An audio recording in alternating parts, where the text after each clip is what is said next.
Order. Before we begin, I should inform the House that there is a fault with the division bells in the immediate vicinity of the chamber. Specifically, the officials' corridor and the third-party whips area. Can I ask colleagues working in those areas to ensure their enunciators are turned on while the problem with the bells is resolved? Order, order. We start with questions. Secretary of State for the Home Department, Calum Miller. Question one, please, Mr. Speaker. Minister. Thank you, Mr. Speaker. The Home Office has a procurement policy of competition by default, actively engaging with suppliers via the government find a tender service to generate interest and promote competition for immigration removal centre contracts, and bids are evaluated on both technical and price aspects to ensure the contracts we sign are effective and of value for money. Calum Miller. Thank you, Mr. Speaker. My constituents in Bicester and Woodstock are very concerned about the Home Office's race to reopen the Campsfield House Immigration Removal Centre. The first contract for the opening of this centre was announced in June 2024 when this House was not sitting. The then Home Secretary then announced that she intended to expand the facility in August 2024 when again this House was not sitting. I believe that contract has not yet been tendered. So can the Minister please provide my constituents with some reassurance that ministers are not just racing to make announcements about this ahead of real need and in order to catch a headline, but are actually serious about using taxpayers' money in an appropriate manner to look after and contain these issues? I'm grateful for that question. Real need, I think, is a very important phrase. The reality is, over this time of this government's time in office, we've deported over 50,000 people who have no right to be here, the best period of time in 10 years. We do need that detention capacity. Things are moving at Campsfield. Perhaps I should meet with the honourable gentleman to give him the full brief of our plans there. Thank you, Mr. Speaker, and I thank the Minister for his previous answer. Would he agree with me that the main cause of the asylum backlog was the fact that under the previous government decisions fell by 70%? And what reassurance can he give my constituent in Harlow that this government will tackle the issue that we've inherited? Yeah, I totally agree with what we're dealing with today. And we think about hotel use across the country, we think about our pivot to military sites. The original sin for all of that was the choice of the previous government simply to stop assessing applications. We're, of course, reversing that, but it's taking time to turn around their failure. Mr. Speaker. Secretary of State. Thank you, Mr. Speaker. I will later today be showing the full details of my plans for far-reaching reforms to the UK asylum system to restore order and control to our borders. We have learned the lessons from our international partners, including Denmark, where fundamental reform to their system has seen asylum claims at a 40-year low. The impact of this government's plans will be to restore order and control to the border so we can be the open, tolerant and generous country that we know ourselves to be. Nadia Whitson. The Denmark-style policies briefed in the last couple of days are dystopian. It's shameful that a Labour government is ripping up the rights and protections of people who have endured unimaginable trauma. Is this how we'd want to be treated if we were fleeing for our lives? Of course not. So how can we be adopting such obviously cruel policies? Is the Home Secretary proud that the government has sunk to such depths that it's now being praised by Tommy Robinson? Well, Mr. Speaker, look, I'm disappointed at the nature of the question from my honourable friend. I hope she will look at the detail of the reforms. And what I've said already on these matters is that we have a proper problem that it is our moral duty to fix. Our asylum system is broken. The breaking of that asylum system is causing huge division across our whole country. It is a moral mission for me to resolve that division across our country. I know that the reforms I will be setting out later on today can fix this system, and in doing so can unite what is today a divided country.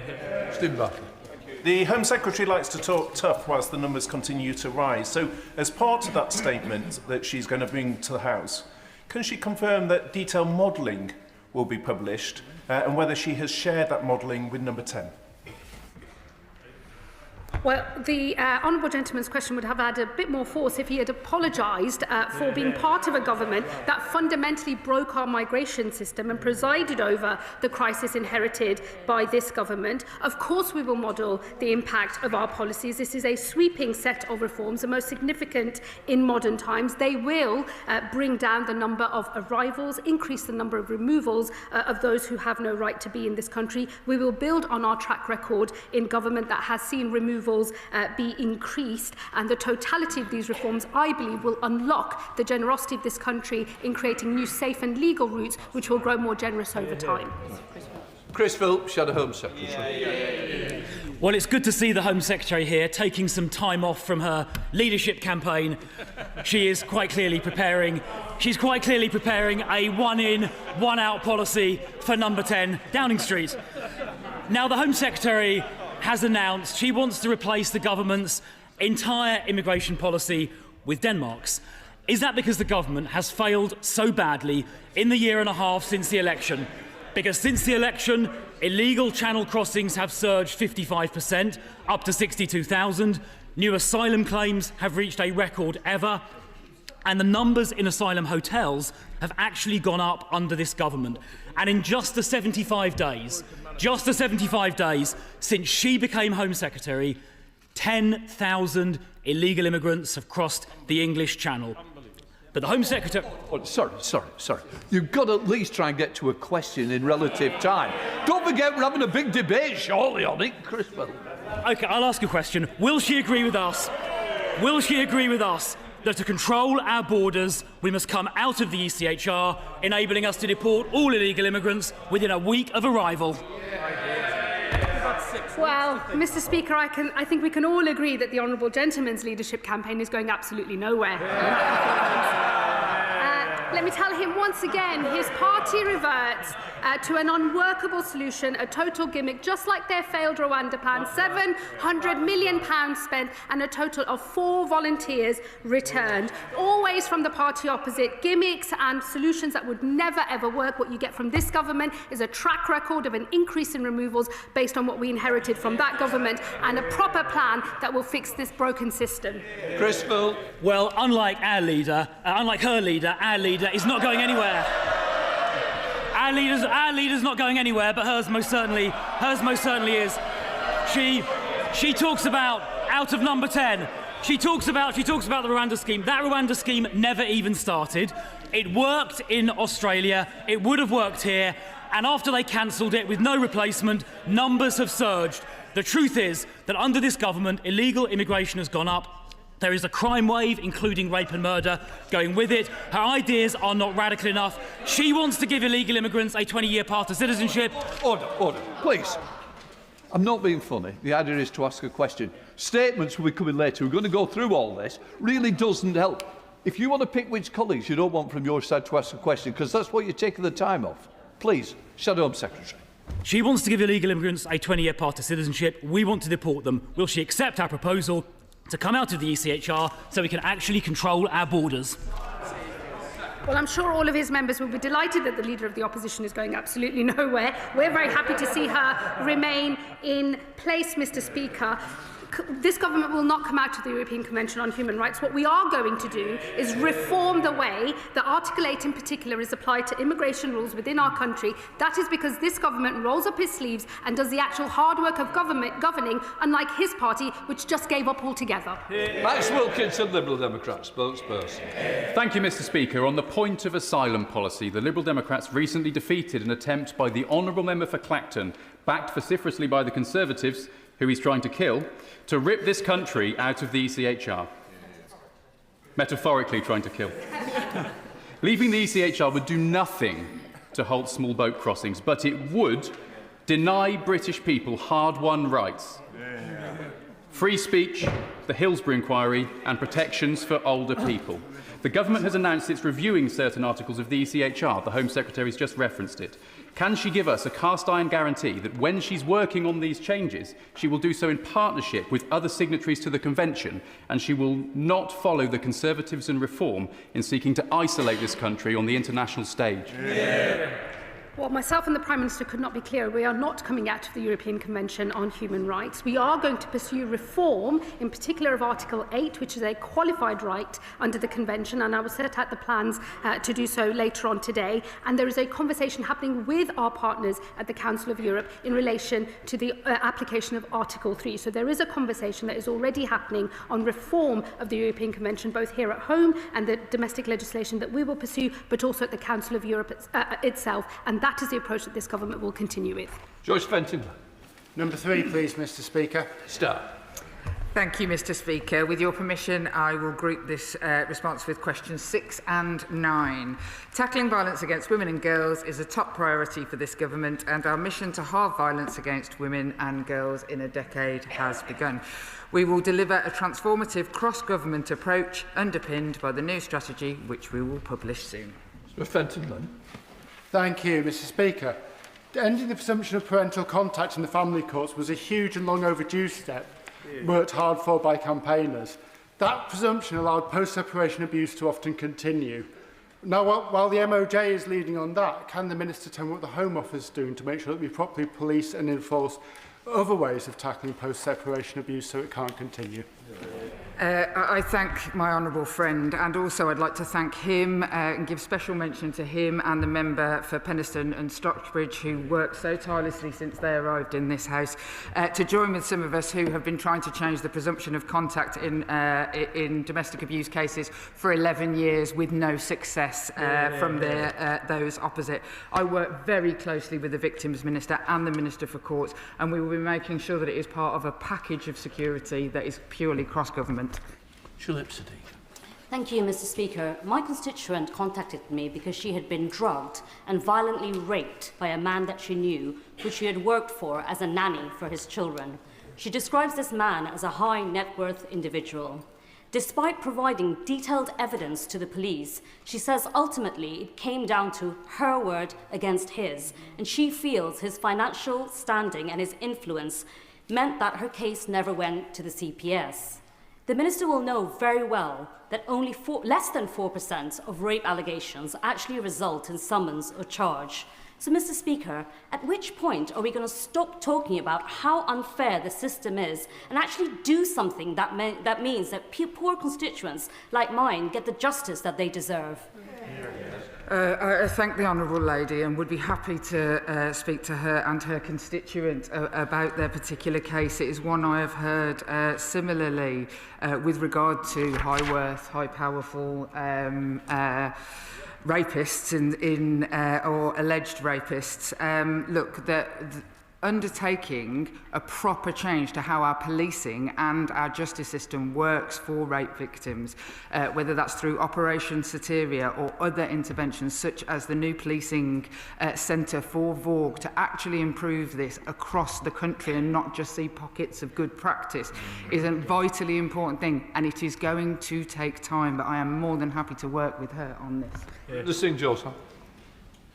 Thank you, Mr Speaker. I thank the Minister for her reply. The Minister will be aware of the important role played by specialists by and for organisations in supporting victims from minority communities and bringing crucial cultural awareness to the table.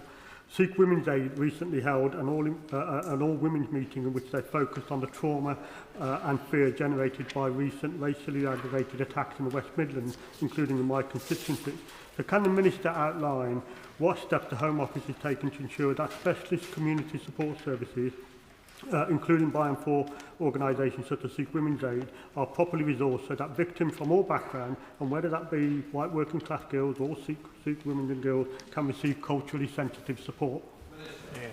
I thank my honourable friend, and we recognise the vital role of the specialist by and for services in providing tailored support to victims and survivors, and it has been my personal pleasure over many years to work alongside the brilliant women at Sikh Women's Aid who operate so furtively in our local area. I meet regularly with IMCAN, the umbrella lead for such by and for services, to seek solutions to exactly this problem of ensuring that there isn't a postcode lottery and that everybody can have specialist support. Chair of the Select Committee, Dame Karen Bradley. Thank you very much, Mr Speaker.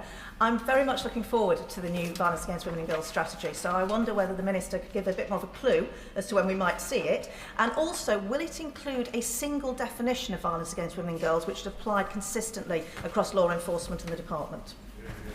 I thank the honourable lady, and I very much look forward to coming to her committee at the publication of it, no doubt, to discuss that.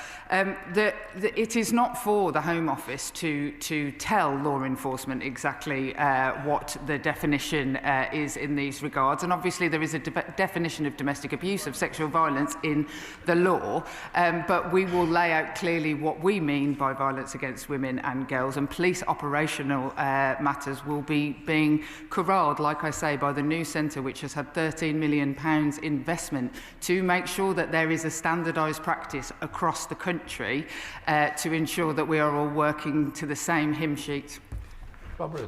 Thank you, Mr. Speaker. The government is right to have abolished the role of Police and Crime Commissioner. Liberal Democrats have been campaigning for that for some time. But many victims' organisations rely on the PCC core grant to fund violence against women initiatives. So will the Minister confirm that cash will not be lost by those organisations, including mine in Eastbourne, and that they will retain it after this reform? I absolutely can confirm that the part of the Police and Crime Commissioner's role of commissioning local victim services will be brought into new systems. It will not be that that money is gone from the centre, it is that how it will be given out. I can't say for certain that all organisations that currently have the money on the basis that they currently have it, because nobody could commit to that. That is the Commissioner's job, but we will be making sure that all victims commissioning, and look forward to the Violence Against Women and Girls strategy, because there will be a huge amount in that. Sarah Dye. Mr. Speaker, my constituent Fiona from Milbourne Port is a victim of historical rape. With recent reporting highlighting the vile attitudes of some in regard to historical rape victims, Fiona told me her confidence in the judicial systems and the police have been well and truly knocked, as detectives tell her there is no starting point for their inquiries. So what steps is the Minister taking, along with Cabinet colleagues, to support historical victims of violence against women and girls?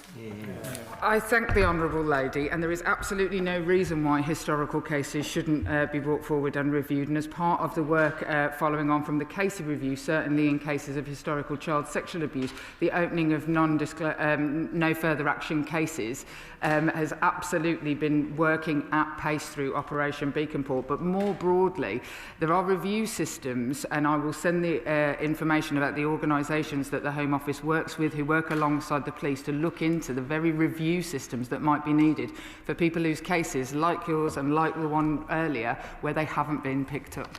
Shadow Minister Katie Lamb. Thank you. Mr. Speaker, in March this year, the then Permanent Secretary of the Home Office said the strategy to tackle violence against women and girls would be published before summer recess. In July, the Minister committed to September. My honourable friend, the member for Rutland and Stamford, wrote to the Minister 6 weeks ago to ask for an update and is yet to receive a response. We would all like to see progress in halving violence against women and girls. But commenting on the delay, the Domestic Abuse Commissioner, Dame Nicole Jacobs, said, "I fail to see where the momentum within government is coming from to ensure this commitment succeeds." What does the Minister make of the Domestic Abuse Commissioner's words, and can she please reiterate her commitment to publish the strategy before the end of the year? As somebody who meets with the Domestic Abuse Commissioner on a very, very regular basis, I can't say that I categorise that she would ever say that I didn't have the enthusiasm to make this work.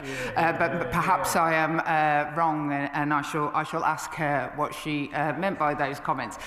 What I can absolutely say is that it will come. It will be out very soon, and what I would want to say is it will be out when it is the best it can be, but we don't need to wait for a piece of paper to start our action. So, I mean, Mr. Speaker, I won't take up too much time by the list of about 13 things that we have already changed in the last 18 months, such as Raneem's Law, such as a DAPO rollout, which for 4 years waited. Thank you. Helen Morgan. Number 4, please, Mr. Speaker. Minister. The government is increasing resources in neighbourhood policing teams and putting in place stronger measures to prevent farm theft and fly tipping. We're working closely with the NPCC to deliver their rural and wildlife crime strategy, which will be published imminently and will be a joined-up approach ensuring we're tackling crimes which have devastating consequences for our rural communities. Morgan. Thank you very much, Mr. Speaker. I thank the Minister for her answer, and there's no doubt that my constituents are concerned by crimes like equipment theft and wildlife crime. But they're also really worried about drug dealing taking place in broad daylight, in parks in our villages and in country lanes. And I wonder if the Minister could highlight what the government's drug strategy is to stop our young people being targeted by organised criminals, and also how we improve community policing in rural places so that those criminals don't have the confidence to target our young people so willingly. thank her for the question. In terms of community policing, of course, we're putting 3,000 extra community police in our neighbourhoods by next April, and there will be a named officer that people can contact. In terms of the wider drugs problem, she's absolutely right to highlight it, and this government is putting in place, has put in place since we came into power, a very successful County Lines programme, which is targeting the lines where people are forced, often exploited, to take drugs across the country. I'm very happy to talk to her about it more. I've seen it for myself in action in Merseyside and the impact that it's having, but she's right to highlight what is a very deep problem, and we are absolutely determined to tackle it. Neil Duncan-Jordan.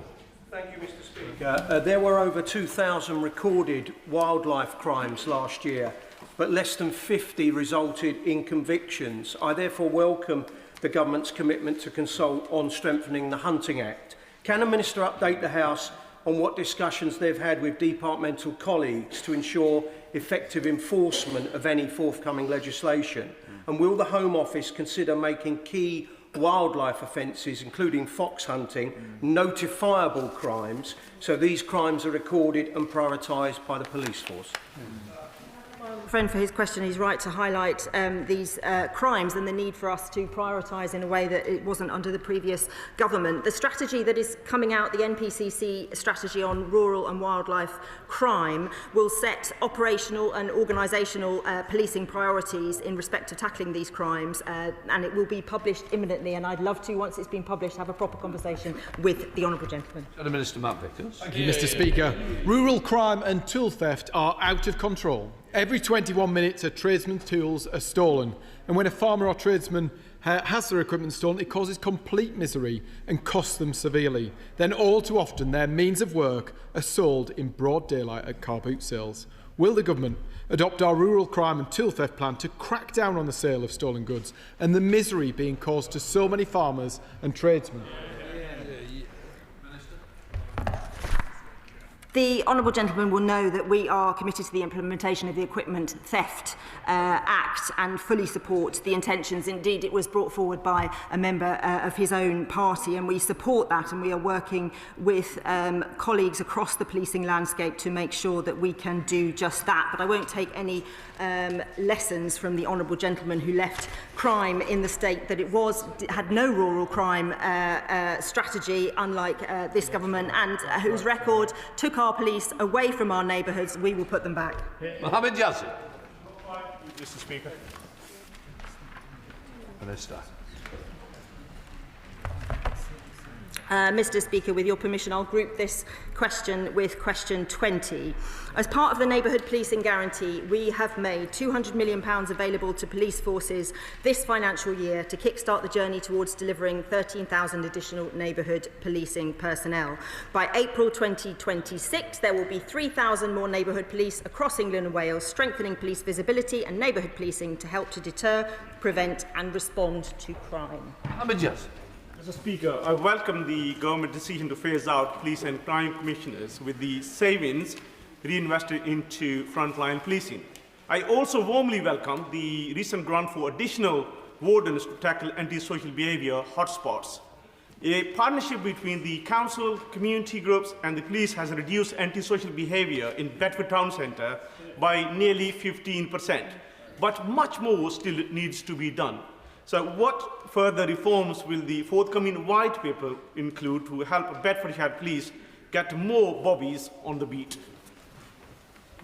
Can I thank my honourable friend for his question? I'm really pleased to see the progress that has been made, and I'd love to come and visit again, as I did with the Prime Minister in opposition, to see that progress in action. There are two aspects where we'll be making significant changes. One is through the Police and Crime Bill, where there are new powers for us to tackle antisocial behaviour in our town centres, respect orders being one example of that, and our wider police reform, which will look at the entire policing landscape in a way that the opposition completely failed to do, make it more efficient, more effective, and make sure our police are targeted where the public want them in our communities. Alice Back. Thank you very much, Mr. Speaker. Recently, I visited Marlcross with local councillors and members of Litter Busters, a local voluntary group who do excellent work to clean up their area. But they really shouldn't have to. There is a real challenge with fly tipping in this area and other parts of Norwich. I welcome the pledge to increase neighbourhood police officers. Can the Minister assure me that they will have the powers and presence to be able to tackle fly tipping and advise on any other measures that could be taken to crack down on this, which blights so many neighbourhoods? My honourable friend is absolutely right to raise this issue. It's an issue in my constituency and I suspect in many across the country, and the scourge of fly tipping must be tackled. Through the Police and Crime Bill, we are putting in place new statutory enforcement guidance for local authorities in terms of what is to be expected by them in tackling antisocial behaviour. And I know that in DEFRA there is an ongoing piece of work, a review of the powers that local authorities and the police have to seize vehicles and crush them indeed when we have prolific offenders of this awful crime. Louis French. Thank you, Mr. Speaker. Over 5,000 people in Bexley have signed my petition to stop Mayor Khan closing the overnight counter at Bexley Heath Police Station. So can the Minister tell us who is to blame for the £260 million of funding cuts now facing the Met Police? Is it the Labour government or the Labour Mayor of London?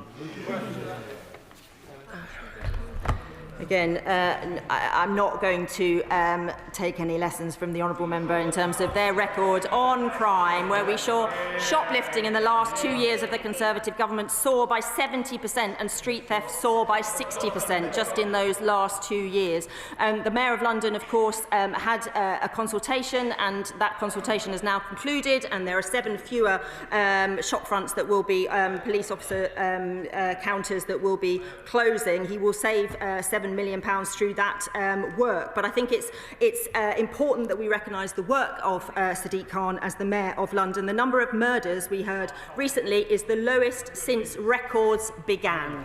Then Harriet Baldwin. Thank you very much, Mr. Speaker. And one of the things that neighbourhood policing can tackle very effectively is the way in which TikTok is being used to distribute vapes, spice-flavoured vapes to our young people, and I wondered if she could comment on that. I'm very happy to have a conversation with the Honourable Lady about what her experience of that is. Of course, the use of illegal vapes and the sale of vapes to under 18-year-olds is prolific and is being used as a main source of income from serious organised criminals. I know the Met Police particularly have done a huge operation recently to try and target not just the people who are buying the goods, but the people who are responsible for the serious organised crimes that are driving it. But very happy to talk to her further. John Minister Matt Vickers. Thank you, Mr. Speaker. Labour's very own Police and Crime Commissioner for Durham, Joy Allen, has said that this government has consistently demonstrated its complete lack of understanding for policing and community safety. Does the Minister think that she said that because they've cut police numbers by 1,316 since they came to power, or because crime is surging, or because senior police officers are warning that this government is creating a funding crisis? I would like to pay tribute to Joy Allen, who I know very well, who is a very good Police and Crime Commissioner, and I thank her for all the work that she has done. And I know that our announcement last week was a difficult one for Police and Crime Commissioners to hear, but we thank them for all the work that they do, and they will continue to do for the next 2 years.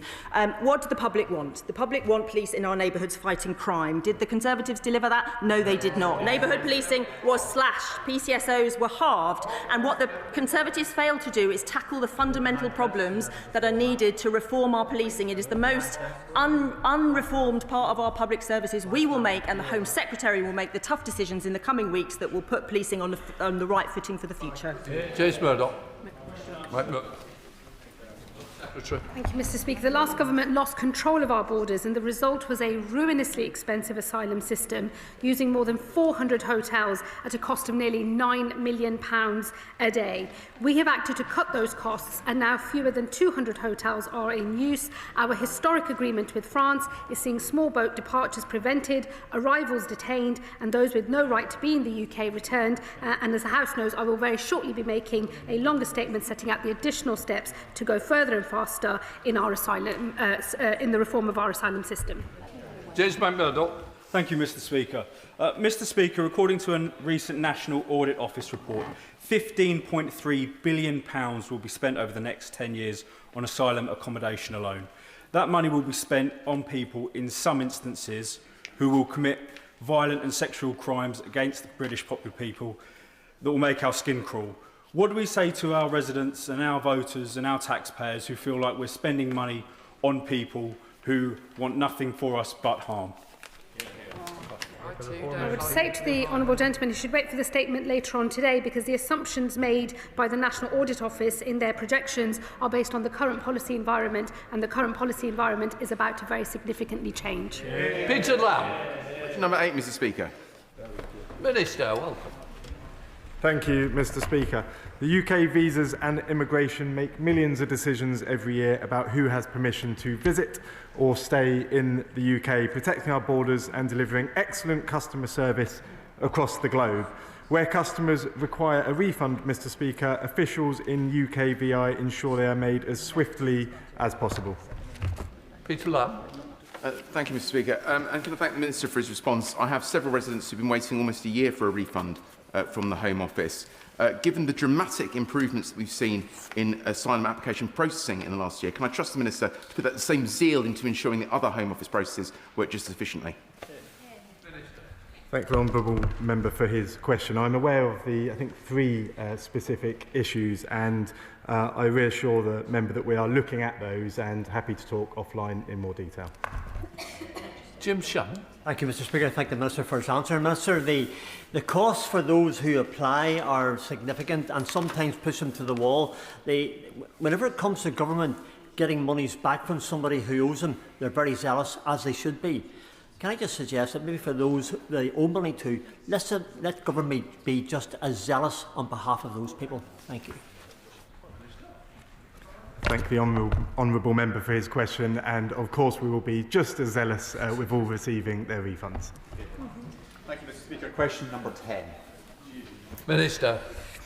Thank you, Mr Speaker. The National Inquiry into Group-Based Child Sexual Exploitation and Abuse will mirror the Casey audit and therefore cover England and Wales. That said, all parts of the UK must work together to protect children and bring perpetrators to justice.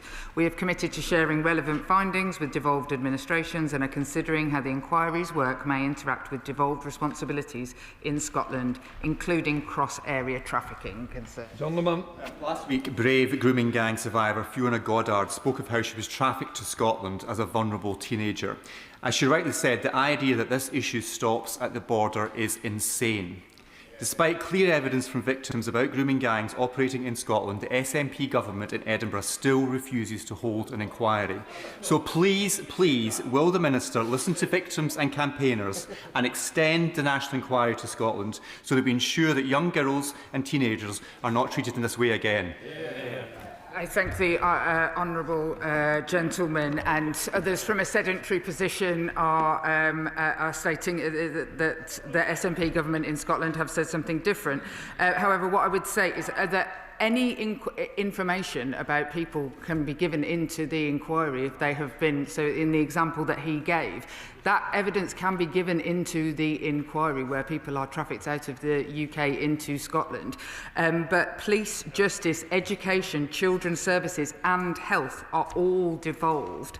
And that is different to the system in England and Wales, where it's just policing and justice. So we have to make sure that we are working within frameworks where the recommendations can be fully taken, but we will work with all nations to make sure that the findings make things better in the future. Mr Speaker. Minister. We are committed, Mr Speaker, to delivering a stronger neighbourhood policing presence in communities across England and Wales. Every neighbourhood, including those in Redditch, now has named contactable officers dedicated to addressing issues facing their communities. West Mercia Police is using its share of the £200 million made available this financial year to grow its neighbourhood team by 51 full-time equivalent neighbourhood officers. Thank you, Mr Speaker, and I thank the Minister for that answer and the extra £39 million given to West Mercia Police. But residents in Redditch have told me clearly that they want to be able to walk into their local police station and speak to an officer face to face. Does the Minister agree with me and the many hundreds of constituents who have already signed my petition that the new police station in Redditch should reinstate a public-facing front desk? As my honourable friend will know, it's a matter for the Chief Constable as to how these resources are spent, but we're clear that visible policing is essential to restoring public confidence in police, and we have invested £30 million since we came to power in new IT systems to make it easier for the public also to report crime, and that's why we're ensuring everyone has a named contactable neighbourhood officer that they can call on. Mike Ward. Number 12, Mr. Speaker. Minister. Thank you, Mr. Speaker. An arbitrary limit on legal migration would serve no one. As we've seen in the past, attempts to implement such caps have been unsuccessful. I remind the honourable member of 1 million in 1 year under the previous government, undercutting British workers. Instead, this government has set out a plan to reduce net migration by restoring control to the immigration system, reducing our reliance on overseas labour and investing in domestic skills. Thank you, Mr. Speaker. Does the Minister not recognise that an important step towards significantly reducing net migration would be to make it clear to all working in his department or handling migration that there is a number that everyone is working towards? And if that's the case, surely members of this House should be able to vote on that binding cap, as happens successfully in other countries like Australia. Yeah, well. Thank you, Mr. Speaker. It's always amusing to be lectured about immigration by the opposite party. There are more sophisticated ways to address the issue of high net migration. This government is doing that by tackling the underlying causes of over-reliance on migrant labour by employers, alongside raising the bar on who can come to the UK and targeted visa restrictions. Alison Griffiths. Number 13, please, Mr. Speaker. Mr. Speaker, as set out on multiple occasions in this House, no ministers, no special advisers played any role in the provision of evidence. The DPP has confirmed this publicly. Alison Griffiths. Thank you, Mr. Speaker. Our judicial system is rightly rigorous and independent, and that's why the government's handling of intelligence central to national security and passing it to prosecutors matters so much. So as the Minister responsible for our state threats framework and domestic security, can the Home Secretary tell us when she was first alerted to concerns that crucial evidence hadn't been passed to the CPS?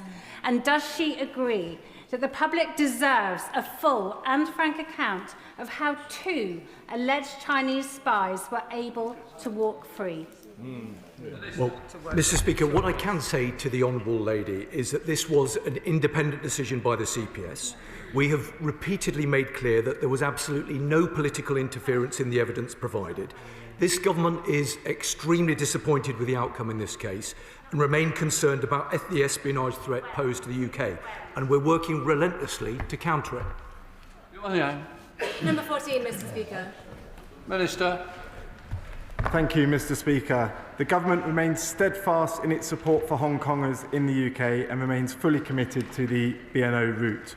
We will consult on the earned settlement scheme shortly, and everyone will be welcome to participate. Thank you, Mr. Speaker. Reading is proud to be a town of many immigrant diasporas, including the Hong Kong BNOs who are seeking refuge here.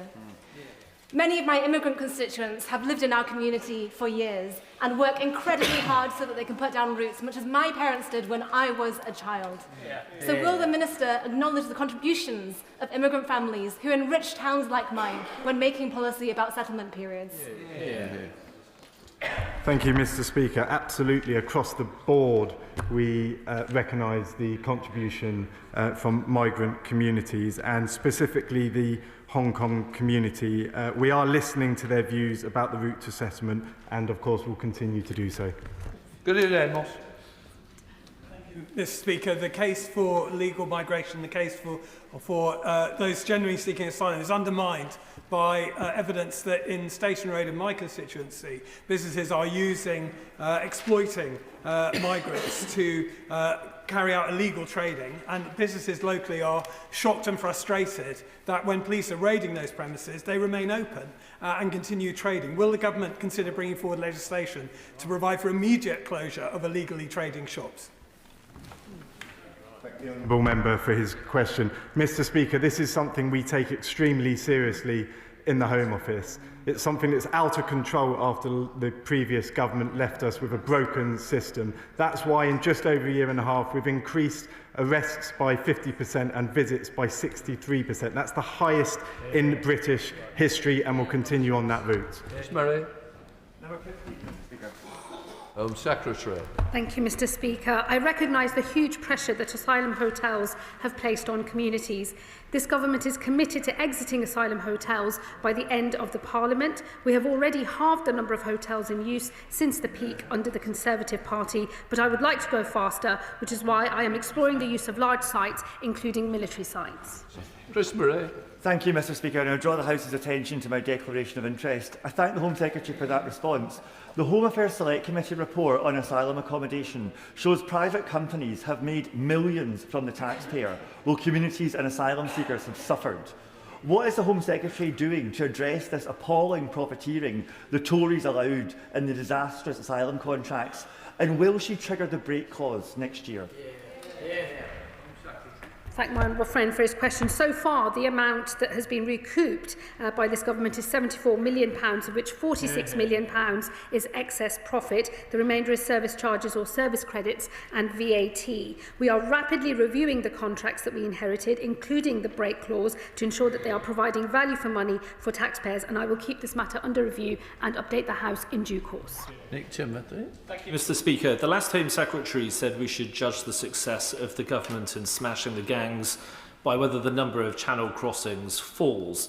By which date should we judge the government in whether it's been successful, and if the Home Secretary fails, will she resign? Well, we should already recognise that the action on law enforcement, and particularly the cooperation with our colleagues in France and Germany, has led to the confiscation of kit that was being used by organised immigration crime gangs, and has led to 20,000 illegal crossings from taking place. We are going to set out later on today a full suite of measures designed to decrease the number of arrivals across the Channel. And I, unlike many in his party, take my responsibilities very seriously, and I'm very happy to be held to account by the British public. Ewan Steinback. Speaker, the government have already acted to fix the unworkable mess the Tories left the asylum system in. 116% increase the processing in 1 year, bringing down the backlog, securing refugee status for those fleeing persecution and removing those with no right to be here. But communities such as Falkirk must see the benefit of this difference in approach. What steps will the Home Secretary be taking to guarantee Tory-created asylum hotels will be closed equitably across the nations of the United Kingdom? Well, I thank my honourable friend for that question. We are working across government with ministers on closing every hotel as soon as possible and by the end of this Parliament. As we've all seen, it's a complex process, must be delivered through a controlled and managed and orderly programme of work. We don't want to be in a situation where, without an alternative ready, we start exiting hotels before it is time to do so.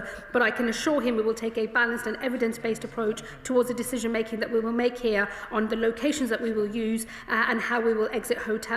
And I look forward to talking to him in more detail about these plans in due course. Pete Wishaw. Thank you, Mr. Speaker. The government is currently spending some £2.1 billion on hotels, and it isn't working, and it doesn't have to be this way. PCS, and together with the refugees, have shown that a humane asylum system that expedites asylum hearings and supports employment could reduce asylum costs by 40%. Will she at least look at the evidence and concede that she doesn't always have to try and outdo the Honourable Member for Clacton?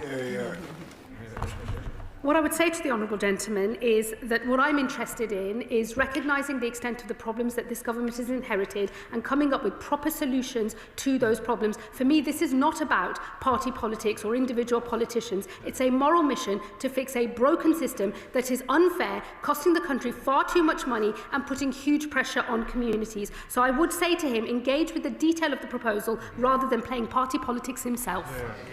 We come to topical Seamus Logan. Mr. Speaker. Take care, Mark. Mr. Speaker, I am pleased to start with some very good news indeed. One of the heroes of the Huntingdon attack, Samir Zitouni, the member of the train's crew who risked his own life to save others, has been discharged from hospital. There is a long road ahead of him now, and his family have asked for privacy. But I'm sure the whole House joins me in wishing him the swiftest and fullest recovery possible. Since the last Home Office oral questions, I have made a number of significant announcements.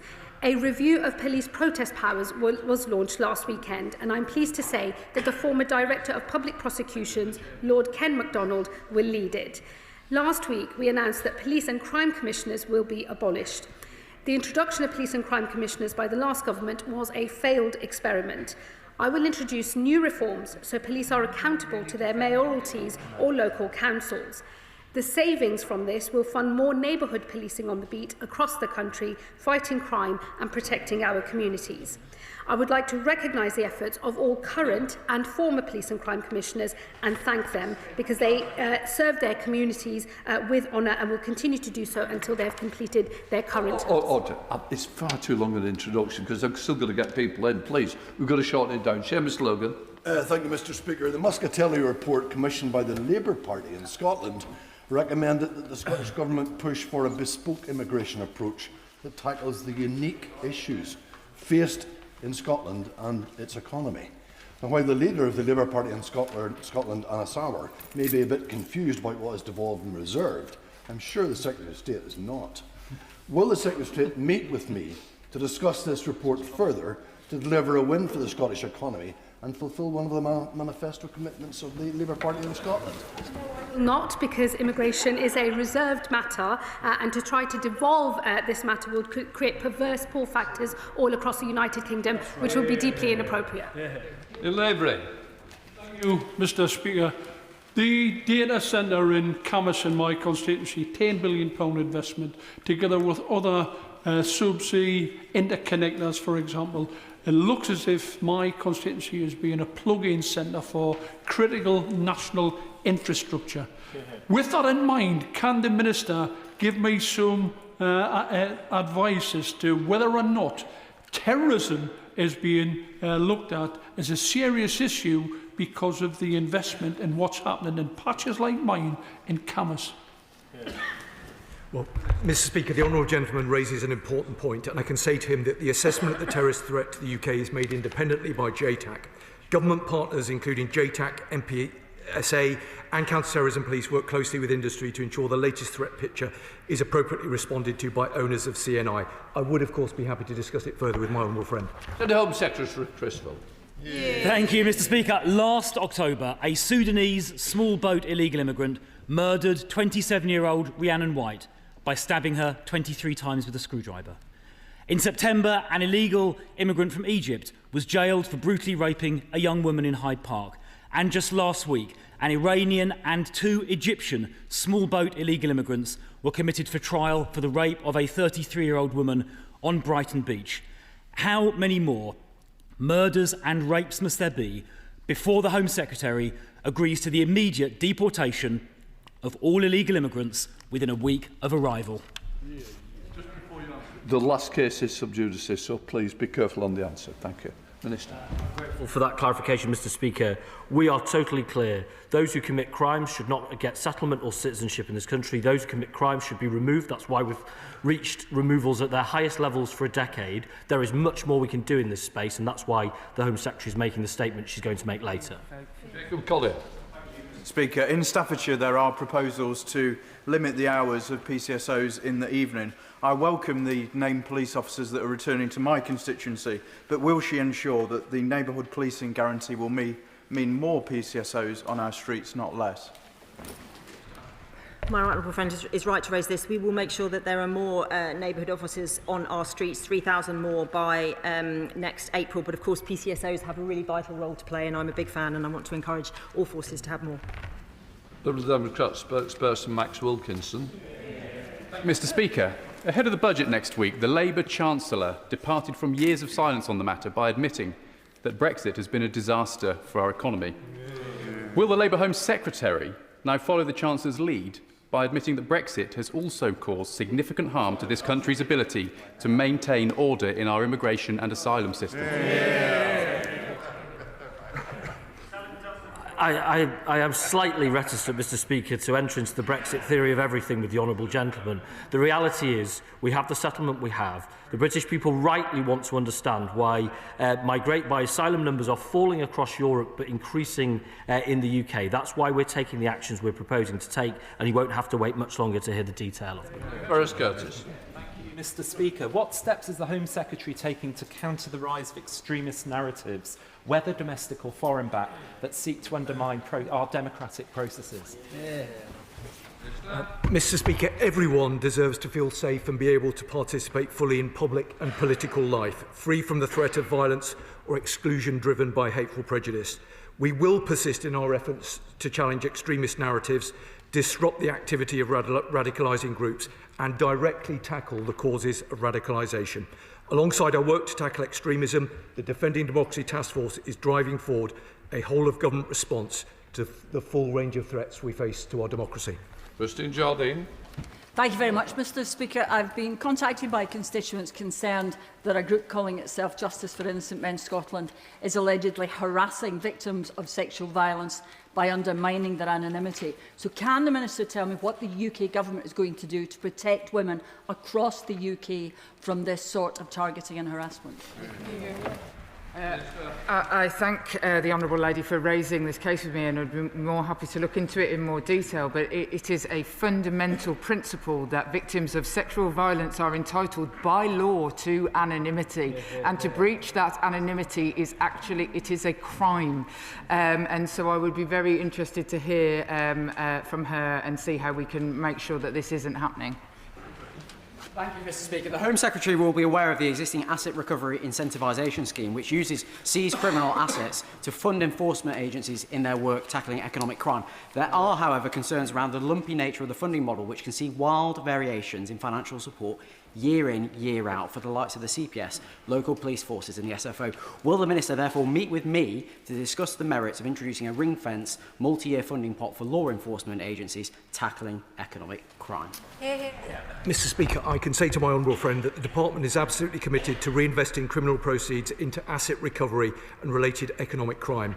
24-25, 174 million supported law enforcement, including through the ARIS top slice, a multi-year fund that's ring-fenced for core and innovative capabilities. We are reviewing ARIS with stakeholders to improve stability and effectiveness. I know that my honourable friend is engaging with the noble Lord Flint, but I'd be very happy to discuss it with him further. Clive Jones. Thank you very much, Mr Speaker. In Wokingham, many businesses have created their own text warning system to notify each other when known shoplifters are about in the town. Preventing crime should not be their priority. Selling their product should be their priority. Will the government commit to reversing Conservative cuts to police officer numbers by increasing the number of police officers on the beat to tackle crime, ease residents' concern and protect high street businesses? The honourable gentleman points to a really awful crime that was very much overlooked by the previous government. We are changing the system where this £200 rule, where crimes wouldn't be investigated if they were less than 200, will be scrapped. We're bringing in the new offence, which my honourable friend championed for in opposition, of assaults against shop workers. This needs a really targeted response. We know that a lot of local police are working really closely with the co-op group, with others, to make sure we target the prolific offenders who are responsible for the vast amount of this crime. Andy MacDonald. Speaker, the Government has tabled an amendment to the Crime and Policing Bill, giving sweeping powers to impose conditions on public protests based on cumulative disruption. Can the Minister set out in the House what's meant in that amendment by serious disruption to a community, and how will this be determined or measured, and indeed subject to democratic scrutiny? It will probably take longer than the answer of a topical question, but I'm very happy to speak to my honourable friend about this. The definition of serious disruption is not changing, but this is the conditions on which a police force can put conditions on a protest, not banning a protest, but very happy to have more conversations with him. Rupert Lowe. Thank you, Mr Speaker. Does the Home Secretary agree that if a migrant, legal or illegal, can't speak English, claims benefits, lives in social housing, refuses to work, rejects integration, commits crime, is a drain on our society, or even actively hates Britain and wishes to do us harm, that they should be removed from our country regardless of how many millions of deportations that will inevitably result in? I'm sad that the honourable gentleman has a different characterisation to the one I have from my own community about those who seek refuge in this country, because that isn't my experience. We are clear that if individuals commit crime, there must of course be consequences for that, including their removal from this country. But as I say, the honourable gentleman won't have to wait much longer to hear what the Home Secretary has to say, but I can't recognise his characterisation. Boris. Thank you, Mr. Speaker.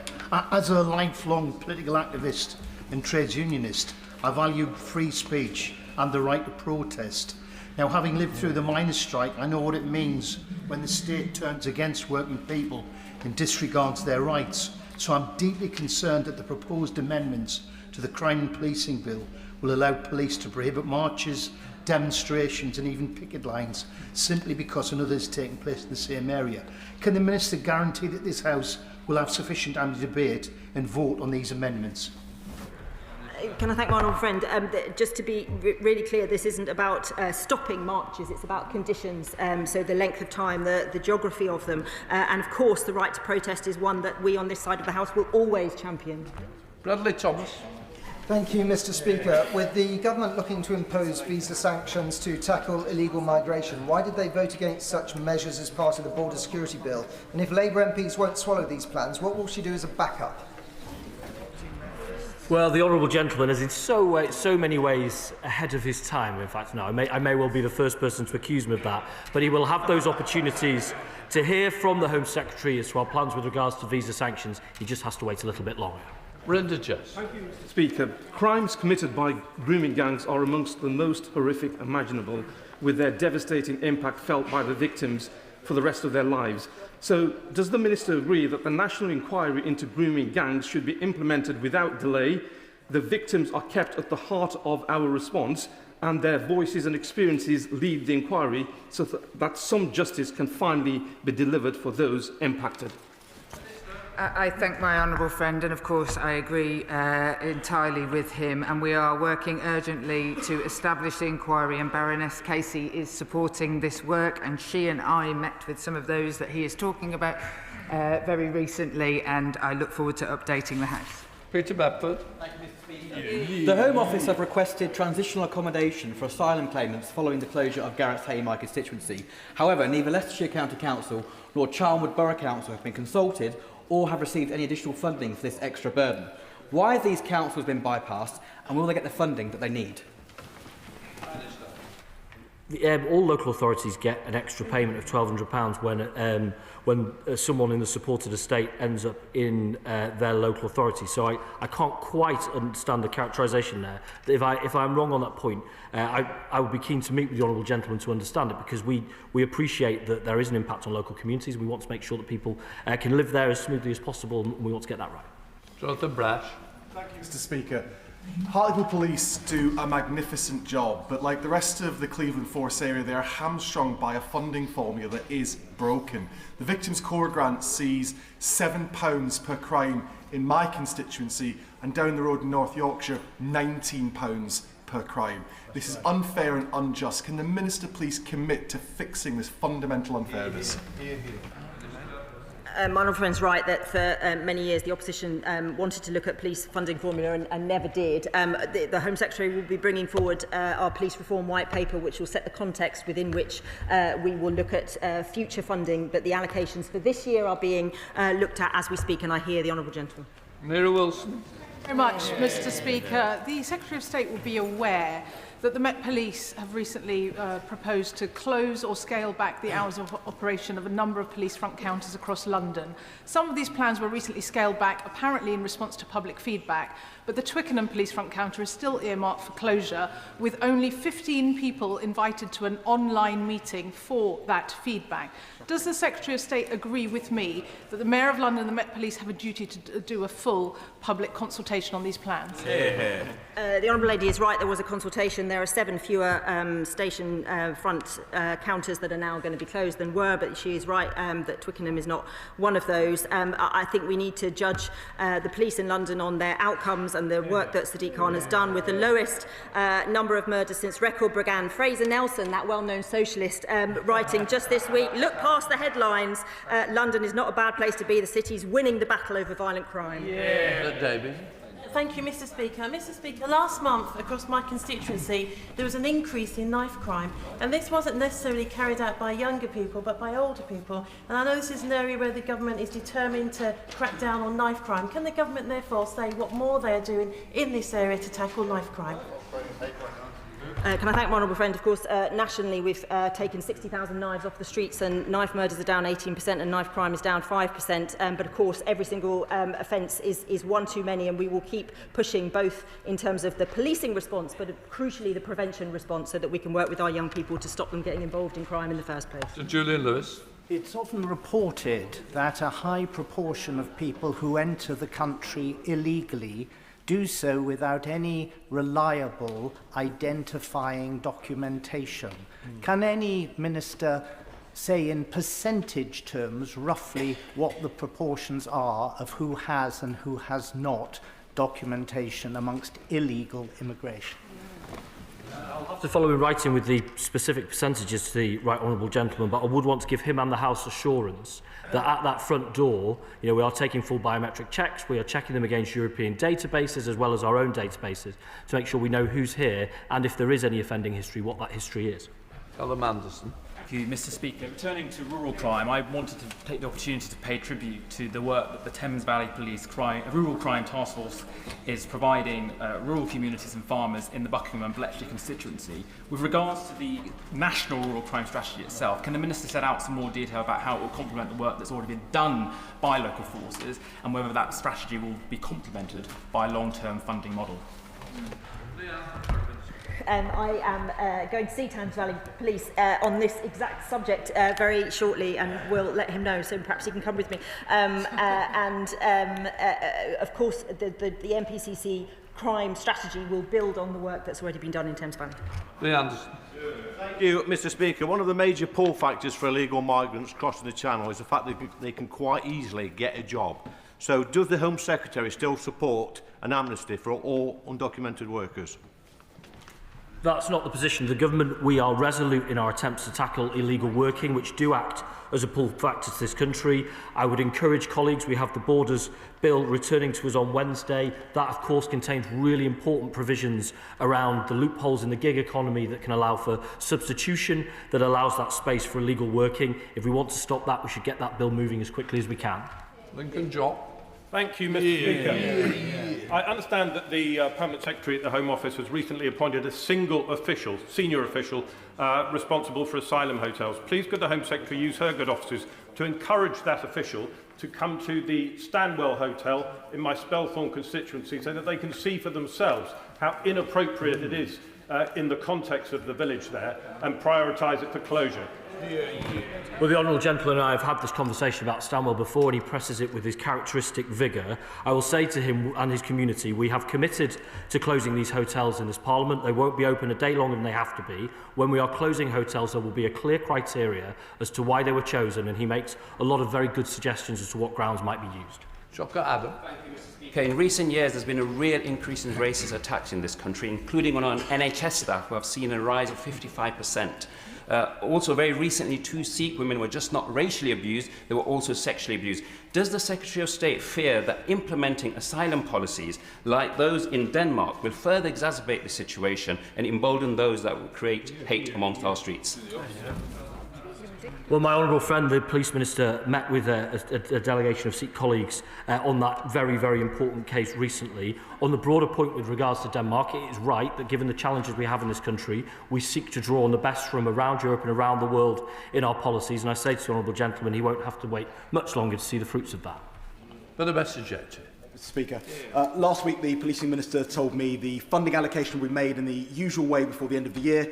There is more money going into policing this year, and we will ensure that it is being given where it is needed. So can the Minister clarify for my constituents that irrespective of more money going into policing, the Government is going to update the police allocation formula this year that will give Cambridgeshire its fair share, because the neighbourhood policing guarantee means nothing if our local police forces are underfunded compared to their neighbouring forces? I wouldn't say that the neighbourhood guarantee with an extra £200 million means nothing. It means quite a substantial amount for all our communities across England and Wales, and the allocations will be decided in the usual way this year. Medi Chamberlain. Thank you, Mr. Speaker. As a former police officer, I've policed protests and I know how important they are. But on the issue of cumulative disruption, can the Minister set out for the House what evidence she has gathered to demonstrate that when a protest is deemed safe as a one-off, it would become a public safety risk if it was repeated over time? The Honourable Lady is aware of these issues, and she's aware of the complex relationship between with policing as to how you manage to police what can sometimes be very disruptive and very upsetting protests, and we have to get that balance right. That's what we're trying to do, and I'm very happy to have more conversations with her about it. Question, Joshua Reynolds. Shops in Maidenhead Town Centre tell me how pleased they are to see neighbourhood police officers doing their regular patrols, but those shops outside of the town centre don't see those patrols as regularly and struggle with shoplifting more as a result. Can the Minister tell me what she's doing to try and tackle that so we have more neighbourhood police in the actual communities, not just in our town centres? Of course, he speaks to a challenge that policing have in terms of their resources, and what we're trying to do through the White Paper and the reform programme is to make sure that our police officers are able to spend all their time doing the things that we want them to be doing, not bureaucracy, not police staff jobs, not behind a counter, but out in our communities fighting crime. Let the front bench change over.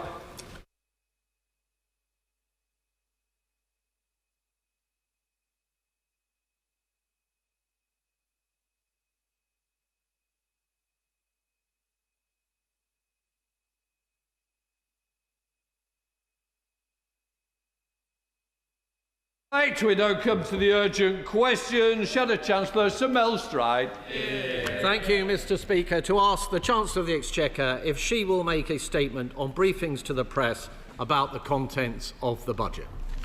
Minister. Mr. Speaker, every minister in this government takes their obligations to this House very seriously. There has been much speculation, as is usual, ahead of a budget, but the Chancellor will come to this House on November the 26th and deliver a budget which will protect the NHS and public services. It will support growth, enabling businesses to create jobs and to innovate. It will support those struggling with the cost of living, protecting families from high inflation and interest rates. And it will get debt falling, because the less we spend on debt interest, the more we can spend on the priorities of working people.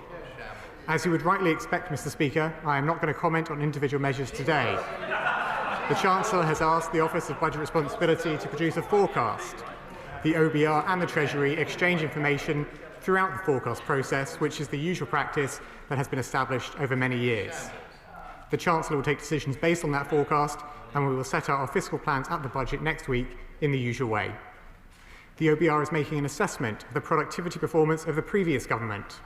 We will not allow the mistakes of the previous government to determine our country's future. That is why the budget next week will be guided by this government's values of fairness and opportunity, and focused entirely on the priorities of the British people.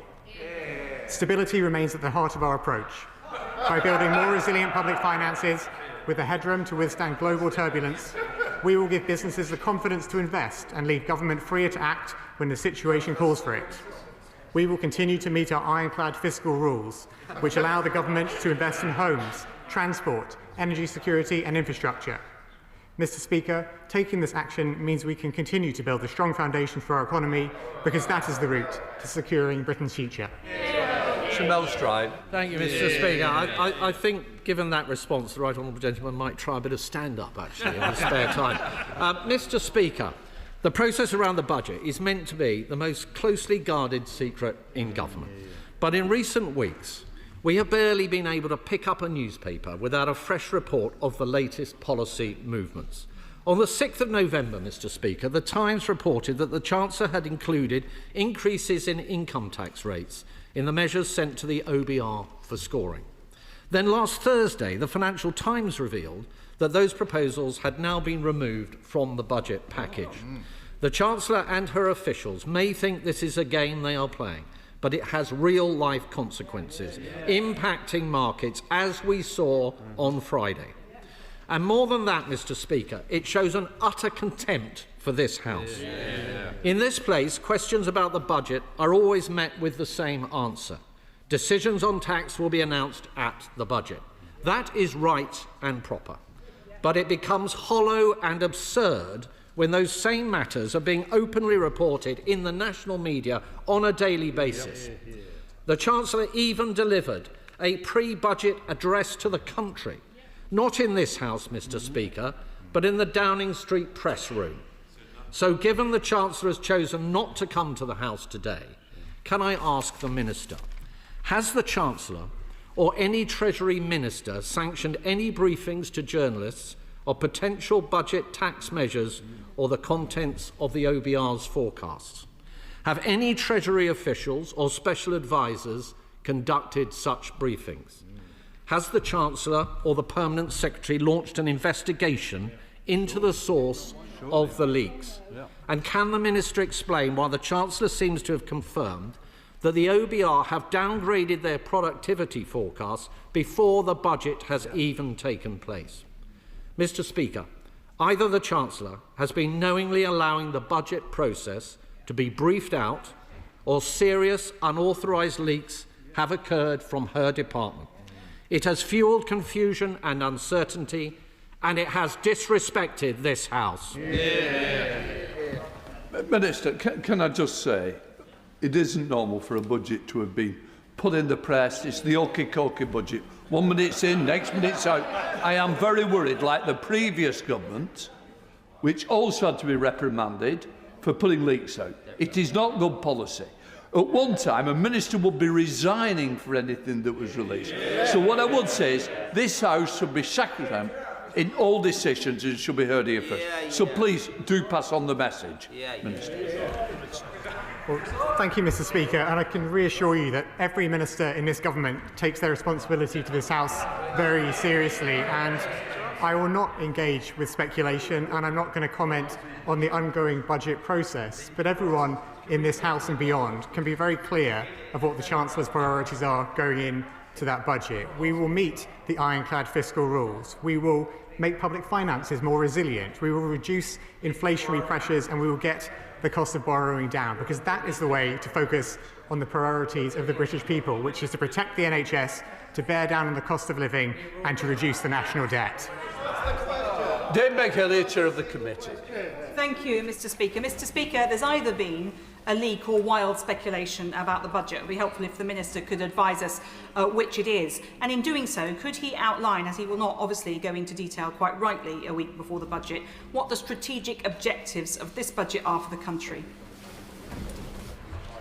Oh, well, I thank my right honourable friend for her intervention. And, Mr. Speaker, regrettably, there is always noise and speculation ahead of a budget, but I'm not going to comment on that speculation. But as the Chancellor set out in her speech earlier this month, although there are challenges that we face going into the budget, we're very clear about what the priorities of this government are, which is to make the public finances more resilient, to reduce inflationary pressures, and to bring down the cost of borrowing, because that is the way that we can focus on the priorities of the British people, on the NHS, on the cost of living, and getting debt down. Cooper, Liberal Democrat spokesman. Thank you, Mr. Speaker. These leaks are not just Westminster tittle-tattle. They have a very real impact on people's lives and their livelihoods. The cold weather has now reached all corners of Britain, and households don't know if they can afford to put the heating on because they don't know if their taxes are going up or down or staying the same. It's also just 5 weeks until Christmas, and our high streets are struggling with low consumer confidence. That's precisely why we Liberal Democrats have called for a windfall tax on the big banks to fund an emergency cut to people's energy bills and a VAT cut for hospitality, visitor accommodation and attractions. But these leaks are not just a symptom, Mr. Speaker. Sorry, they are a symptom, they are not the cause, because the real problem runs much deeper. The Labour government has no vision for the country, no vision for the economy, and whatever their destination is, they are not taking the country with them. When people and the markets... I've had Pinky and Perky chipping all day. Well, this is the last one.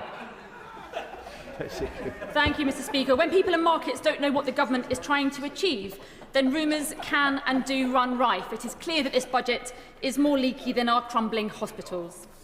So, Mr. Speaker, I should also add that the confected outrage from the Conservatives is slightly absurd because their key budget announcements were often leaked in advance as well. In one case, at least, almost word for word.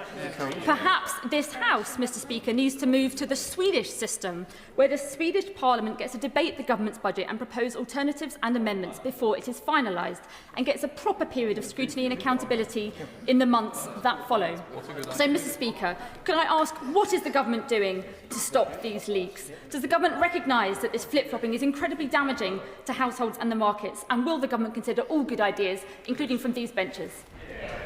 It's 1 minute, not 1 minute. Thank you, Mr. Speaker. Like the honourable member, I regret the fact that there is always noise and speculation ahead of a budget, but I'm not going to add to that speculation here in the chamber today. And our focus as a government is to build the strong foundations that we need for our economy, because that is the way to secure Britain's future.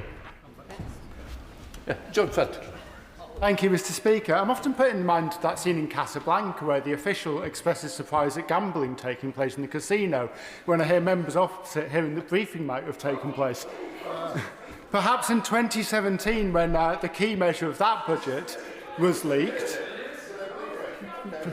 Perhaps in 2017, when the stamp duty in that budget came out, the member opposite was equally surprised as he was Financial Secretary to the Treasury. While there's always briefing, I'm sure the Minister agrees with me that actually the job of the Chancellor is to get the best deal for this country. That's a toughie, that one. I think we know the answer. Stephen Bark. Thank you. As the Minister... That's the worst Patsy question. Regarding market-sensitive data, obviously carry a much higher premium than other leaks that may occur within government. So could he again address the front bench's question as to why the Cabinet Secretary and the Permanent Secretary haven't been asked to launch any inquiry into these leaks? Well, Mr. Speaker, as I said, I'm not going to comment on the ongoing budget process, but what the markets know is that the Chancellor's commitment to her fiscal rules is absolutely ironclad. They have been met at every fiscal event since this Parliament began, and they will be met next Wednesday. Mr. Madders. Thank you, Mr. Speaker. I think the problem we've got is we've got an insatiable 24/7 media that wants stories, and sometimes they will generate their own. All this speculation has created uncertainty, which has hampered investment, which I know is not what the Treasury want to see. So can the Minister be clear from the dispatch box that any more speculation that we read about won't have been authorised by anyone in government? Mr. Speaker, as I made clear, every minister in this government takes their responsibility to this House very seriously, and I'm not going to engage in further speculation today. But what we are seeking to achieve in the budget next week is to make sure that in meeting her ironclad fiscal rules, which the Chancellor has committed to do, we provide that extra headroom to give more resilience to the public finances, reduce inflationary pressures, and get down the cost of borrowing. John Clare. Thank you, Mr. Speaker. 2 weeks ago, the Chancellor had a press conference where everyone afterwards inferred that income tax was going to go up. On Friday, every newspaper said that income tax wasn't going to go up. It's plainly obvious to the general public and anyone who reads any of the papers that everything is being briefed from the Treasury or Number 11. Surely the Minister needs to come to terms with that and face up to the fact this has a horrendous effect on business confidence and consumer confidence, doing the economy a lot of damage. Minister. Well, Mr. Speaker, as I said earlier, regrettably, there is always noise and speculation ahead of a budget. But in reference to the Chancellor's speech earlier this month, the reason why the Chancellor set out the challenges that we're facing in a country was to be straightforward with the British people about the challenges that we face, and to be clear about her priorities, which are to protect the NHS, to bear down on the cost of living, and to get national debt down. John Slinger. Thank you, Mr. Speaker. Does the Chief Secretary agree that the Tories are still as irresponsible as they were under Liz Truss, blindly promising 47 billion of cuts to justify their wacky fiscal policies? It seems to me, and would he agree, just like back of the fag packet territory that we're in now. And does he agree that the Chancellor is going to deliver an excellent budget next week? Mr. Speaker, I agree entirely that the party opposite have learnt nothing nor apologised at all for what happened under the short-lived government of Liz Truss. And frankly, when they were talking about their savings that they apparently identified recently, to talk about welfare savings when the Shadow Chancellor is the man who presided over the biggest increase in the welfare bill in decades is frankly not credible. Lisa Smart. Mr. Speaker, on one level this is all just a bit embarrassing, isn't it? But on the other level this is having a real impact on business confidence and the ability of local businesses to make decisions about investment and about their future. Does the Minister agree with me that this is all just a bit self-defeating, isn't it? Minister. I'm not quite sure what I'm supposed to say in response to that question. I would rather this urgent question hadn't been asked today. Yes, there are other things that we could be doing, but I think it's important to underline to you, Mr. Speaker, that every minister in his government takes their responsibility to this House very seriously.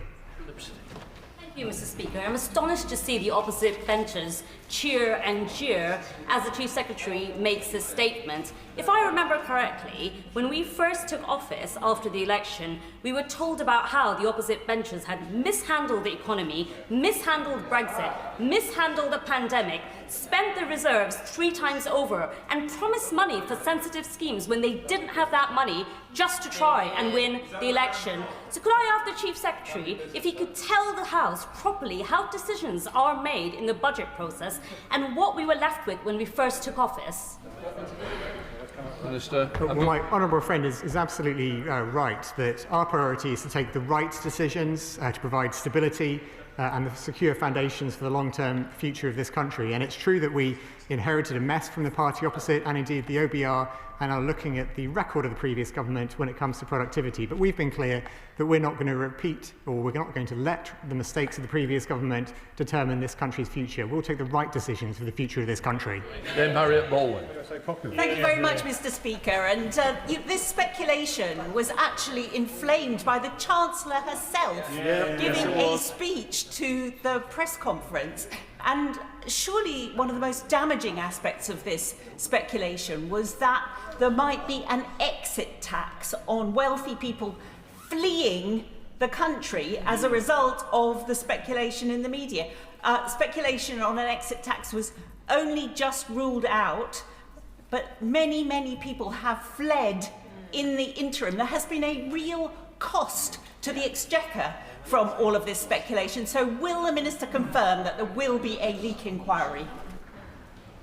Minister. Well, Mr. Speaker, as I've made clear, I'm not going to comment on the ongoing budget process, and nor am I going to engage in speculation about budget measures. I note that this urgent question is around speculation, which I'm not engaging with. It's actually members opposite who seem to be fanning the speculation, so I would discourage them from doing that. Can I say, we have had leak inquiries previously when major statements are coming out. They may be contradicted within days, but they're obviously coming from somewhere. It is worthwhile thinking about. Lawrence Turner. Thank you very much, Mr. Speaker. The Minister said in his response that the Treasury and the OBR are exchanging information, but that did not happen in a period immediately before the last election when spending pressures were withheld from the OBR in a way that the Chair said may have broken the law. Will he confirm that that failure is being corrected for under this government? Minister. Well, I thank my honourable friend for his question, and he's right to point out that the process between the OBR and the Treasury has been strengthened to be more robust and more transparent under this government. And of course it is an iterative process whereby the OBR share their forecasts with us, we share our measures or our proposed measures with them, and it iterates throughout the budget process, culminating in the budget itself on November the 26th. Stephen Flynn. Because there's no doubt that the chaos and uncertainty of this budget process is having enormous consequences for the credibility of the Labour Party and even maybe for the Minister himself at the dispatch box today. But I'm surprisingly less interested in that. I'm more interested in the damage that the government's policies are having on my constituents and their livelihoods. So I'm not asking him to speculate, I'm just asking him to clarify. Does he acknowledge that if the EPL continues in its current form, more of my constituents will lose their jobs? Minister. Mr. Speaker, I'm not going to take lessons on credibility from the honourable gentleman, but what I will say is that he is inviting me to speculate on budget measures, and I will not do so. David. Thank you, Mr. Speaker. Can the Chief Secretary confirm that this will be a budget that prioritises economic growth? I can absolutely confirm that, Mr. Speaker. Bernard Jenkins. Thank you, Mr. Speaker. Can I ask the Minister if I've got this right? The Chancellor made a speech to try and reassure the markets that she was going to plug the enormous black hole in the government's finances. That did reassure the markets to an extent, and the forecast borrowing costs fell. The OBR adjusted their forecast, and then the Chancellor decided that she didn't need to take the measures she had announced in her speech, and the markets have now reacted adversely. This all against the background that the cost of borrowing today has all year been higher than the peak under the supposed Liz Truss disastrous budget. What sort of confidence is that going to give to the British economy? Mr. Speaker, the honourable gentleman is incorrect to say that the Chancellor announced measures in her speech earlier this month. All measures are announced on Budget Day. What the Chancellor set out in her speech earlier this month were the challenges that we're facing as a country and the priorities that will guide her about making the public finances more resilient, with more headroom, to reduce inflationary pressures and to get the cost of borrowing down. Jacob Collier. Thank you, Mr. Speaker. The Chief Secretary will be aware of the vital role that beer and pubs play in my constituency, the beer capital of Britain. So as the Chancellor finalises the budget, will she ensure that this sector, which is facing significant pressure, receives the support that it deserves to thrive and continue serving our communities? Well, Mr. Speaker, whilst I've made clear I won't speculate on what will be in the budget, I will note my honourable friend's passionate case for support for the pub sector, which is so important to all of us and all of our constituents. Andrew Mitchell. Sir Andrew. Mr. Speaker, does the Minister have any understanding at all of the impact of this incontinent briefing and leaking? Contradictory rumours about pensions, inheritance tax and housing, which is enraging so many of my constituents in the royal town of Sutton Coldfield. Does he not agree that normally an omnishambles happens once the budget speech has been delivered and not while it's still being crafted? Well, Mr. Speaker, as I've said earlier in my remarks today, there is always noise and speculation ahead of a budget, but I'm not going to engage in speculation about what the Chancellor is going to announce on November the 26th, because that is when she sets it all out. Chris Vince. Thank you, Mr. Speaker, and I promise the Chamber I won't repeat any of the stories about my mum's career in the HMRC. However, the Minister will know that tax evasion is something that I take very, very seriously. He will be aware that it costs the Treasury billions of pounds each year. So I appreciate he can't speculate what's in the budget, but will he commit his department to be really looking seriously about how we tackle tax evasion with serious investment in the HMRC? Minister. Mr. Speaker, whilst my honourable friend is right that I can't speculate on the contents of the budget, I can thank his mother for her years of service to HMRC. And I can also reassure both her and him and the whole House that tackling tax avoidance, tax evasion and closing the tax cap is a top priority for this government. Bobby Dean. Thank you, Mr. Speaker. The Minister is right to point out that speculation ahead of a budget is not abnormal, but we've actually had speculation throughout most of this year. And I wonder if he will accept that part of the reason is the way that the Chancellor has both constructed and applied her fiscal rules. She set them up with good intentions. We do need fiscal rules in place, but she left herself with minimal headroom in a pretty volatile global economy. And that drives speculation all year round about how she's going to fill the gaps that emerge throughout the year. Does he think that that was a mistake? Minister. Mr. Speaker, I thank the honourable gentleman for his question, and he's right to point to the importance of fiscal headroom in order to make sure public finances are resilient, and that's exactly why the Chancellor has set out that one of her priorities in this budget, in meeting the ironclad fiscal rules, is to ensure that we have more resilient public finances so the government is free to act when the situation calls for it. So Desmond Swire. Given the blatant breach of pre-budget purdah, will the Chancellor follow the proper example set by Hugh Dalton? Yes. Oh, Mr. Speaker, I fear my history is not good enough to know exactly what that question. I feel embarrassed to admit that, but I'm not entirely clear. But I suspect I probably don't agree with him, whatever it is, and I'll leave it at that. Richard Tice. Thank you, Mr. Speaker. Given the chaos around this budget, none of us, frankly, would be at all surprised if the very date itself changed.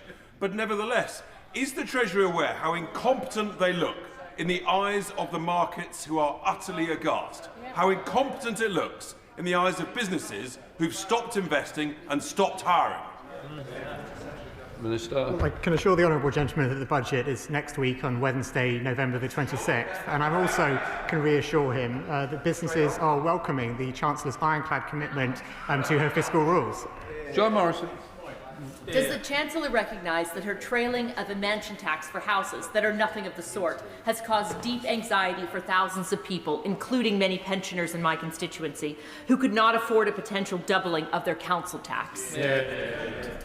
Well, Mr. Speaker, as I made clear earlier in my remarks, it's regrettable the level of noise and speculation ahead of a budget, but I'm not going to engage in further speculation on these measures today. Okay. So, Julian Lewis. I'm disappointed that the Minister doesn't know of the example of the Chancellor who resigned from Attlee's government for inadvertently or otherwise leaking details of the budget.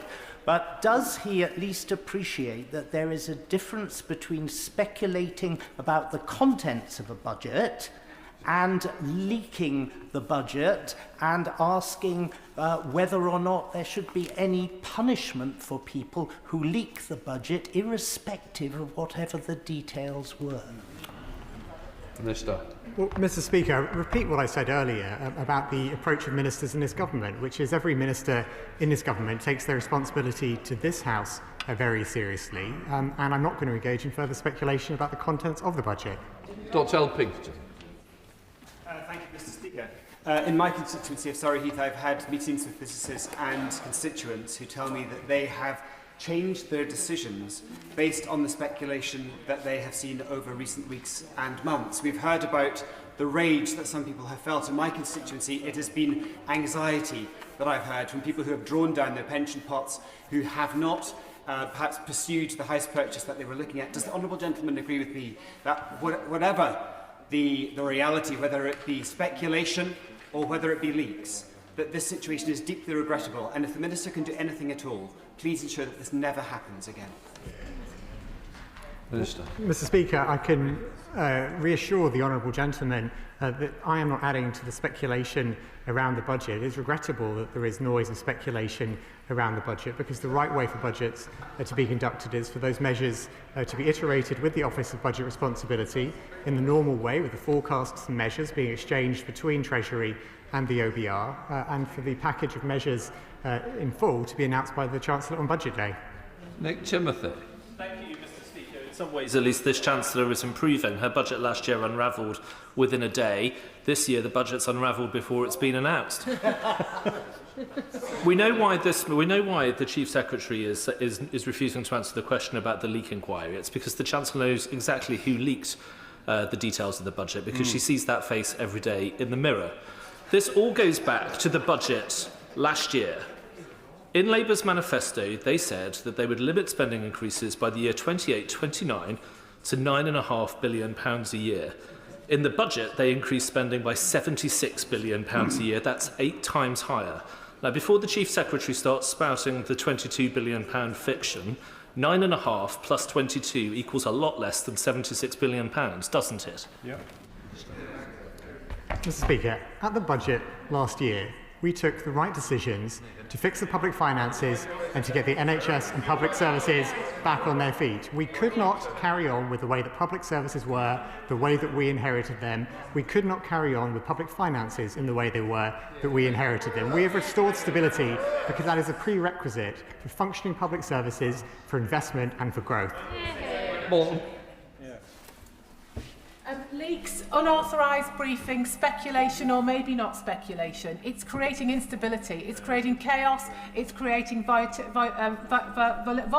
even, and uncertainty for the markets, for businesses and for households in my constituency. So why will the Minister not answer the Shadow Chancellor's question about having an inquiry into what has actually happened? Let's get to the bottom of this. Well, Mr. Speaker, as I said, I'm not going to comment on the ongoing budget process, but in terms of stability that the Honourable Lady mentioned, stability is at the heart of our approach, which is why building more resilient public finances with the headroom to withstand global turbulence is so important in giving businesses that confidence to invest. Dr. Caroline Johnson. Thank you, Mr. Speaker. Mr. Speaker, there appears to have been a lot of speculation about this budget, and it seems to have been the same measures that have been speculated on by a number of different news sources, which is somewhat suspicious of a leak. The Honourable Gentleman, the Minister, must surely recognise there is a possibility of a leak, in which case either he knows who the leak was and that's why he doesn't want to investigate, or he doesn't know the leaks was, in which case he should want to investigate. So I'm not asking Mr. Speaker to speculate on the contents of the budget, so please don't give me that answer again. Why won't you institute a leak inquiry? Mr. Speaker, a number of the Honourable Lady's colleagues have asked the same question today, and my answer has been consistent throughout, which is that I'm not going to comment on the ongoing budget process. Seamus Logan. Mr. Speaker, the chaos and the confusion at the heart of this government is deeply damaging to Scotland, to its economy and to its public services. Constant leaks, briefings, U-turns flowing from the Treasury make the Scottish Government's task all the more difficult, worsened by the Chancellor's refusal to date to meet with the Scottish Secretary of Finance. So can I ask the Minister, can he succeed in persuading the Chancellor to have this meeting, please? Minister. Well, Mr. Speaker, in my role as Chief Secretary of the Treasury, I've met members of the Scottish Government to discuss the fiscal situation. We have a fiscal forum, which is every quarter, with the representatives from the Scottish Government as well as Wales and Northern Ireland, and those are the right ways in which we can have a routine discussion about matters of shared interest. Rick Cross. Speaker, the government have clearly lost control of this complete budget process. While they've been flying kites, businesses across the UK have been sending up distress flares. £40 billion of tax on them in the last budget saw hiring down, confidence down, investments down, and we are now seeing the same again. If any business in this country went to find backing and had as many U-turns as this government is producing, they would not have a chance of finding an investor. So how can any business across the country have confidence in this government?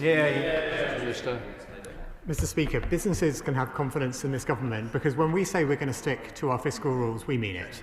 When we say we're going to have more headroom to make our economy and our public finances more resilient, we mean it. And when we say we're going to get national debt down, we mean it, unlike the party opposite when they were in government. Matt Wilkinson. Matt Wilkinson. Thank you, Mr. Speaker. I host a regular business forum with Cheltenham constituents, and what they tell me is that the late date of this budget has undermined their ability to make decisions. The speculation around it has undermined their ability to make decisions on investment. But also they note there's been nearly no speculation about any pro-business measures for someone who's trying to start a business or someone who's trying to grow a business. So might the Chief Secretary of the Treasury take this opportunity to speculate on something that might be useful for the SMEs and larger businesses in my constituency? Minister. Well, Mr. Speaker, whilst the Honourable Gentleman wouldn't expect me to speculate on details, I can reassure him that our budget will support growth by enabling businesses to create jobs, to innovate, to invest and to grow. Luke Evans. Thank you, Mr. Speaker. This urgent question is about budget press briefings. And the Minister has repeatedly said that he takes his responsibilities very seriously. He was asked by the Shadow Chancellor, can he rule out that any of the ministerial team or special advisers had leaked any of the information out to the press? Will he do that from this dispatch box in honour of what he's been saying in answer in his questions this afternoon? Mr. Speaker, I didn't just say that I take my responsibility to this House very seriously. I said that every minister in this government takes their responsibility to this House very seriously. But I'm not going to engage in further speculation ahead of budget. Peter Bedford. Thank you, Mr. Speaker. In the last year, a record £70 billion has been withdrawn from pension schemes through the tax-free lump sum as a result of the fear driven from the uncertainty over the last number of months. Does the Minister understand that constant leaks and policy kite flying is leading to this adverse effect on pensioners' savings? Minister. Well, Mr. Speaker, as I've said earlier in my remarks today, regrettably there is always noise and speculation ahead of the budget, but I'm not going to contribute to all that speculation. Joshua Reynolds. Speaker, when I speak with businesses in Maidenhead, they tell me the one bit of speculation they want to hear at the moment, what they want to see in the budget, is for the Chancellor just to leave them alone. That is such an outrageous thing to have to think, because they know what they think the Chancellor is going to be doing. But given the damage that's been caused by our current Brexit deal, does the Minister understand that a way that we could look to generate £25 billion a year for our economy would be to negotiate a new EU-UK customs union? It's very simple. Minister. Well, Mr. Speaker, the honourable gentleman will be aware of our red lines as a government for not rejoining the customs union. But I can also reassure him that in approaching this budget, the Chancellor's commitment to her fiscal rules will make sure we prioritise having extra resilience in terms of headroom. We'll make sure that we reduce inflationary pressures and make sure we get the cost of borrowing down. It's completed with Jim Shell. Mr. Speaker, last week it was the VAT to increase, next week it's not. Pensions increases featured, then they're not. Income tax to feature, then it's not, and then it is again. The one thing that we're sure is that retailers face £7 billion in extra costs from the 2024 budget. Employers responded by increasing prices and slashing jobs. How is government and the Chancellor going to breathe life into our high street and not sound the death knell for struggling small businesses, as there's a very real fear this budget will bring a very different kind of Black Friday for businesses throughout this UK in the form of closing down sales, which can never ever be allowed to happen? Thank you. Minister. Well, Mr. Speaker, it doesn't count as me engaging in speculation to assure the honourable gentleman that we will set out, as already we have pre-announced, we will set out our new business rates multipliers at the budget, which will have a permanently lower business rates for retail, hospitality and leisure businesses to help high streets across the country.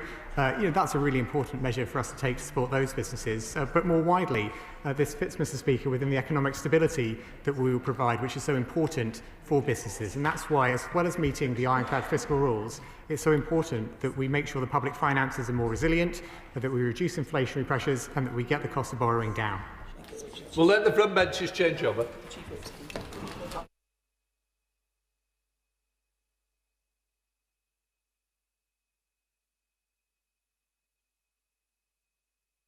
Right. Come to the urgent question. Please, Medi. Diolch yn fawr, Llefarydd, for granting the urgent question. Last week's announcement that nuclear power will return to Wylfa is hugely welcome.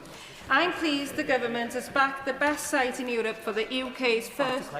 Sorry. Last question. So the question is, can the Minister confirm when the Rolls-Royce contract will be signed, the General Design Assessment completed? Right, Minister, and then I'll come back to you. Thank you, Mr. Speaker. Well, firstly, can I welcome the Honourable Lady's commitment to securing a new nuclear project in her constituency. She and I have had a number of discussions about nuclear power and other energy projects. Mr. Speaker, nuclear energy provides the stable, low-carbon baseload we need to keep the lights on and to support our economy. It is central to our clean power mission. That's why we've launched a new golden age of nuclear, committing £17 billion to the most ambitious programme of new nuclear for a generation. Our small modular reactor SMR programme, led by Great British Energy Nuclear, is an example of British innovation at its best. These mini reactors are smaller and quicker to build than traditional nuclear power stations, and we have been considering which is the best site to kick off the SMR programme now that we have reached that decision. Last week we announced that Wylfa on the north coast of Anglesey in Ismon is our chosen site for GBE Nuclear's first SMR project. A written ministerial statement on this matter was made on Thursday. The initial project will see, subject to contracts, the construction of up to 3 Rolls-Royce SMR units. The site could host as many as 8, subject to future policy and funding decisions. This will deliver the largest industrial investment in North Wales for a generation. It will provide 3,000 good jobs on the site at peak construction. GBE Nuclear is already looking forward to working with Welsh communities on the project, with work due to start on the site as early as next year. We will be progressing the SMR project across this Parliament, working towards final investment decision. Meanwhile, large-scale nuclear power stations will also continue to make a vital contribution in our homegrown clean energy mix, complementing these SMRs. And we will continue to act decisively, invest ambitiously, and work with communities, investors and our allies to deliver this golden age for new nuclear. Glynis Smith. And thank you for that, and I will get my next urgent question over properly. I am pleased that the government has backed the site in Wylfa, and as I have mentioned Wylfa several times in this chamber, Wylfa is recognised as the best site in Europe. Can I firstly pay tribute to the teamwork over decades from elected members from all parties, campaigners, businesses and the local community who have fought long for new nuclear at Wylfa. Ynys Môn has known nuclear for 65 years, with a strong local college and university ready to train a skilled workforce of the future. To maximise the success of this project, the government must work with the local authority on behalf of our community to deliver tangible economic and social benefits. This includes maximising opportunities in the local supply chain. The potential is clear, but the challenge is turning it into reality. After many false dawns and broken promises, my optimism is cautious. We know the cost of failure on Ynys Môn. When the Wylfa Newydd project collapsed, it robbed a generation of the opportunity to live and thrive in their community. Recent data from the NIA now shows that nuclear jobs on Ynys Môn are at a record low. We cannot afford further setbacks. Clear timelines and transparent decisions are therefore essential. Can the Minister confirm when the Rolls-Royce contract will be signed, the general design assessments completed and the final investment decision made? The SMR project, as it stands, is already 4 years behind the previous Horizon project at Wylfa. The project had a planning application and was approaching a final decision before collapsing. Funding the SMR project at Wylfa remains critical. While the government's £2.5 billion for the SMR programme is welcomed, most of the cost at Wylfa will currently be funded privately. Given the problems of the past, and that Wylfa will host a fleet of SMRs, a first-of-their-kind reactors, is the government prepared to demonstrate its full commitment? We cannot let this historic opportunity to slip through our fingers yet again. This is a unique opportunity to create a project which will deliver for our language, our culture and our young people. I urge the government to work with myself and key stakeholders and developers to provide the best project ever to deliver prosperity and energy security. Minister. Thank you, Mr. Speaker. Well, can I thank the Honourable Lady for that contribution. She's right that, of course, the community in Ynys Môn have faced a number of false starts under the previous government. This is a historic opportunity, a huge moment with this project moving forward with tangible timelines in place now, and the £2.5 billion that she references, and of course Rolls-Royce taking forward this initial 3 SMRs, but with the potential for more in the future. People will start to see jobs very soon. We expect there'll be work on the site as early as next year, and as I say, there'll be 3,000 jobs on site in the construction phase at its peak. I do want to join her in paying tribute to all those who have worked on this project over a great many years. There have been a lot of false starts, a lot of disappointment, but I think last week was a huge moment to recognise the potential for the site being realised with this next generation of nuclear. But I actually think also, Mr. Speaker, for the UK to see SMRs move forward after years of them being talked about to the actually moving forward, and with that the huge investment that comes into the social and economic fabric of communities like the Honourable Ladies. The Prime Minister spoke last week about the investment in colleges, for example, to make sure we have the skilled workforce in the local area. And nuclear prides itself on creating many well-paid, sustainable jobs. And her community, of course, in previous generations of nuclear has benefited from that. We're determined to make sure those economic and social benefits are felt for her constituents, but also right across the UK. Lizzie Collins. Thank you, Mr. Speaker. My constituency of Morecambe and Loonsdale hosts Heysham 1 and 2 nuclear power station, providing the most clean energy of any UK constituency. So obviously I'm keen that Heysham continues to be part of our golden nuclear future. So does the Minister join me in eagerly awaiting the report of the regulatory review, particularly on the outdated semi-urban population density criteria? And will he work with me to ensure that the benefits of Heysham as a site are known across the industry? Yes, sir. Well, my honourable friend rightly again highlights the huge economic advantage of nuclear.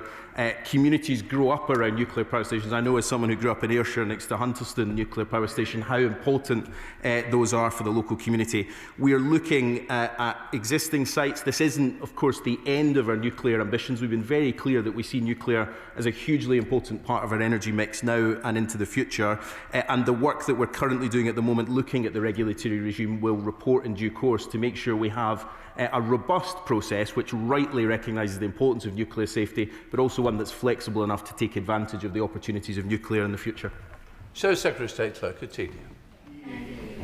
Speaker, it's no secret that I'm a fan of new nuclear in this country, so I welcome the progress on SMRs. If we are going to have a strong economy and a good standard of life, then we need abundant, reliable, cheap energy. Nuclear works in the winter, it runs 24/7 for AI, and it's 100% clean to boot. It uses 3,000 times less land than wind and solar, and the latest prices around the world shows it can be much cheaper too. So the Conservative position is that we need a lot more nuclear. We were the party that overturned the complete failure to start any British nuclear plants under the last Labour government, so I say this with some feeling. I've been told that there was just one nuclear welder left in this country when we started work on Hinkley Point C. We invested in the supply chain and skills, which had completely withered under the previous government, but now the most important thing is to keep building. I personally signed off a third large nuclear plant at Wylfa because it is the best site that we have. It could host both large-scale and SMRs. So by ruling out large-scale at Wylfa and ditching the 24-gigawatt target, are they calling time on new large-scale nuclear? That's what it looks like to the rest of the country. That would be a huge mistake, and it is the same mistake they made the last time they were in power. If we want cheap energy and growth in this country, then when it comes to nuclear, we need to build, build, build. The Minister talked about power generation from SMRs, but he's talking about power in the 2030s, but industry are being told 2042 at the earliest. Is that really the best they can do? Who is right? Now, we have plans to make nuclear build much cheaper. In fact, we laid radical amendments to their planning bill to cut environmental red tape. They voted against it, but the Nuclear Regulatory Task Force will report soon. Can they confirm they will consider our proposals when they do? And lastly, would he agree with me that it is fundamentally absurd for the Green Party to talk about clean power in this country whilst having a policy to dismantle Britain's nuclear power plants? Well, Mr. Speaker, let me start at the end, because it is nice in this place we have a rare moment of consensus now and again. And I would add, of course, our friends in the Scottish National Party, and I'm not quite sure about Plaid Cymru. Some of them support nuclear, some of them don't, even though we're building in Wales. She's right to say that the bedrock of a clean power system has to be nuclear, and it's also an economic opportunity, as we all know. So I welcome that brief bit of consensus. But of course, she talks about build, build, build. Actually, all the party opposite did was consult, consult, consult. Because she talks about signing off new nuclear. None of it's been built. It's easy to sign off things, but there was no money committed to it, not a penny of funding committed by the previous government. So I would just say, on one of the biggest days for our domestic nuclear industry in a very long time, it was remarkable to hear opposition spokespeople last week talk down the sector. They talked big for 14 years, but built very, very little. Not a single new nuclear project was complete in their entire time in office. And that's because they didn't put any funding into delivering it. We've committed almost £20 billion of real money to build real projects, because we're ambitious about our nuclear future, we're ambitious about Sizewell C, we're ambitious about this SMR programme, and we haven't ruled out any future gigascale projects, but our ambition is matched by funding to actually deliver these. Wylfa was the absolute best site on offer, and that's why we've been really clear. We chose it to host this most important flagship project of this United Kingdom. We're delivering jobs and investment in Wales, and we're delivering the next generation of nuclear after many, many, many years of disappointment by the party opposite. Will Crichton. Thank you, Madam Deputy Speaker. I am grateful. Madam Deputy Speaker, Scotland's Deputy First Minister Kate Forbes told the SNP conference that her government would not allow Labour to turn Scotland into a nuclear playground. I guess she knew her audience, though, given her reputation as the common sense member of that government, she should have known better, because that kind of playground politics is an insult to Scotland's nuclear workers, thousands of whom leave Scotland each work to highly unionised, safe, skilled jobs in England and now Wales to build the next generation of nuclear power stations. Does the Minister agree with me that Scotland could have these jobs? Dounreay could have these jobs, Torness in East Lothian could have these jobs, Hunterston and my friend's constituency could have these jobs if it wasn't for the Dr. No's of the SNP and their outdated opposition to nuclear power. Well, I can't help but notice that none of the SNP MPs are in the House for this statement on nuclear, so they're not defending that ideological objection that they seem to have. But my honourable friend, not surprisingly, is absolutely right to highlight the playground politics of Scotland's government at the moment, which is holding back investment right across the country, but also the energy security that's necessary.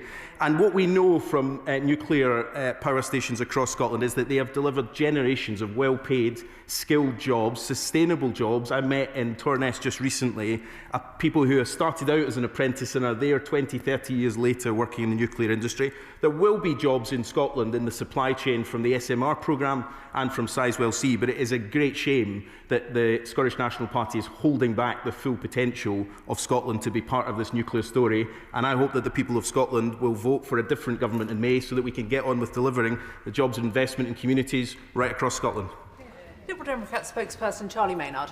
Thank you, Madam Deputy Speaker. New small modular reactors do have real potential to help reduce our reliance on foreign gas and bring down energy bills, as well as bring a welcome boost to jobs and investment in Anglesey. SMRs should be where the focus is when it comes to nuclear, not so much on big, expensive nuclear power stations that cost multiples more and take far longer to build. So while we're pleased to see these SMRs coming forward as a part of a mix of cost-effective and safe decarbonised power generation, will the government please confirm they will also maintain focus on boosting wind and solar power generation in order to bring down everyone's energy bills? And will my honourable friend for Thornbury and Yate has also been working closely with constituents who will now be disappointed with the alternative site of Oldbury has not gone forward. So can the Minister also clarify what the future now is for that site? Yeah, well, can I thank the honourable gentleman? He's right to say how important this next generation of nuclear is, but alongside other technologies. And I think we've been really clear. Our clean power mission is about wind, it's about solar, it's about storage, but it's also about nuclear. And I think that combination is how we deliver our energy security, get off the volatility of fossil fuels, but also create thousands of jobs across the country. We need all of that. He's right to highlight the Oldbury site, which is also a hugely important nuclear site and owned by Great British Energy Nuclear as well. We continue to look at the future potential for Oldbury, but also for other sites. This isn't the limit of our ambition as a government on nuclear, it's the next stage of that. Wylfa was judged as the best possible site for the SMR programme. It's our flagship programme, and right that we put that on the best possible site, but we are ambitious about the future of nuclear as well, and Great British Energy Nuclear is looking at a range of sites across the UK, including Oldbury, and also including sites in Scotland for the future of what nuclear projects might be. Charlotte Nichols. Madam Deputy Speaker, while this announcement is a welcome step forward for the SMR programme and for the community on Anglesey after suffering many broken promises and false starts, it is abundantly clear that the UK will not meet our future clean energy needs without further gigawatt-scale plants alongside SMRs and AMRs. To that end, with Wylfa having been widely considered one of, if not the best, sites in the UK for a full gigawatt-scale reactor, does the Minister grasp the urgency in setting up the roadmap the wider nuclear industry needs for future gigawatt sites beyond Sizewell C? Well, Madam Deputy Speaker, can I start by saying my honourable friend is a huge champion of the nuclear industry, and I've learned a huge amount from her in my time in this post, and I'm sure the whole nuclear industry is grateful for the work that she does on the APPG and in other activities throughout the House to make sure that these issues are always top of the agenda.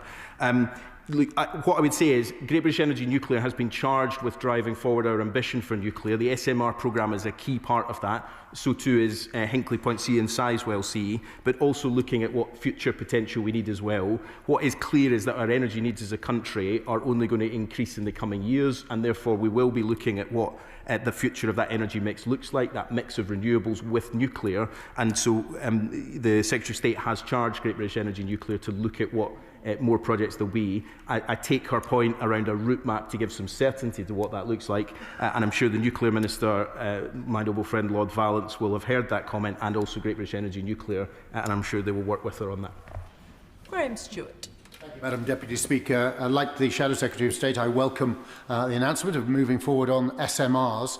But like his extremely knowledgeable honourable friend, I'm concerned about gigawatt scale. Wylfa is truly the best site for a gigawatt scale nuclear development. It's also, when you build in that way, you create a lot of jobs in North Wales, whereas bringing in a modular, pre-made SMR will do less so. Why was the decision made to put SMRs and Wylfa, when Wylfa is practically unique in its attributes for large-scale giga nuclear production, and there are many sites that could host SMRs? Please could you explain that to the House, because I'm genuinely don't know the answer. I'm grateful for a genuine question in the House of Commons. I always appreciate it.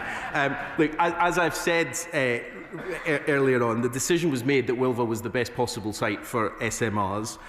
This is a hugely important project for us, starting with 3 SMR units, but with the potential at Wylfa to increase that, which is a huge opportunity that the Wylfa site has. He's right to say it would also have hosted gigascale, but the challenge for us was, after a great many years of Wylfa being promised lots of things, actually the option on the table was a project with funding right now and with a clear pathway to delivery on a really important site that will deliver the outcomes we need as a country, or potentially future wait for another spending review where we might make a decision about future nuclear. We are ambitious about what the future of gigascale nuclear would look like, but right now funding has been confirmed for SMRs, and it was right that Wylfa, with its significantly important as a site, but also with a skilled workforce, takes advantage of that after what has been a significant amount of time of being promised things, but not delivered. As I've said, we haven't said that this is the limit of our nuclear ambitions, but we'll say more in due course about what future sites might look like, and Great British Energy Nuclear is looking at those now. Steve Rice. Madam Deputy Speaker, can I welcome the announcement of the new SMRs at Wylfa? This is British innovation we can be proud of, leading to decarbonisation of our electricity grid and helping to combat climate change. This is exactly the sort of policy that my constituents in Exeter want to see from this government. Does the Minister agree with me that supply chains at Wylfa and at Sizewell C will benefit businesses, workers across the entire of the United Kingdom alongside the local areas that they are based? Minister. Yeah, my honourable friend is right to say, and we should all, and I know we are actually, the consensus has been really welcome today, hugely proud of this British innovation. We've got a huge opportunity here to be at the forefront of what will be a technology that I have no doubt at all will change the energy system of a great many countries around the world, and Britain can be at the leading edge of that. So it's a hugely important moment, and we should recognise that.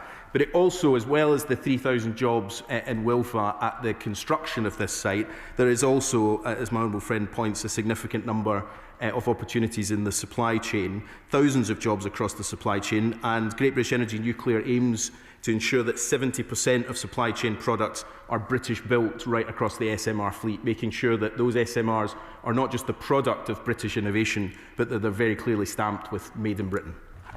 Sir Julian Lewis. No one likes to consider the prospects of international conflict, but we've seen from that between Ukraine and Russia how dangerous a situation can be when fuel supply installations are targeted.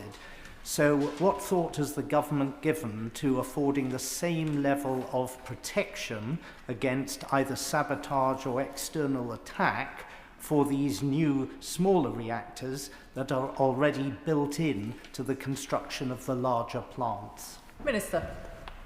The honourable gentleman asks a typically important question.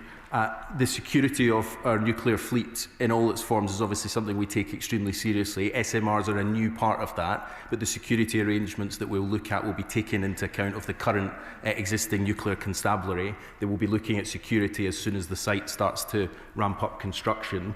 There's a broader question which we've been looking at across government around how we make sure our critical national infrastructure is protected in an increasingly hostile world, not just from physical attack and sabotage, as he points out, but also from cyber attack, which is becoming more of a priority. And my department and the Cabinet Office are working together to come up with a more detailed plan for how we make sure we're doing that. But the security of all of our energy infrastructure is obviously of a top priority. Alan Gemmell. Thank you, Madam Deputy Speaker. Can I congratulate the Minister on this announcement and the thousands of jobs it will create? Is he as disappointed as I am in the SNP's immature stance on new nuclear in Scotland? And the thousands of jobs that means my communities in Ayrshire with Hunterston will not have access to. Is there anything he can do to change their mind, short of a stonking Scottish Labour victory next year? Minister. Well, can I welcome my honourable friend's point? He's right to say that I think it is an immature policy on nuclear. Nuclear has been a part of Scotland's energy mix for decades, an important part of its energy mix. Tens of thousands of people have had good, well-paid jobs as a result of that in my honourable friend's constituency and across Ayrshire and across the other nuclear sites in Scotland. I think they are perhaps beyond explaining on this and so many other things. After almost 2 decades in power, I think the only answer for Scotland is change. Joshua Reynolds.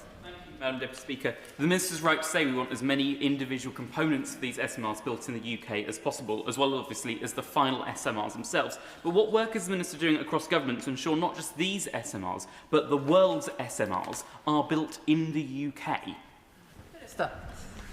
I think it's a hugely important question, and this is why I say that this is a really significant moment for British innovation, because we are now moving forward quickly to make sure that we are at the forefront of this innovation so that other countries that are already looking to the Rolls-Royce designs can benefit from these as well, but made in Britain. And of course, the aim of SMRs that's different from gigascale nuclear is that we get to a point where the replicability of them is such that we can produce for the export market the SMR technology as well. That's important for our allies across the world who want nuclear to be part of their energy mix, but it's hugely important economic opportunity for this country as well. Tom Hayes. Thank you, Madam Deputy Speaker. David Cameron sent Wylfa to the wall. George Osborne begged the Chinese to invest, and we're still unpicking that mistake. And then you have the situation where Theresa May nearly kills off Hinkley Point C, and with it Sizewell C. And that's the first 9 years of the 14 years of Conservative government. It actually gets worse. So with Labour, you have plans getting off the ground to end our reliance on dictators like Putin, and it is to be commended. Can I ask the Minister to set out how we will build our nuclear future in all parts of the UK, and may I make a particular recommendation for Dorset? Because we have Windfrith, which could be a really big part of our nuclear future. Minister. Well, I have to say, Madam Deputy Speaker, I was rather expecting every question today to be, could an SMR be built in my constituency? That my honourable friend is the first, so he wins a prize for that. Look, he makes the point, and I won't labour it, but we had a lot of promises and a lot of big talk from the government on nuclear, but very little actually delivered. And the truth is there was no money put forward for any of these things. It's easy to sign and say we want to deliver something, but without actually putting any money forward, nothing is going to happen. We've committed to almost £20 billion of funding to make Britain's new golden age of nuclear a reality, and that is what will deliver jobs in his constituency and right across the country. But we are ambitious about the future of SMRs. They are able to be sited in a great many more places than traditional nuclear. We've asked Great British Energy Nuclear to look at the range of sites that are possible right across the United Kingdom, not just those sites that were traditionally designated for nuclear projects. That opens up huge opportunity for the energy mix of the future, and of course for jobs and investment and training right across the supply chains as well. James Wild. Thank you, Madam Deputy Speaker. And in the spirit of consensus, which untypically the Energy Minister just moved away from, I join in welcome this announcement. I was advising the then Energy Minister when the Hinkley contract was signed and when the Horizon project was proceeding before Hitachi withdrew. So I'm keen to see development at Wylfa and beyond. Can the Minister confirm what tangible steps are being taken to accelerate approval of Rolls-Royce's design and other SMR designs, and by how much? And when does he expect the first SMR to be operational at Wylfa? Minister. Well, I thank him for that, and I genuinely say that I think with all the debates we have about our energy mix at the moment, nuclear may be a point of general consensus, and that is important for the industry, in fact, so I welcome his comments. Look, on the exact details of the timelines, I'm afraid I'm not the nuclear minister, so I will get my noble friend Lord Valence to write to him on that point. But in terms of the overall timeline for the SMR programme, our ambition is that they will be online in the mid-2030s. There's obviously a significant amount of work to do in terms of the site itself and the designs moving forward, but we want to make sure that we're moving everything possible to get these done quickly, because we have a first mover advantage as a country if we can prove this technology works and set about expanding it and looking at the export market for it internationally. David Baines. Thank you very much, Madam Deputy Speaker. I strongly welcome this. Nuclear is a growing sector. Just on Friday in Haydock, in my constituency, I helped to officially open Delkia as new HQ. They're a company that's relatively new that does a lot of work in this sector. Can the Minister assure me and small businesses and medium-sized businesses like Delkia in my constituency that they'll benefit from this growth supported by this government? Minister. Yeah, my honourable friend makes a really important point. This is the investment in these projects is felt in communities right across the country, in his constituency, but in small businesses right across the country. And also through those opportunities, of course, it's creating apprenticeships and opportunities for young people to set out in their careers in the energy industry. So, as I said earlier, Great British Energy Nuclear's ambition is that 70% of the supply chain products that will build these SMRs will be built in Britain. That's a hugely important investment right across our economy. Of course, 70% might not be the ceiling of our ambition, but this is an opportunity for communities, for businesses, to come forward and say we can help build this innovative, hugely important part of our future energy mix, and we're really excited about the opportunities that presents. Liz Saville-Roberts. And I welcome this announcement. Plaid Cymru supports new nuclear at Wylfa unequivocally, as well, of course, as at Trasfynydd. Last week's statement also announced AI growth zones with 2 sites in North West Wales, one at Holyhead and the other at Trasfynydd. Could you please provide further information on the infrastructure therefore required in Trasfynydd, especially in relation to data centres and energy supply? Well, I'm grateful to hear the Honourable Lady's support for nuclear. I think as a party, Plaid Cymru has different views on this, but I'm glad to hear her support for new nuclear. There is... The AI growth zones are all about us trying to designate an area for data centres, which is important for our future economic development, but in a way that allows us to plan strategically how power will get to it and what the transmission infrastructure is required, and also to give confidence that there will be infrastructure in place so that data centres know that is a site that they can invest in, which brings forward significant amounts of private investment. If there are specific questions she has about the infrastructure, I'm very happy to speak to her outside of the House. Catherine Atkinson. Thank you, Madam Deputy Speaker. There will be good, well-paying jobs at Rolls-Royce in Derby to get these reactors built, which won't just benefit those doing them, but will also power up the local economy too, putting money in the tills of shops, restaurants and pubs. And there's huge pride in knowing the crucial roles being played in powering Britain with clean energy. Can the Minister tell us more about the work being done to maximise the extra jobs and prosperity that will be delivered in Derby, Warrington, Wylfa and other sites as a result of this Labour government's investment in this historic project? Minister. Well, I thank my honourable friend for the question, and she's right to point out the wider impact that investment has, not just in the nuclear supply chains, but in the investment in local communities that drives forward. Nuclear tends to have much more sustainable, well-paid, trade unionised jobs than other parts of our energy system, and that does mean that there are wider economic benefits for those who work in the nuclear industry. We want to see a great many more jobs in nuclear right across the country. We should be hugely proud that Rolls-Royce is taking forward this project in the UK, hugely innovative project. The UK at the forefront of this new technology, a technology that will change the future energy system for the UK and across the world, and we're really proud that those will be built in Britain. Sarah Pochin. Thank you, Madam Deputy Speaker. Reform UK believe in investing in nuclear energy and welcome this news for the North West region, which will bring jobs and growth, including in my constituency of Runcorn and Helsby. We're told that the Wylfa SMR will start producing power mid-2030s, but given the procurement process is through the Great British Energy / Nuclear Company, a publicly owned government company, how can the Secretary of State or the Minister, I beg your pardon, assure us that this will not turn into another HS2 with spiralling costs and missed deadlines? Well, first of all, let me say, when I said there was a moment of consensus in the House, I didn't for a second assume that reform might be part of that consensus, but I welcome that finally on taking a serious position on the country's energy security, and I welcome that. Look, we are committed to delivering this SMR programme as quickly as possible. It's important for our energy security and for our energy mix, but it's also important to make sure we're delivering the SMR programme as quickly on an international level as possible. Great British Energy Nuclear is an expert company that was set up, in fact, by the previous government government to make sure that we're steering through these projects with expertise right at the heart of it, with a board that are nuclear experts. That remains an important part at the heart of this. It's in their interests and in all of our interests for these projects to move forward as quickly as possible.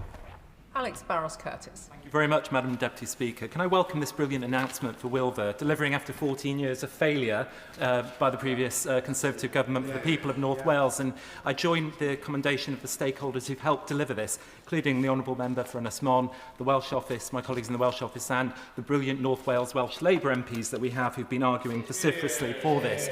This will be central to cutting energy costs and honouring our green energy commitments. So will the Minister assure me that this is just the sign of more great things to come for Wales from this UK Labour government? Minister. Well, I thank my honourable friend, and can I repeat my thanks to all those across the House, in fact, who have been involved in these projects over many years, but in particular in recent months to colleagues in the Welsh Government and to Labour MPs from Wales who have been campaigning on this, and indeed to the Honourable Lady for Ynys Môn who has campaigned on this issue as well. It's right to say that there are jobs coming from this project in Ynys Môn, but that there are wider jobs coming from the energy transition right across Wales, from an investment in the transmission infrastructure, to our investment in renewables projects, to the Celtic Sea and all the jobs that go with it, delivered by this government's commitment to clean power, not just to delivering the energy system of the future, but the jobs that go with it, an industrial strategy that creates jobs in Wales after 14 years of a lack of industrial policy leading to job losses across the country. This is the beginning of great things for Wales, leading the way in this, and I know with their expertise, with their skill, with their commitment to this, they'll do a fantastic job and make this country proud. Jim Shannon. Madam Deputy Speaker, can I thank the Honourable Lady for Ynys Môn for the UQ today and for giving us the opportunity to participate. The Minister will know right away that I absolutely welcome the UK's first modular reactor nuclear power station, recognising the strong heritage, nuclear heritage and expertise of that in Wales. It is imperative, of course, that we all share that, that we have the same capacity in Northern Ireland without reliance on an all-island network. Will government commit to working with the Legislative Assembly to create a similar project in Northern Ireland and provide power to homes and businesses throughout the area that I represent, and indeed right across Northern Ireland? Thank you very much. Well, Madam Deputy Speaker, I should have come prepared with a line on whether an SMR could be sited in Strangford, and I'm sorry, because I should have known that that was coming.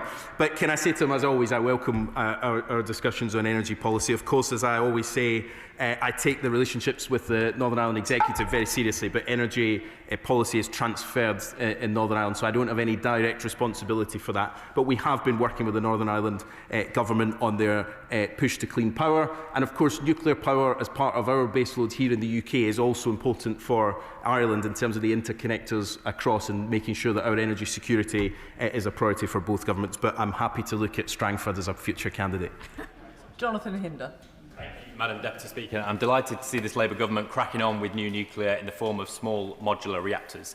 When the Rolls-Royce site in Barnoldswick in my constituency was saved from closure during the pandemic, there was a specific reference to future SMR manufacturing work mentioned in the dispute resolution agreement negotiated by my own trade union, Unite. Now, I know this government is committed to creating clean jobs in all parts of the country, so with that in mind, will he and relevant ministers impress upon Rolls-Royce SMR that some of the jobs created by this must come to Barnoldswick?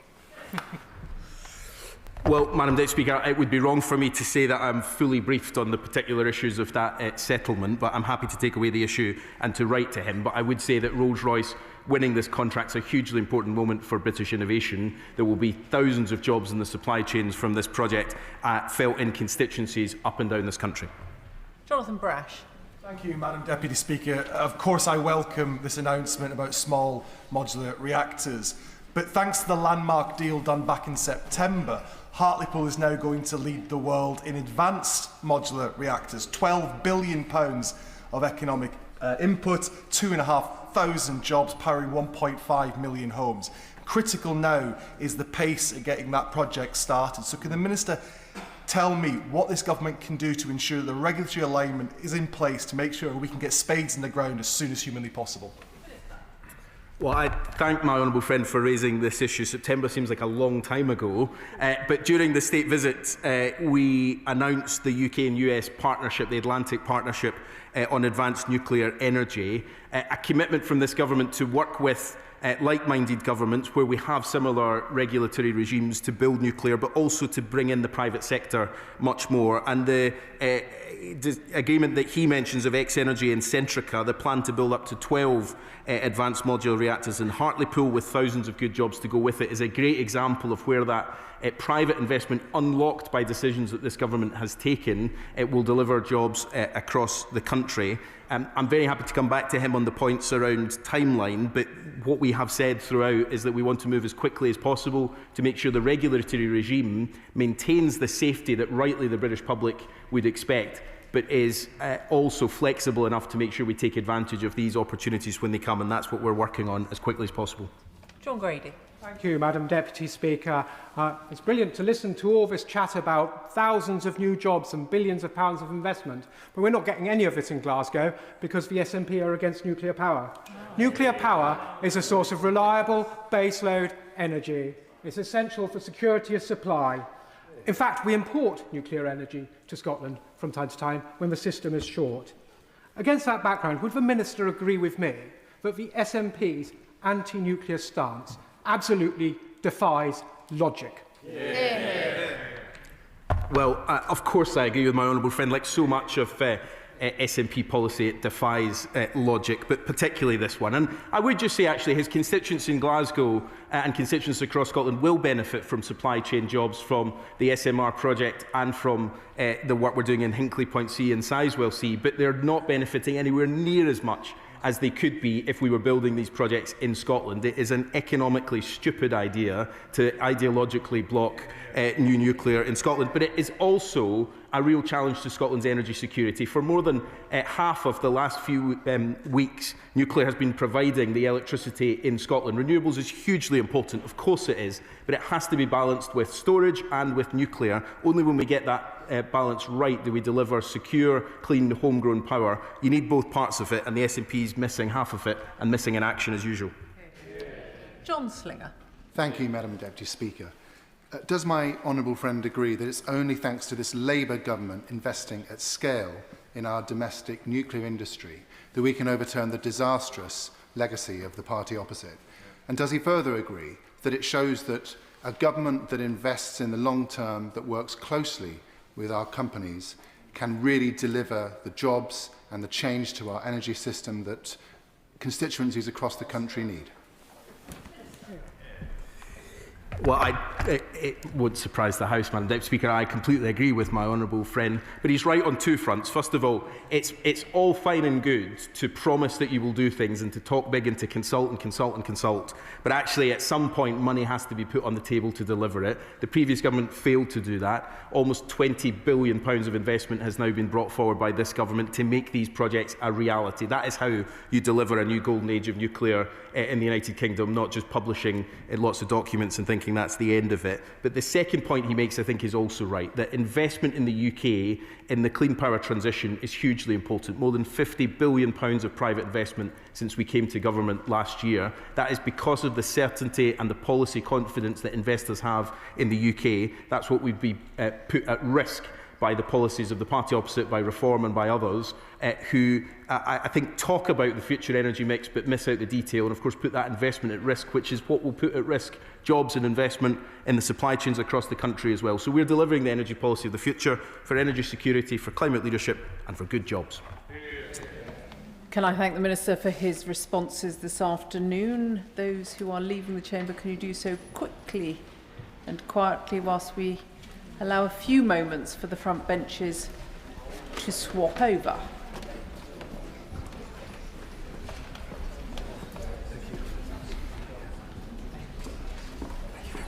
Which brings us to an urgent question on illegal waste dumping and organised crime.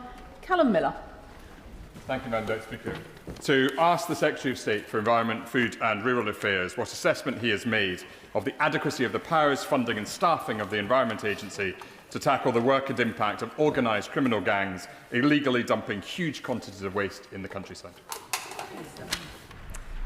Thank you, Madam Deputy Speaker. And to first convey apologies from the Minister for Nature. She would have loved to have been here for this question, but is currently attending COP30 in Brazil. So in her absence, I will be doing my absolute best to answer all of the questions from members of the House on this important issue.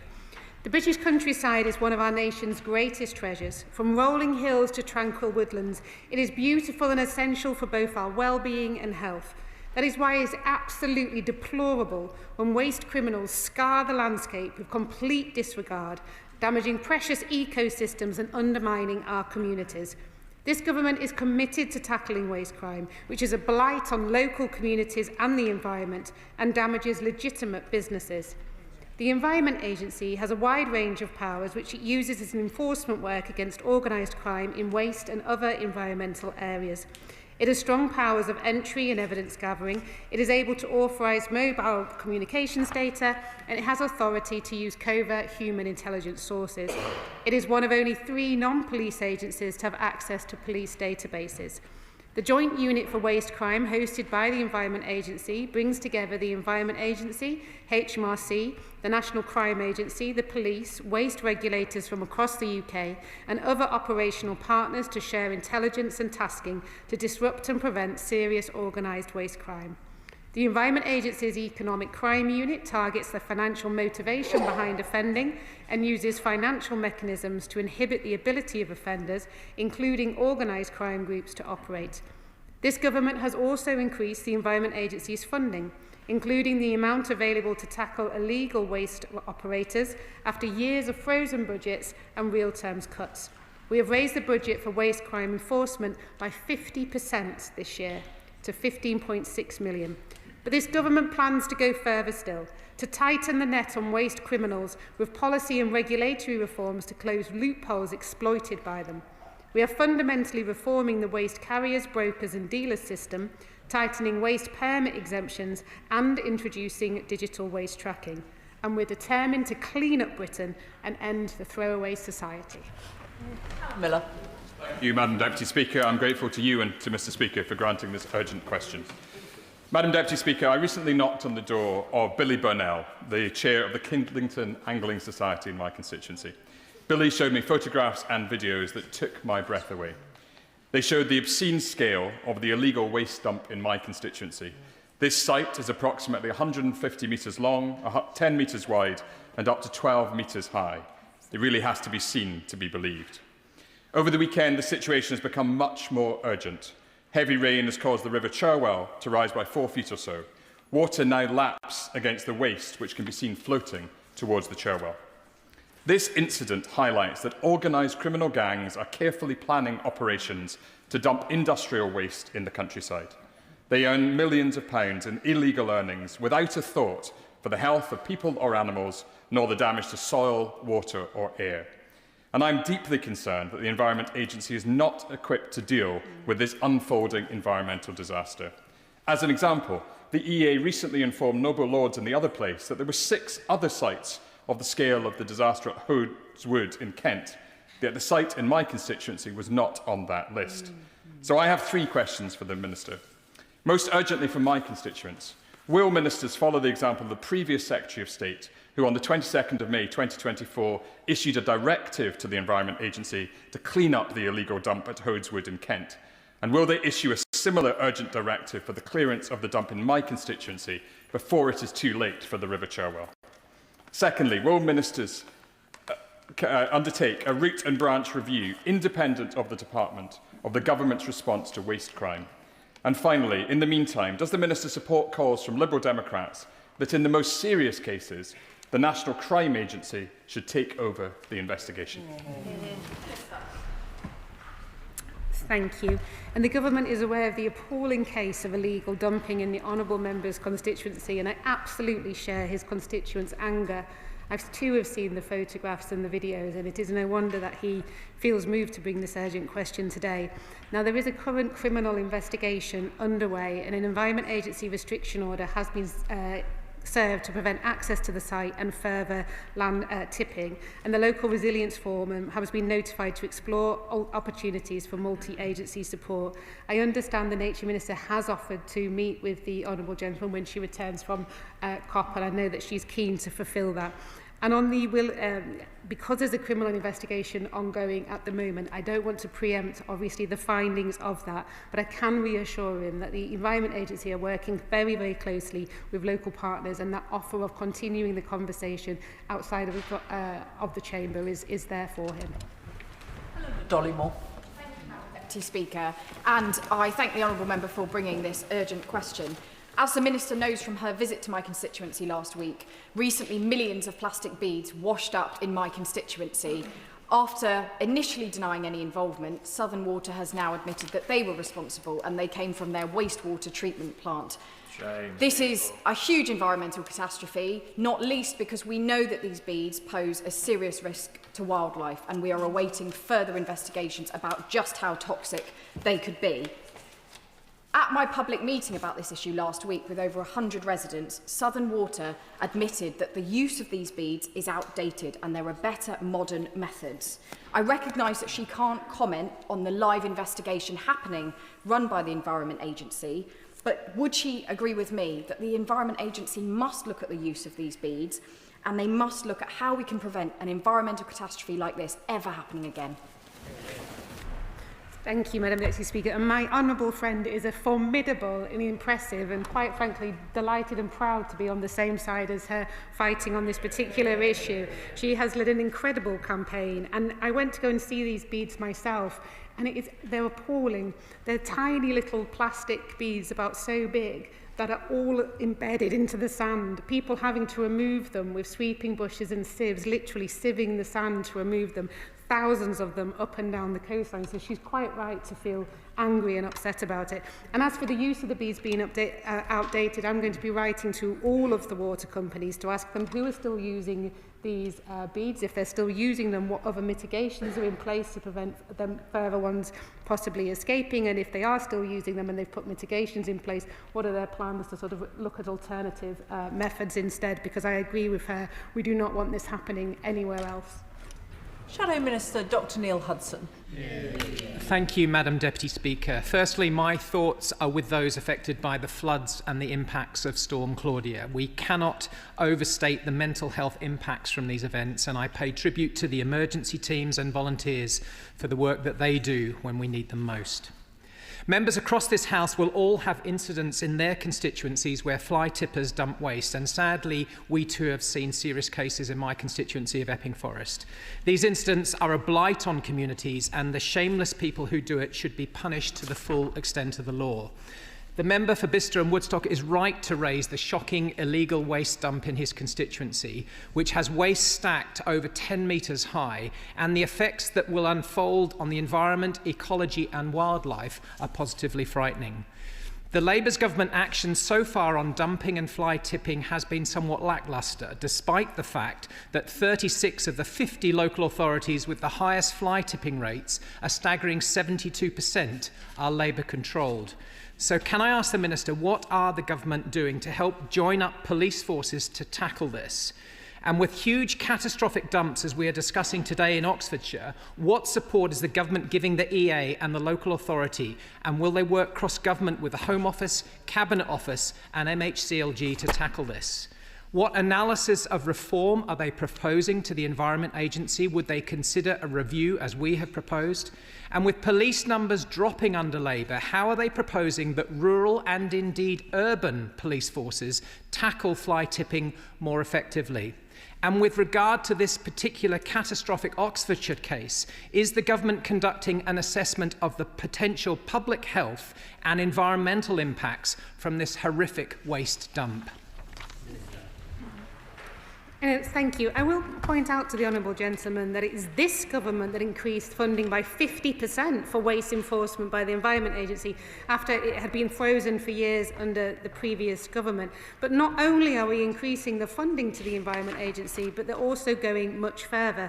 They're reforming the carrier broker deal regime, moving from the regulation of waste management and transport from light touch system into environmental permitting. We're doing waste permit exemption reforms to change those rules, digital waste tracking so we can actually see where the waste ends up, and packaging extender producer responsibility to look at reducing the amount of pollution, things that need to go into waste system as well, and simpler recycling reform. My honourable friend, the Nature Minister, has been working hard ever since being elected to deal with the legacy that she inherited of problems in the waste environment. Jessica Morden. Madam Deputy Speaker, Newport Council is really prioritising tackling waste crime and fly tipping, and we've seen a drop in incidents this year as we see more fixed penalty notices handed out. Much of the waste is, as others have said, dumped by rogue traders posing as legitimate businesses using false number plates often. Can the Minister remind the House some of the tools that the police and local authorities have already, and what more can Welsh and UK governments do working together to help Newport Council?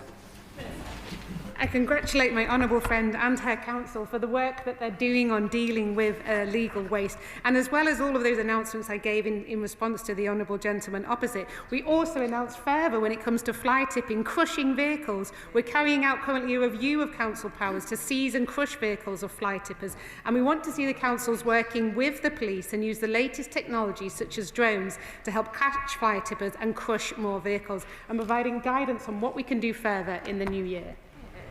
Liberal Democrat spokesperson Sarah Dyke. Thank you, Madam Deputy Speaker. Waste crime on an industrial scale is blighting rural communities across the country, costing the UK economy £1 billion a year. And it's even been described as the new narcotics from the former CEO of the Environment Agency. The Environment Agency needs the resources to both investigate the criminal activity leading to the waste dumping and prevent environmental damage and toxic runoff, not just one or the other. Waste crime is significantly underreported, criminal activity is widespread, with little chance of being prosecuted. So will the Minister confirm today whether her government will back Liberal Democrat amendments in the other place to the Crime and Policing Bill that would designate serious and organised waste crime as a strategic policy threat by establishing a national action plan, collect and publish waste crime data on a quarterly basis, establish an independent review into serious and organised waste crime, and will she support the National Crime Agency to prevent and effectively prosecute serious and organised waste crime? Thank you. And again, I share the Honourable Lady's anger at what's happening in our beautiful countryside when we see these more and more evidence of illegal dumping. So as I mentioned, their total budget for 2025, the Environment Agencies, and 26 has increased and includes £15.6 million for waste crime enforcement. And this is a 50% increase. And overall, the Environment Agency have been able to increase its frontline criminal enforcement resource in the Joint Unit for Waste Crime Area and environmental crime teams as well. It has a wide range of powers, but of course we're always keen to look at what further could be done. Chris Hinchliffe. Deputy Speaker, alongside its people, our natural heritage is the most important part of our national identity. Yet every week, profiteering corporations and organised criminals treat it as a giant dumping ground for pollution and waste. It is these enemies of our countryside, not asylum seekers escaping hardship and persecution, who are the clear and present danger to our nation. And notwithstanding what the Minister has already said, the status quo is clearly failing. So how will the Minister ensure we finally start holding all those who trash our environment to account? And again, I share my honourable friend's upset and anger at the state that some of these waste criminals leave our countryside. There are many measures we're taking forward, but just one which I think will be particularly important, and I know the Nature Minister was keen for me to mention is the digital waste tracking system, and this will replace outdated methods for monitoring waste movements within and outside the UK. So this will be a really excellent way of actually tracking where does this waste end up and be able to see that in a digital way. And waste holders will record waste movements digitally at each transfer point, making it easier to share with regulators and improving timely compliance checks. This is just one of the many reforms that we'll be introducing. Wendy Morton.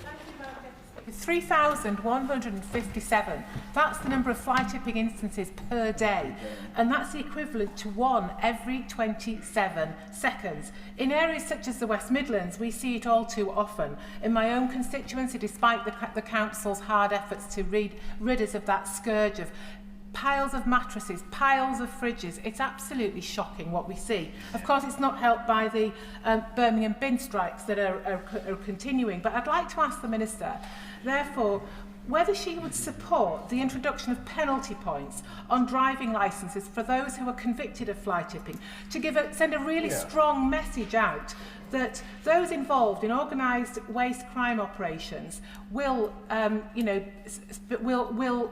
pay for the misery that they incur on our communities. Thank you, and agree that the appalling state that fly tippers leave our environment in. And of course, we're looking at the reviewing council powers to seize and crush vehicles of fly tippers. And we want to see the councils working more closely with the police and using latest technology. And we're providing more guidance on what they can do in the future. But I'll make sure the Nature Minister hears her other ideas as well. Josh Newbury. Thank you, Madam Deputy Speaker. Lying on the edge of the West Midlands conurbation and with plenty of country lanes and quiet beauty spots, communities in my Cannock Chase constituency, particularly my home village of Norton Keynes, know all too well the impact of fly tipping and organised waste crime. We on this side of the House have not forgotten the deep cuts made to the Environment Agency under the Conservatives and the Liberal Democrats. So can the Minister assure us that this government will make sure that the Environment Agency has the resources and powers it needs to go after those who make a living out of exploiting people and businesses and destroying our precious environment? My honourable friend is absolutely right, and that's why that we've introduced the 50% increase in the Environment Agency's total budget for waste crime enforcement to enable them to have the powers and the resources to do exactly that, go after those waste criminals who are ruining our countryside. Bradley Thomas. Thank you, Madam Deputy Speaker. Well, I think we're probably all agreed that illegal fly tipping is a scourge on so many of our constituencies. And whilst I'd really like to praise Bromsgrove District Council for the work that they do in clearing up illegal fly tips, I'm particularly concerned around the impact of cross-border crime. My constituency is adjacent to the West Midlands, a different police authority. What assurance can the Minister give to me and to my constituents, particularly those in villages on the northern fringe from Romsley across to Withell, that the government is doing every single thing it can to ensure that all authorities are empowered to ensure that we get to the bottom of this and put illegal fly tipping to an end once and for all?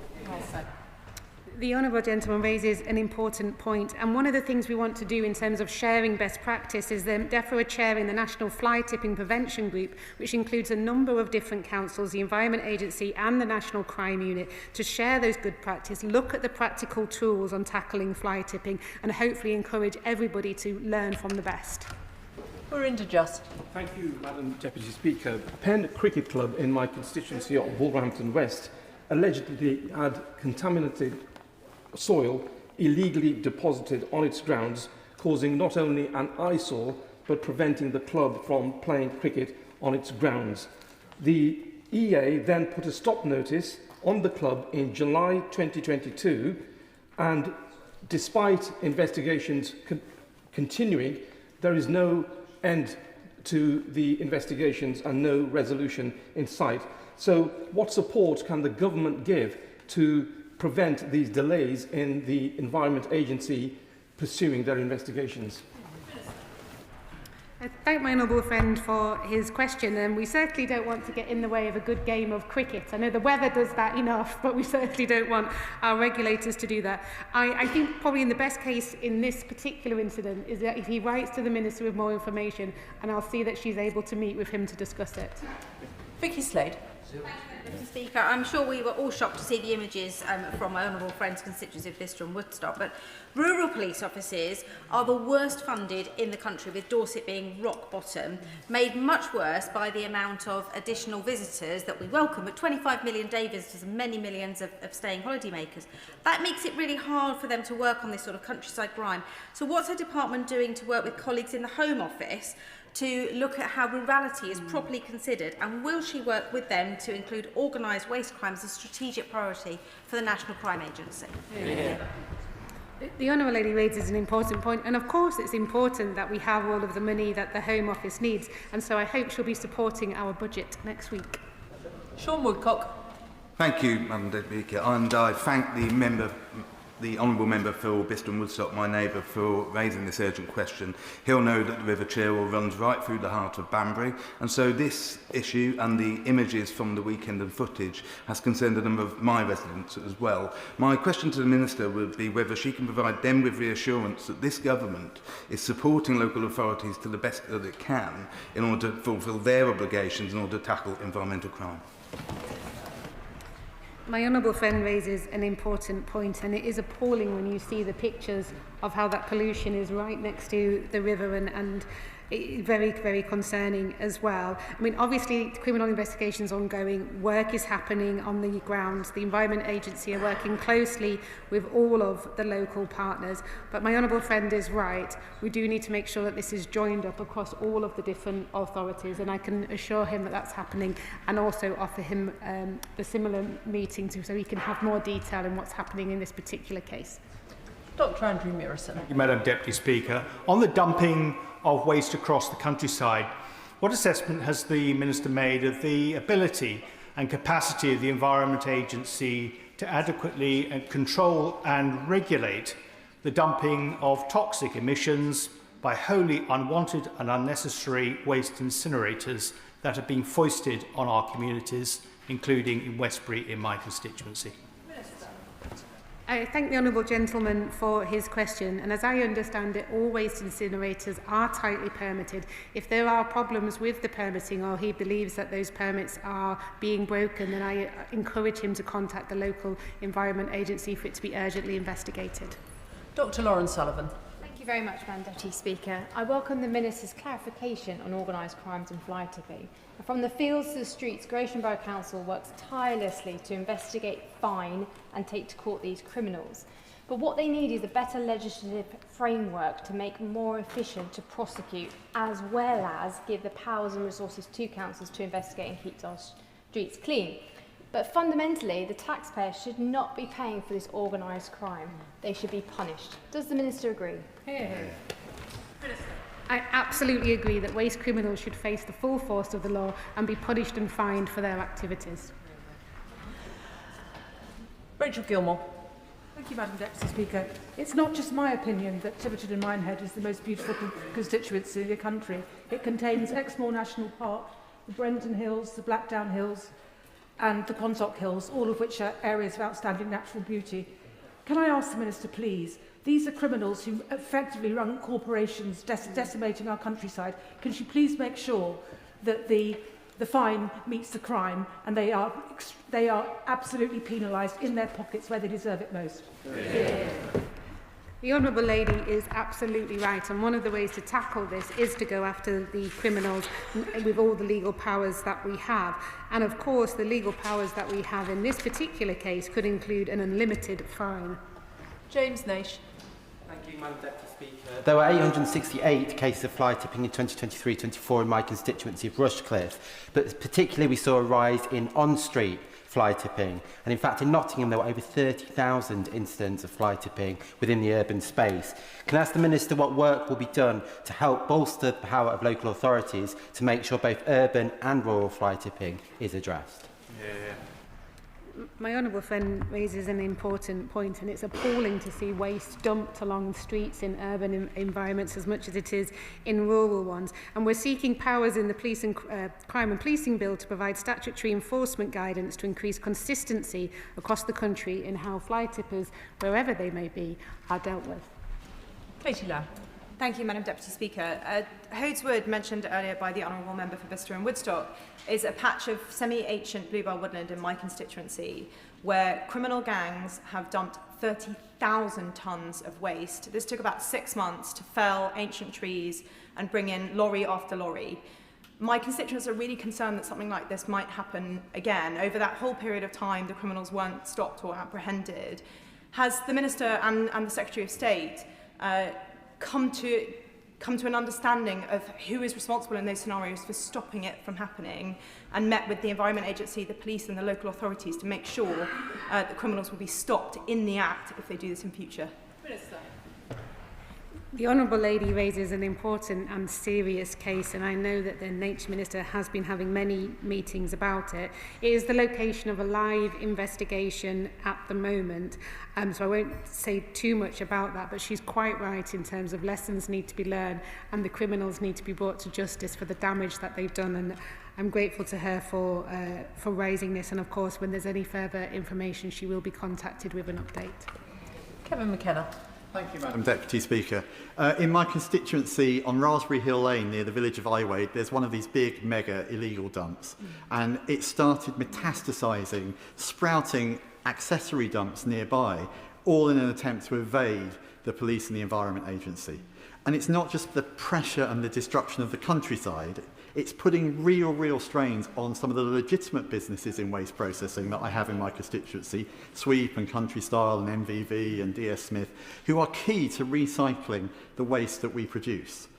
Can the Minister tell my constituents the ways in which we're not only increasing the capacity for the Environment Agency and the police to handle this in terms of extra resources, but also how we're boosting the capability of those agencies, particularly with the skills and the cross-agency working that is needed to really get to the bottom of this really serious organised crime? Yeah. I thank my honourable friend, and I'm horrified to hear such an appalling thing has happened in his constituency. And he's right, and we should praise the legitimate waste businesses who do a proper job and work within the confines of the law. And I want to reassure his residents, as well as increasing funding, we are also looking at increasing the powers available to the Environment Agency and the powers available to the local authority to ensure that we don't continue to see these appalling acts happening right across our country. Victoria Collins. Speaker. In my constituency of Harpenden and Berkhamsted, a 200-tonne illegal dump has left a farmer with a £40,000 clean-up bill, and even the risk of criminalisation if he can't afford to clear it quickly. And yet a meeting cross-agency clarified that no single agency takes responsibility for investigating these large-scale incidents on private land. When perpetrators are caught, the fixed-term penalty is a pitiful £1,000. And this is for a crime that costs the economy £1 billion. Does the Minister agree that the enforcement gap, where victims shoulder the costs of organised crimes while the penalties remain pitiful, is completely unacceptable? And will the government help to establish a single accountable authority to investigate waste crime on private land and ensure penalties reflect the true cost of these offences? The Honourable Lady raises an important point, and I'm sorry to hear about the impact that's had on a farm in her constituency. I think one of the most important reforms we can do is around the carrier and broker deal regime, which will mean be able to better track exactly when waste transfers from one place into another. And that going from this light touch system that we have at the moment into environmental permitting. This means tougher background checks for operators and tougher penalties for those who break the law. Lauren Edwards. Speaker, Brambletree Wharf in Borstal in my constituency has been blighted by an illegal tip for years. A council enforcement notice recently expired without the site being cleared, and yet unfortunately I've recently been informed that the Environment Agency will not be prosecuting those responsible, instead leaving it to the local council. So what steps will the Minister take to ensure that the Environment Agency uses all the powers at its disposal to tackle this criminal activity? The Honourable Lady raises an important issue, and I'm sorry to hear that there won't be prosecution going forward. She might want to write to the Nature Minister with more details and information, so that's maybe something we could look at in more detail than we have currently now. Graham Stewart. Thank you, Madam Deputy Speaker. Correlation is not causation, but no one has so far in the Chamber mentioned the fact that our environmental levies on legal waste disposal go up and up and up, correlated with rises in crime dumping. So is it possible that we've gone too far in that direction because we're creating an incentive, regardless of the enforcement we do? If there's enough money in it, we will have criminals doing this, and there's no point being in this chamber wringing our hands and urging greater enforcement if we've created the fundamentals of an economy that we can never fix. I thank the Honourable Gentleman for his question. And of course, we need to have a legal operating system. And it does need to be based on the cost of enforcement. We can't have a legal system operating where it ends up costing the government and costing taxpayers more. So, of course, there needs to be a system that is fair and operates well. But I think fundamentally, one of the problems we have an issue with waste crime is that the Environment Agency was previously so badly underfunded. Thank you very much, Madam Deputy Speaker. Whilst the dumping and the criminal gangs that perpetrate the dumping are one part of it, the other part of this are the businesses that seek to circumvent the legitimate routes to get rid of their waste by passing on to those companies to illegally dump in the first place. So can the Minister say a bit more about what action might be taken to educate businesses about their responsibilities for their waste, and also what this government can do to prosecute not just the dumpers but the people producing the waste and not dealing with it themselves? Honourable friend is absolutely right. I think there does need to be greater education on who we are giving our waste to, but it's also why the digital waste tracking will be so important and make such a difference, because we will actually see if the waste is ending up in the place that it's meant to end up in. Iqbal Mohammed. Madam Deputy Speaker, in 2023 to 24, there were 1.15 million fly tipping incidents across England, with about 47,000 classified as tipper-load lorry size or industrial. An unauthorised waste dumping tip fire in Dewsbury occurred in early 2012. It burned for 4 weeks, causing significant disruption and house evacuations, and cost over £1.2 million to manage and to clear the waste. There is no excuse for fly tipping, and perpetrators must be made to pay for the clean-up. What resources is the government providing Kirklees Council to help keep waste and recycle centres maintained and open, and what enforcement is the EPA taking to take action against illegal dumpers? The Honourable Gentleman raises an important issue, and of course this is why, as I've already mentioned, we have the National Fly Tipping Prevention Group, which is looking at sharing best practice, so different local authorities coming together to share best practice and look at how we're tackling this right across the country, because it's unfortunately an issue that seems to be everywhere at the moment. John Slinger. Thank you, Madam Deputy Speaker. I commend the government's action in this space. A contact of mine who used to work in environmental health tells me there's a misplaced perception that in our covert surveillance regulation, the Regulation of Investigatory Powers Act, directed surveillance prohibits surveillance of fly tipping hotspots, yet surveillance of a place is not directed surveillance. The statutory code of practice makes this clear with in-practice examples, but it simply needs updating to give fly tip surveillance examples. That could liberate the enforcement agencies to catch far more criminals and produce a much-needed deterrent. Could my honourable friend look into this? I thank my honourable friend for his question. Now, the Environment Agency is able to authorise mobile communications data and the authority to use covert human intelligence sources. But of course, if there's more that can be done, I urge him to write to the Nature Minister with further details and maybe even request a meeting with her. Bobby Dean.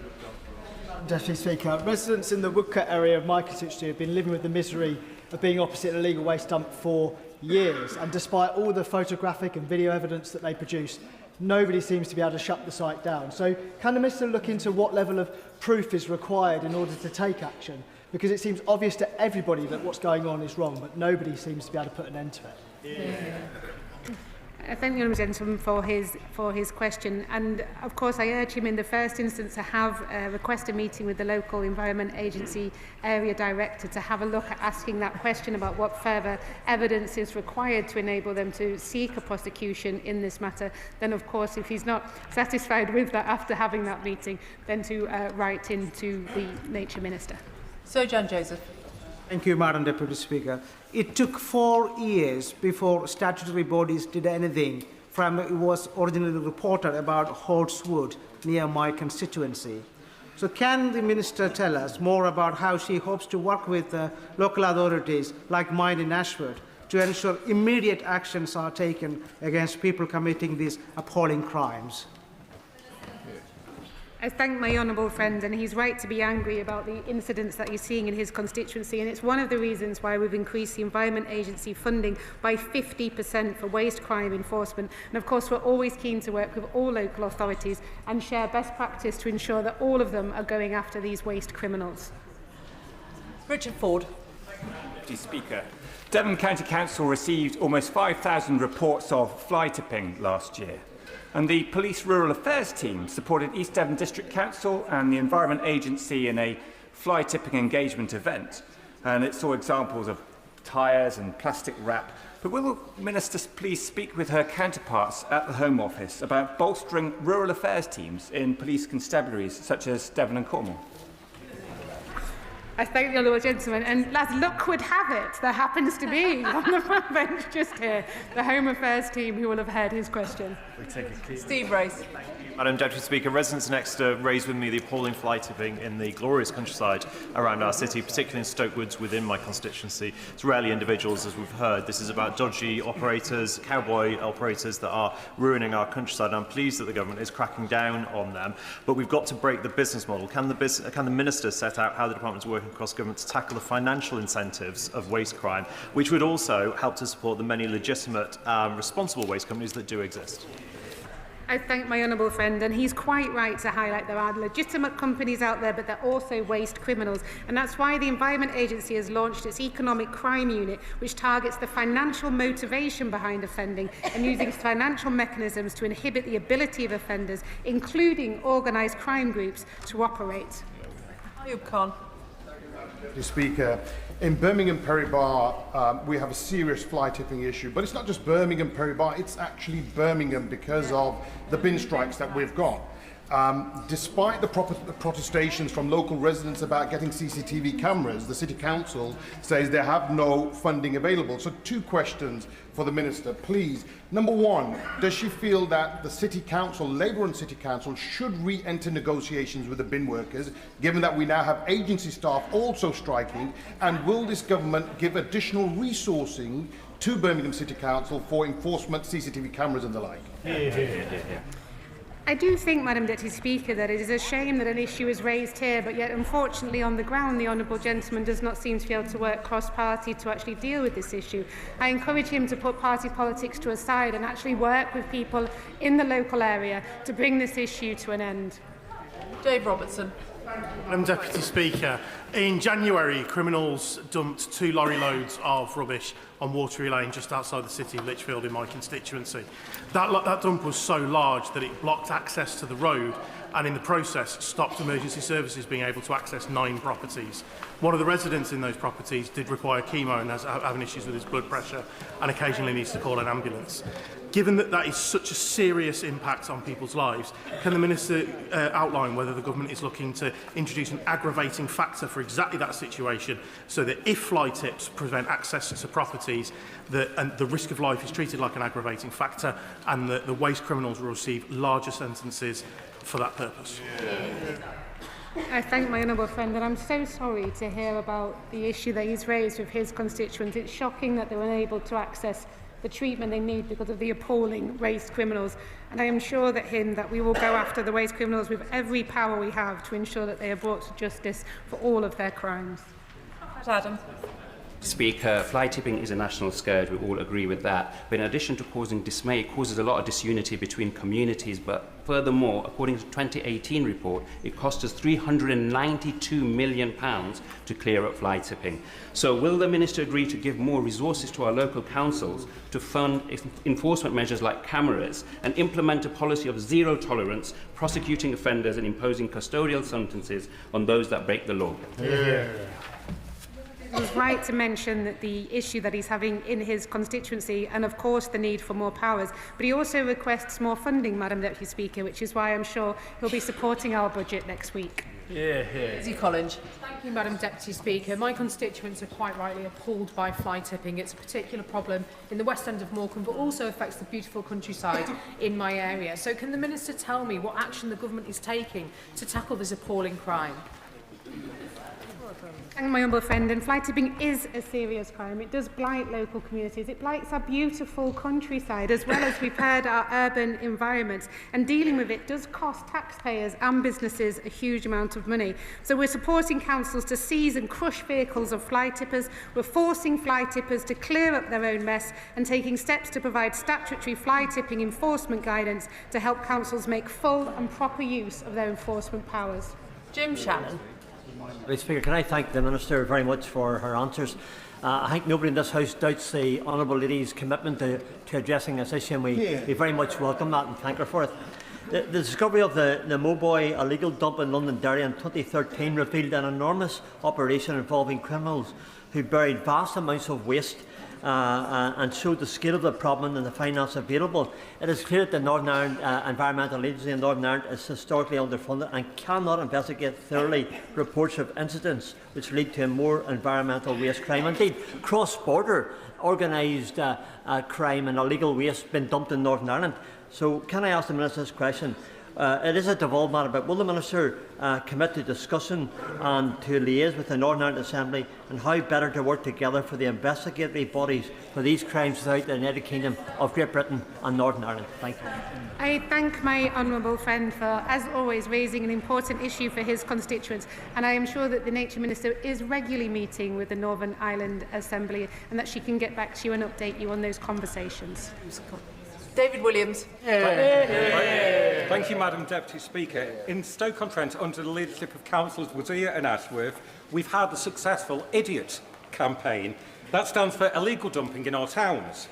As a result, we've seen the numbers of fines go up and the amount of fly tipping is reducing too. Now, would the Minister agree with me that the IDIOT campaign is an aptly titled name for such a campaign?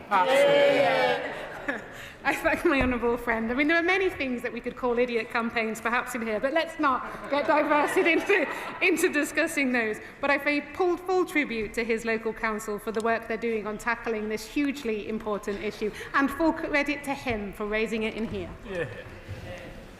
Can I thank the Minister for her answers this afternoon? If any members are planning to leave, could they do so quickly and quietly? Let's give them the front benches a couple of moments to swap over.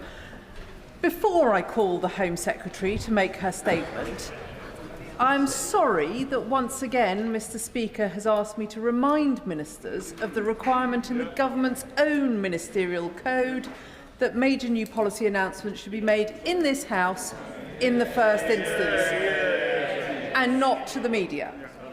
This afternoon's statement has already been the subject of very extensive media coverage, both over the weekend and this morning, including a lot of policy detail. Honourable and right honourable members on the government benches were very quick to criticise ministers in the previous government for this kind of behaviour, but the Home Office seems to have a particular problem with making media announcements before ministers come to make statements to the House. I know that the committee chaired by the Honourable Member for North Dorset is looking at this matter, and I look forward to reading their recommendations. Statement: Asylum policy, the Home Secretary.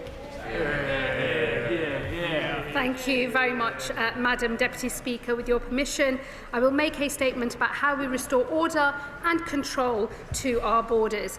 I do so as this government publishes the most significant reform to our migration system in modern times. This country will always offer sanctuary to those fleeing danger. But we must also acknowledge that the world has changed, and our asylum system has not changed with it. Our world is a more volatile and more mobile place. Huge numbers are on the move. While some are refugees, others are economic migrants seeking to use and abuse our asylum system. And even genuine refugees are passing through other safe countries searching for the most attractive place to seek refuge. The burden that has fallen on this country has been heavy. 400,000 have sought asylum here in the last 4 years. Over 100,000 people now live in asylum accommodation, and over half of refugees remain on benefits 8 years after they have arrived.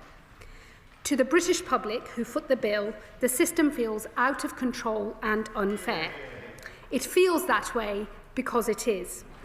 The pace and scale of change has destabilised communities. It is making our country a more divided place. There will never be a justification for the violence and racism of a minority. But if we fail to deal with this crisis, we will draw more people down a path that starts with anger and ends in hatred. I have no doubt about who we really are in this country. We are open, tolerant, and generous. But the public rightly expect that we can determine who enters this country and who must leave. To maintain the generosity that allows us to provide sanctuary, we must restore order and control. Rather than deal substantively with this problem, the last Conservative government wasted precious years and £700 million on their failed Rwanda plan, with the lamentable result of just 4 volunteers removed from the country. As a result, they left us with the grotesque chaos of asylum seekers housed in hotels, shuttled around in taxis, with the taxpayer footing the bill. My predecessor as Home Secretary picked up this dreadful inheritance and rebuilt the foundations of a collapsed asylum system. Decision-making has been restored, with a backlog now 18% lower than when we entered office. Removals have increased, reaching nearly 50,000 under this government. Immigration enforcement has hit record levels, with over 8,000 arrests in the last year. The Border Security Bill is progressing through Parliament, and my predecessor struck a historic agreement with the French, which means small boat arrivals can now be sent back to France. These are vital steps, but we must go further. Today, we have published Restoring Order and Control, a new statement on our asylum policy. Its goals are twofold. Firstly, to reduce illegal arrivals into this country, and secondly, to increase removals of those with no right to be here. It starts by accepting an uncomfortable truth. While asylum claims fall across Europe, they are rising here. And that is because of the comparative generosity of our asylum offer, when compared to so many of our European neighbours.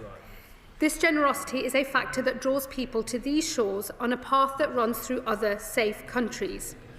Nearly 40% come on small boats and over perilous channel crossings, but a roughly equal number come here legally via a visitor, work or study visa and then go on to claim asylum. They do so because refugee status is the most generous route into this country. An initial grant lasts 5 years, which is then converted almost automatically into permanent settled status. In other European countries, things are done differently. In Denmark, refugee status is temporary and they provide safety and sanctuary until it is possible for a refugee to return home. In recent years, asylum claims have hit a 40-year low. And now, across Europe, countries are tightening their systems in similar ways. We must act too. We will do so by making refugee status temporary, not permanent. A grant of refugee status will last 2.5 years, not 5. It will be renewed only if it is impossible for a refugee to return home. Permanent settlement will now come at 20 years, not 5.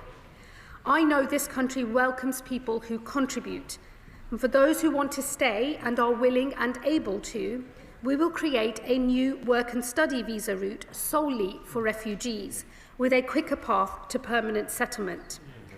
To encourage refugees into work, we will also consult on removing benefits for those who are able to work but choose not to.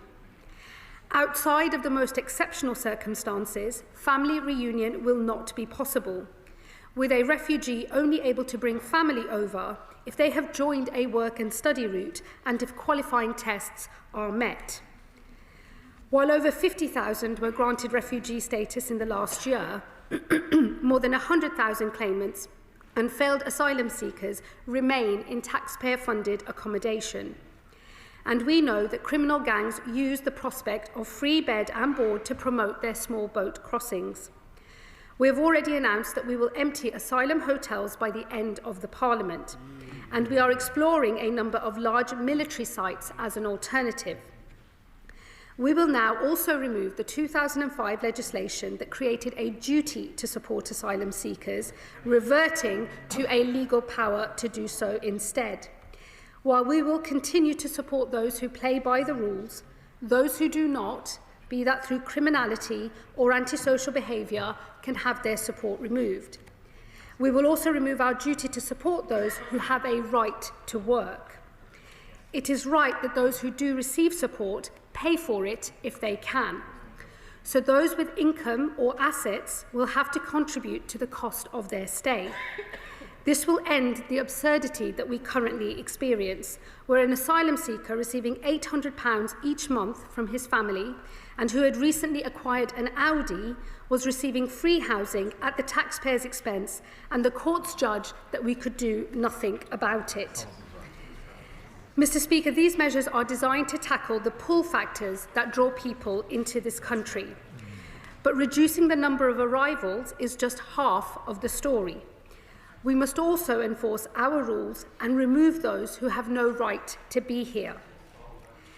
This will mean restarting removals to countries where they have been paused. In recent months, we have begun voluntary removal of failed asylum seekers to Syria once again. However, there are still many failed asylum seekers here from Syria, most of whom fled a regime that has since been toppled. Other countries are planning to enforce removals, and we will follow suit. Where a failed asylum seeker cannot be returned home, we will also continue to explore the possibility of return hubs, with negotiations ongoing. We must remove those who have failed asylum claims, regardless of who they are. Today, we are not removing family groups, even when we know that their home country is perfectly safe. There are, for instance, around 700 Albanian families living in taxpayer-funded accommodation, having failed their asylum claims. This is true despite an existing returns agreement, and that Albania is a signatory to the European Convention on Human Rights. So we will now begin the removal of families. Where possible, we will encourage a voluntary return, but where an enforced return is necessary, that is what we will do.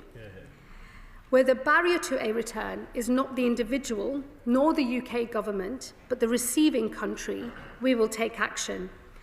I can announce today that we have told Angola, the Democratic Republic of the Congo, and Namibia that if they do not comply with international rules and norms, we will impose visa penalties on them. And I am sending a wider message here. Unless other countries heed this lesson, further sanctions will follow. Much of the delay in our removals, however, comes from the sclerotic nature of our own system. In March of this year, the appeals backlog stood at 51,000 cases. This government has already increased judicial sitting days, but reform is required. So we will create a new appeals body staffed by professional independent adjudicators, and we will ensure there is early legal representation available to advise claimants and ensure their issues are properly considered. Cases with a low chance of success will be fast-tracked, and claimants will have just one opportunity to claim and one to appeal, ending the merry-go-round of claims and appeals that frustrate so many removals. While some barriers to removal are the result of process, others are substantive issues related to the law itself. There is no doubt that the expanded interpretation of parts of the European Convention on Human Rights has contributed. This is particularly true of Article 8, the right to a family life.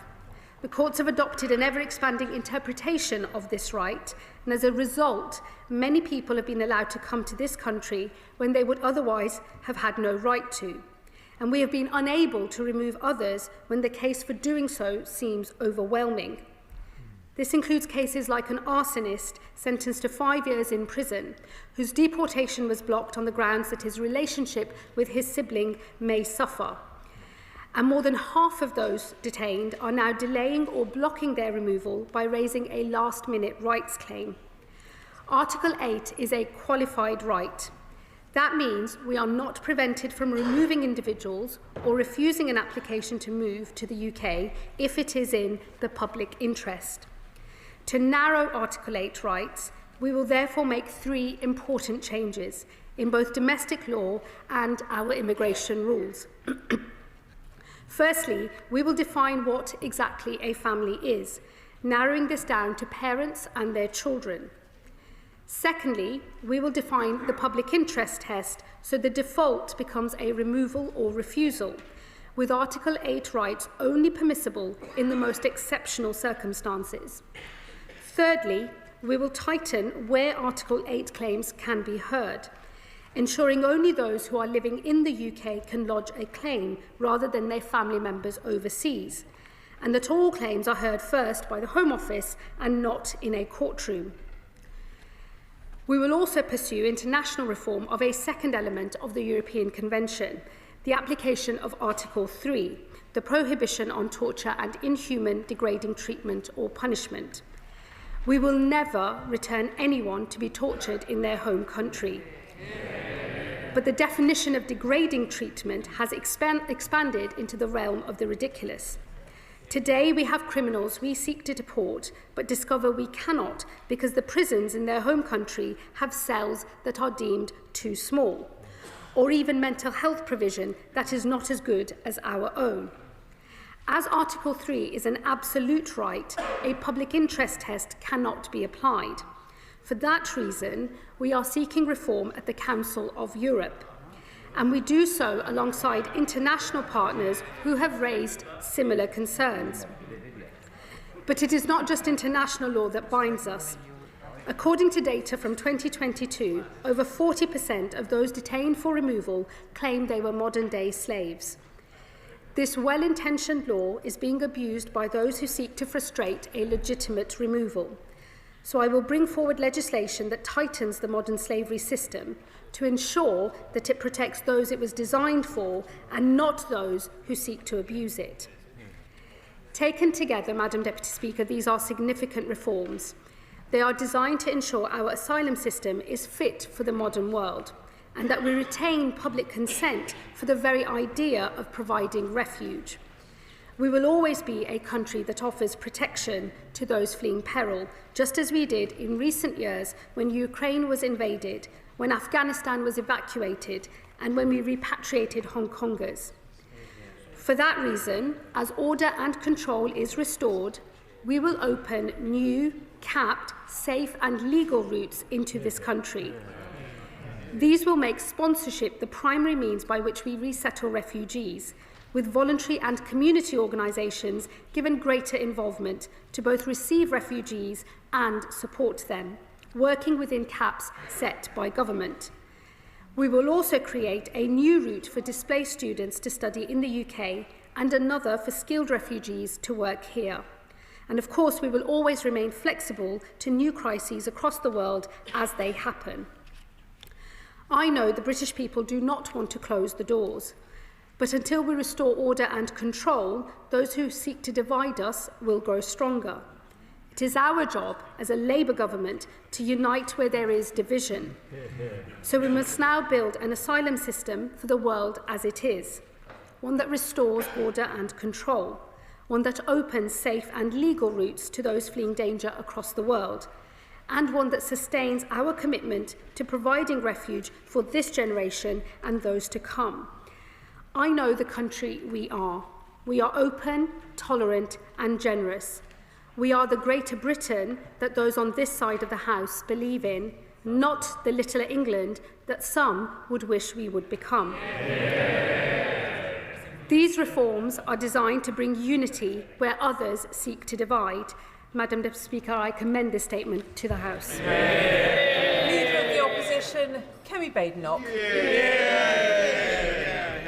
Madam Deputy Speaker, can I thank the Home Secretary for advance sight of her statement, most of which I read in the Sunday Telegraph, actually. But I am pleased that she is bringing forward measures to crack down on illegal immigration. It's not enough, but it is a start, and it's also a change. It's a change from her previous position in opposition of a general amnesty for illegal migrants.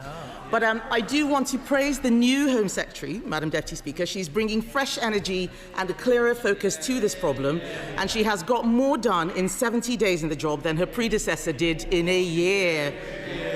She seems to get what many on the benches behind refuse to accept. She is right to say that if we fail to deal with the crisis, we will draw more people to a path that starts with anger and ends in hatred. But we will also allow our English Channel to operate as an open route into this country for anyone prepared to risk their lives and pay criminal gangs. This is not fair. It is not fair on British citizens, it is not fair on those who come here legally, and it is not fair on those in genuine need who are pushed to the back of the queue because the system is overwhelmed. Anyone who cannot see by now that simply tinkering with the current system isn't going to fix this problem is either living in la-la land or being willfully obstructive. It is a shame that it has taken Labour a year in office to realise there is a borders crisis. Yes. I don't know why they're chuntering. What was their first act in government?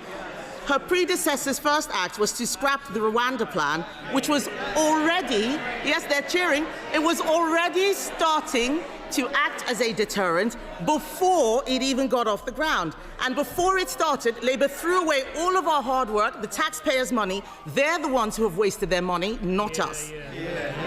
But this statement, Madam Deputy Speaker, is an admission that her predecessor's immigration and borders bill will not work. But I'm glad to see them now changing course. The powers they're using in this bill, they all voted down when we were in government. They wouldn't be able to do that if we hadn't got it through. None of them know the work that was done. They're just cheering nonsensically, but we know what has happened since they came into office. In fact, the Home Secretary will know that in the 70 days that she has been in office, 10,000 people have crossed the Channel.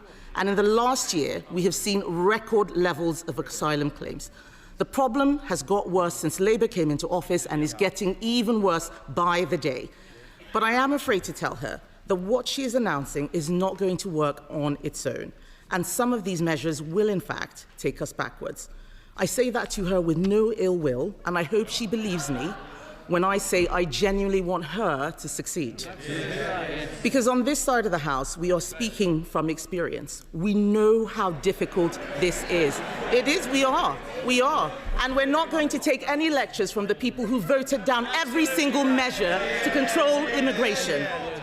Some of the measures she is announcing today, Madam Deputy Speaker, are undoubtedly positive steps.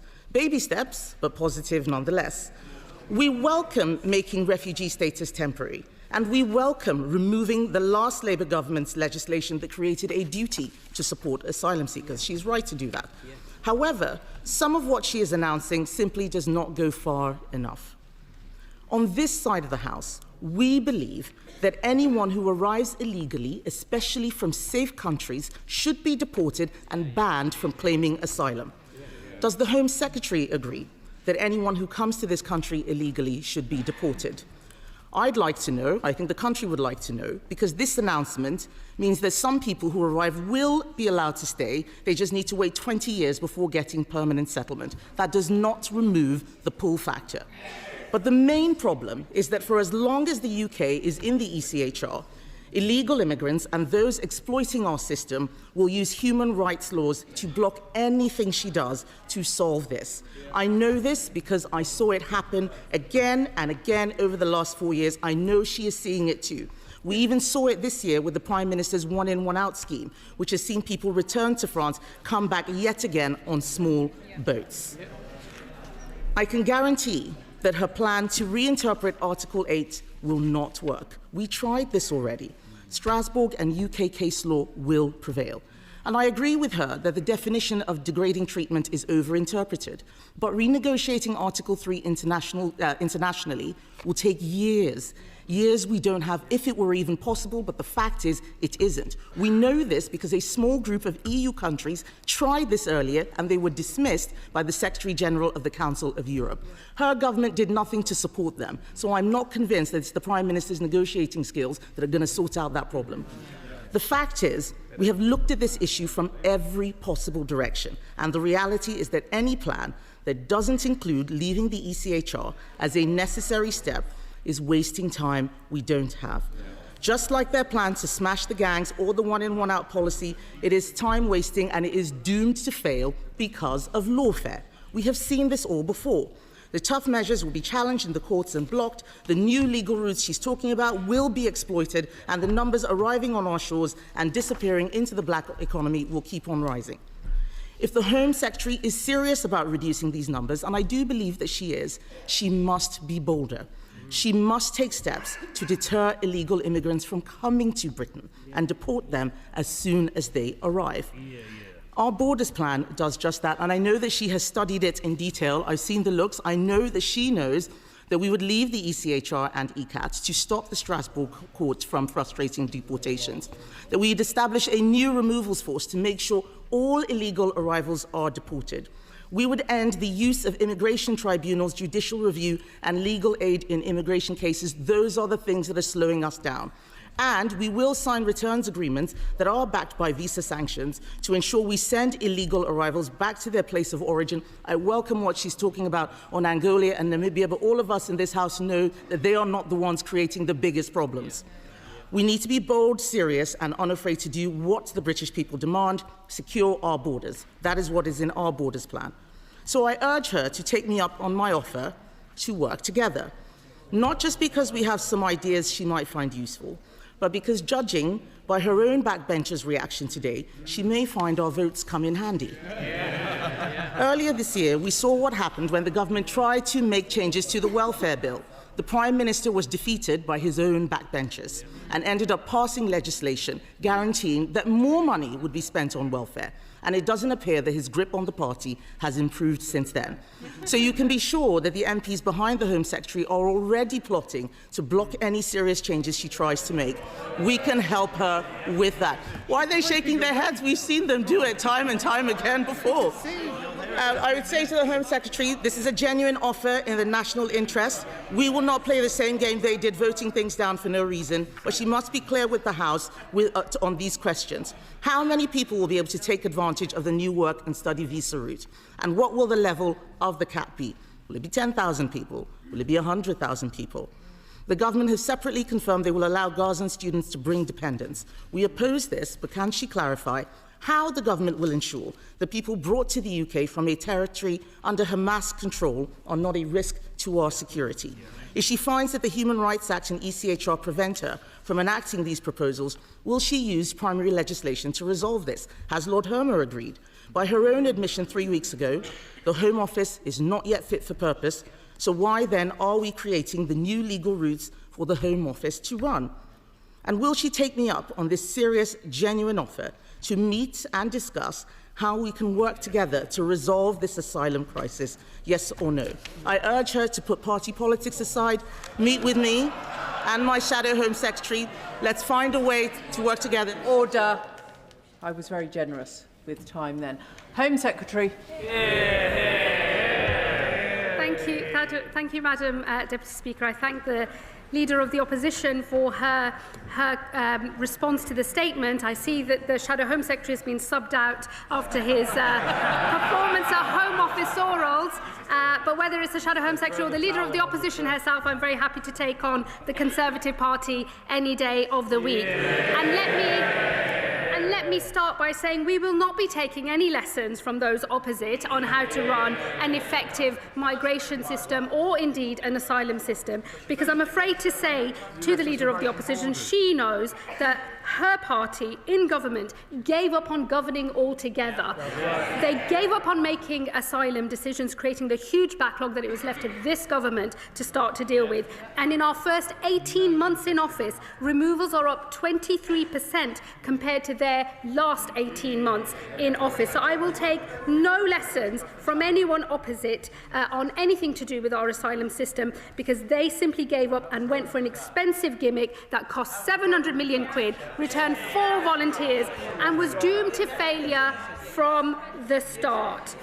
I will also say, Madam Deputy Speaker, the Leader of the Opposition had rather a lot to say about the European Convention on Human Rights.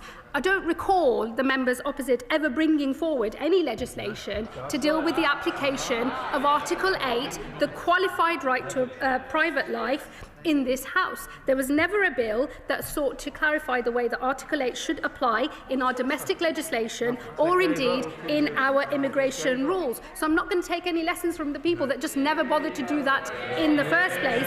It is this government that is rolling up our sleeves, dealing with the detailed substantive issues that we face and thinking of proper workable solutions to those matters.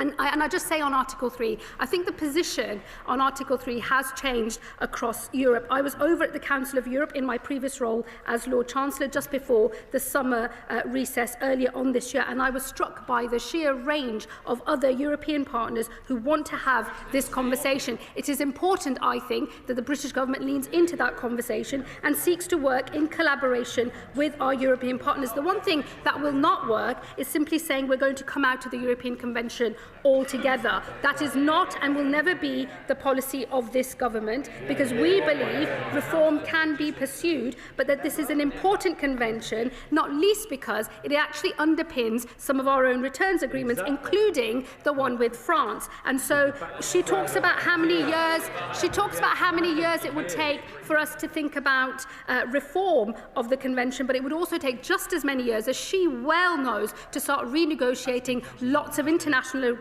which would be affected by us coming out of the convention. So I'm afraid her solution once again will not work. And if she wanted to work together in the national interest, and look, Madam Deputy Speaker, I'm always up for working in the national interest, because nothing actually matters more to me than holding our own country together and uniting our country.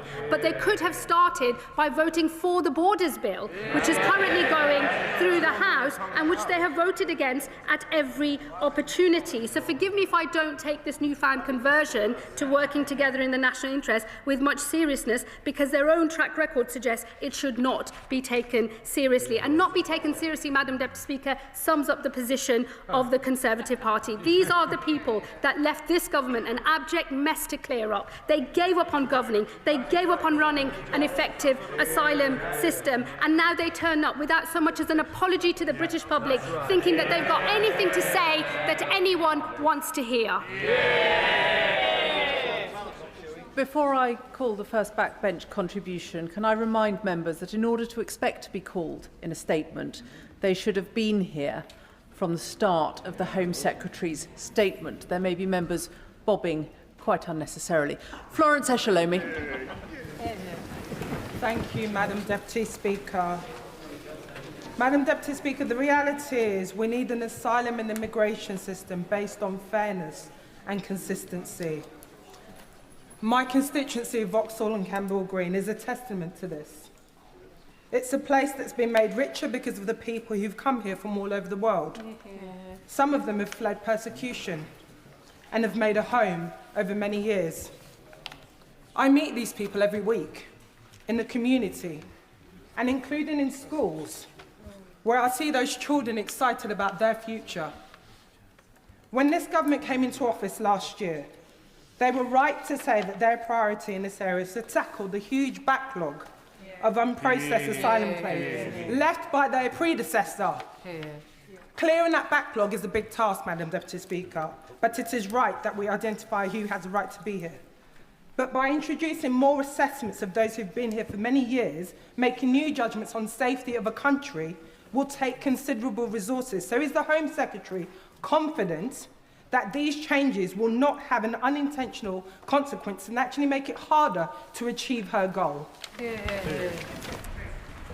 I thank my honourable friend for her question. Let me assure her there will be both the administrative system and the resources needed to underpin the asylum changes that we are making. It is already the case that at the end of the 5-year leave to remain period, there is meant to be an assessment as to whether the country of origin remains a safe country or not. What has ended up happening, though, in practice is that has become an almost effectively an automatic pathway to permanent settlement. That is the thing that we are changing. But what I would ask her to do is look look carefully at our protection work and study route, because we will be encouraging those who have sought asylum here, being granted refugee status, to go into work or to study that supports their integration, but it also means that they are making a contribution which actually will retain public support for the system overall. Yeah. Liberal Democrat spokesperson Max Wilkinson.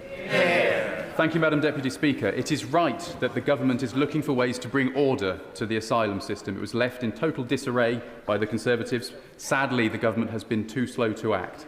Britain has a long and proud history of responding with compassion to people fleeing unimaginable horrors. That should continue in a way that is fair and sustainable. So we welcome some of what the Home Secretary has said on that score. But what is not helpful is the Home Secretary claiming that the country is being torn apart by immigration.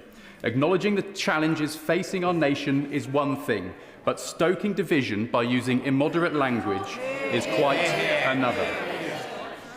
I will, however, welcome news about safe and legal routes. This is something the Liberal Democrats have called for some time, since they were scrapped by the Conservatives, leading to more small boat crossings. But we do have some concerns about the far-reaching detail behind these proposals, which seems to be missing. The Home Secretary is revoking the legal duty to provide asylum seekers with accommodation and says asylum seekers should support themselves and contribute to our society. But she is still banning them from working so they can support themselves, contributing to our society. That makes no sense at all. She relies a lot on Denmark as an example. Denmark lets asylum seekers work after 6 months. So will she. And can she guarantee that the burden to house asylum seekers won't fall on already struggling local councils? And can she guarantee that we won't see a whole-scale transfer of asylum seekers from hotels to the streets? And if the Minister for Border Security and Asylum announced to the media asylum seekers could have jewellery confiscated, is the Home Secretary doing this to raise money or to deter people? And either way, does she acknowledge that many British people will see it as unnecessary and cruel? State-sponsored robbery will certainly not fix a system that costs taxpayers £6 million every day in hotel bills. If the government plans to keep its promise to end hotel use, it must also process the claims of the 90,000 backlog of asylum seekers. Something the Liberal Democrats have a plan to do within 6 months using Nightingale-style processing centres. Does the Home Secretary seriously believe that an overstretched Home Office, which has yet to clear the existing backlog, can also undertake reviews of every refugee's status every 2.5 years? The UK must continue to lead international efforts to manage large migratory flows, and because the flow of people comes from Europe, she will need to work with the EU on a solution. The Oxford Migration Observatory has identified a clear Brexit effect. That means people refused asylum in the EU now make a second attempt here, a consequence of the Brexit delivered by the Conservatives and the honourable member for Clacton 2. The Minister refused to answer earlier whether Brexit has harmed our immigration and asylum system. So I'll ask the Home Secretary now, does she think that Brexit has made it easier or more difficult for this country to control its borders and asylum system? And does she think reductions in overseas development spending will reduce or increase migratory flows? We've already made it very clear that we think leaving the ECHR will make no difference to securing our borders and will tear hard-won rights away from British people. It's encouraging that the Home Secretary has said that is not part of the government's plan. Finally, we urge the government to tread carefully, to act with fairness, to act with efficiency, and to act with compassion for local communities in the UK who want this resolved, but also for asylum seekers too. Thank you, Madam Deputy Speaker. I have to say to the honourable gentleman, I wish I had the privilege of walking around this country and not seeing the division that the issue of migration and asylum system is creating across this country. Unlike him, unfortunately, I am the one that is regularly called a fucking packy and told to go back home. It is I who knows through my personal experience and that of my constituents just how divisive the issue of asylum has become in our country. And I do say to him, I wish it were possible to say that there isn't a problem here, that there's nothing to see and that it is all, in fact, just extremist, right-wing talking points. But this system is broken and it is incumbent on all members of Parliament to acknowledge how badly broken the system is and to make it a moral mission to fix this system so that it stops creating the division that we all see. And I do say to him, I do not think it is acceptable or appropriate for people in this place to not acknowledge the real experience of those who sit outside of this House. We are supposed to be in here to reflect that experience in this House, and I hope that he will approach the debates that we will no doubt have on all of these measures in that spirit. He also accused this government of being too slow to act. I do have to say to him, removals of those who have no right to be in our country are up by 23% in the first 18 months of this Labour government compared to the last 18 months of that former Tory government. That is a government that is getting on with the job. We have made 11,000 enforcement raids, 8,000 arrests, and over 1,000 people with no right to be in this country as a result of those raids have been removed from this country. This is a government that has been getting on with the job, and this is just the next phase of our work as we deal with the broken migration system that we inherited from those opposite. He said that he thought that whilst people who are waiting on their claim should be given the right to work, I think he knows that would be a huge pull factor and increase the number of channel crossings rather than decrease them. That would be our experience in this country. That is why we are not pursuing that policy. But what we have said is for those who are granted refugee status in this country and who can and want to, they will be able to switch into the protection, work and study route so they can start contributing to society. That will help them to integrate, and it will help the communities that they are living in as well.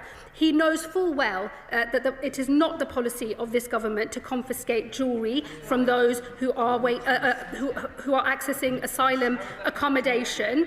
What I would say to him, though, is asylum accommodation is provided to asylum seekers by British taxpayers, and it is right that if people have high-value assets, that they contribute to the cost of that asylum accommodation. I gave in my speech the example of a man who was in supported asylum accommodation paid for by his taxpayers and by mine, who was receiving £800 a month from his family and who had enough money to acquire himself an Audi. I think it is right that the British state should be able to say to such an individual, contribute. We're not saying that we would take everything away and leave that individual destitute, but I think contribution is a fair principle here. And I would be very disappointed to discover that the Liberal Democrats do not support contribution when people can afford to do so to the cost of their asylum accommodation.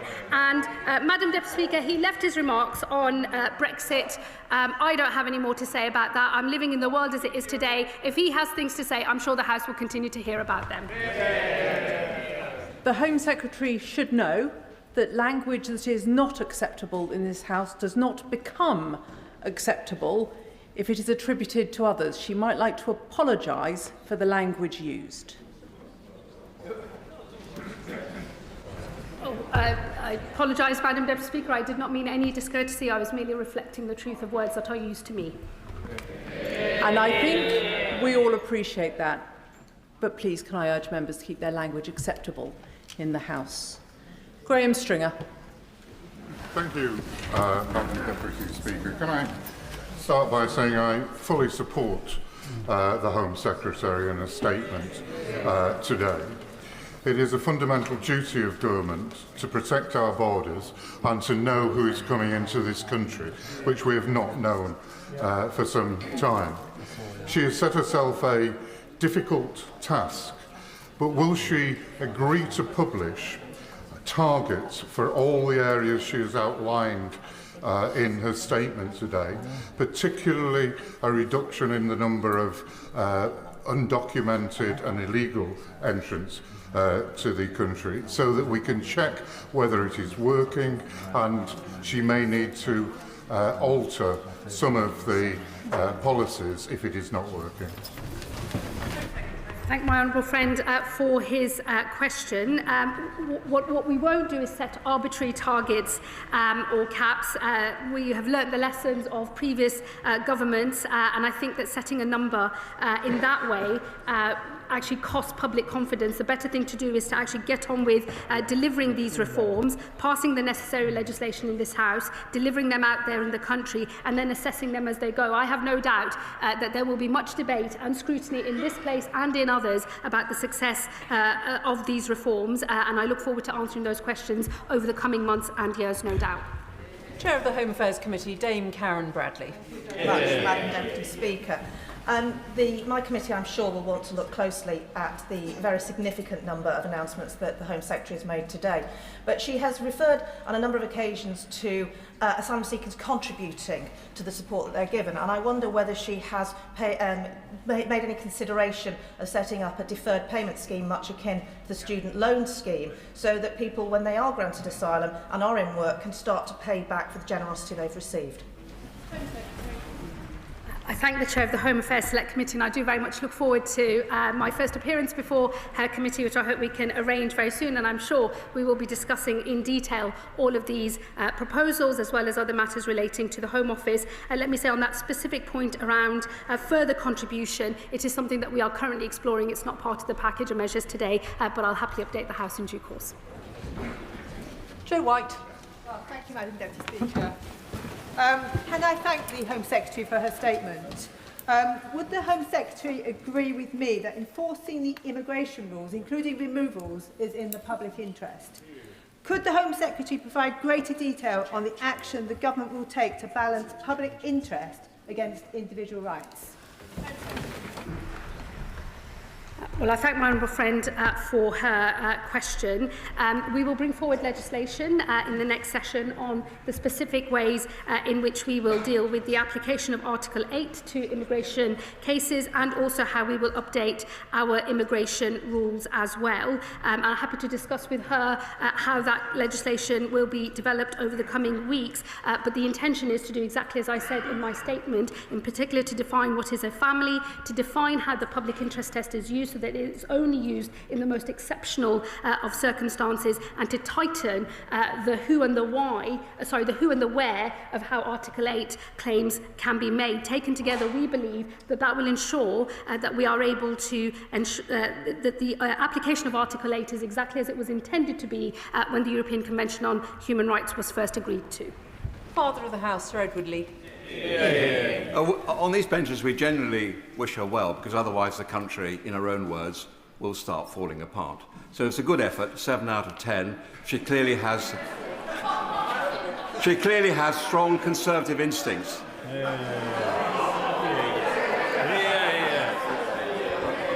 But does she fear that such is the misery in many of these countries that they're not really worried about how long they have to wait for their asylum claim to be processed? And does she fear that unless we do arrest and detain and deport people very quickly, then this problem will just go on and on and on? So she mentioned return hubs. Could you say a bit more about that? And could you have an open mind about schemes such as Rwanda? On Rwanda, no. I think on the substance of what he says, he can't be right, because claims are down in Europe and up here.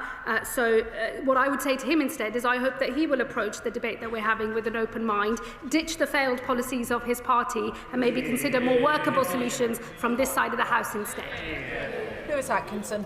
To continue the UK's proud history of offering sanctuary while simultaneously reducing illegal channel crossings, the right way for refugees fleeing persecution should be through safe and legal routes that are subject to full security checks and controls, not by paying people smuggling gangs to cross the channel in an uncontrolled and unsafe way.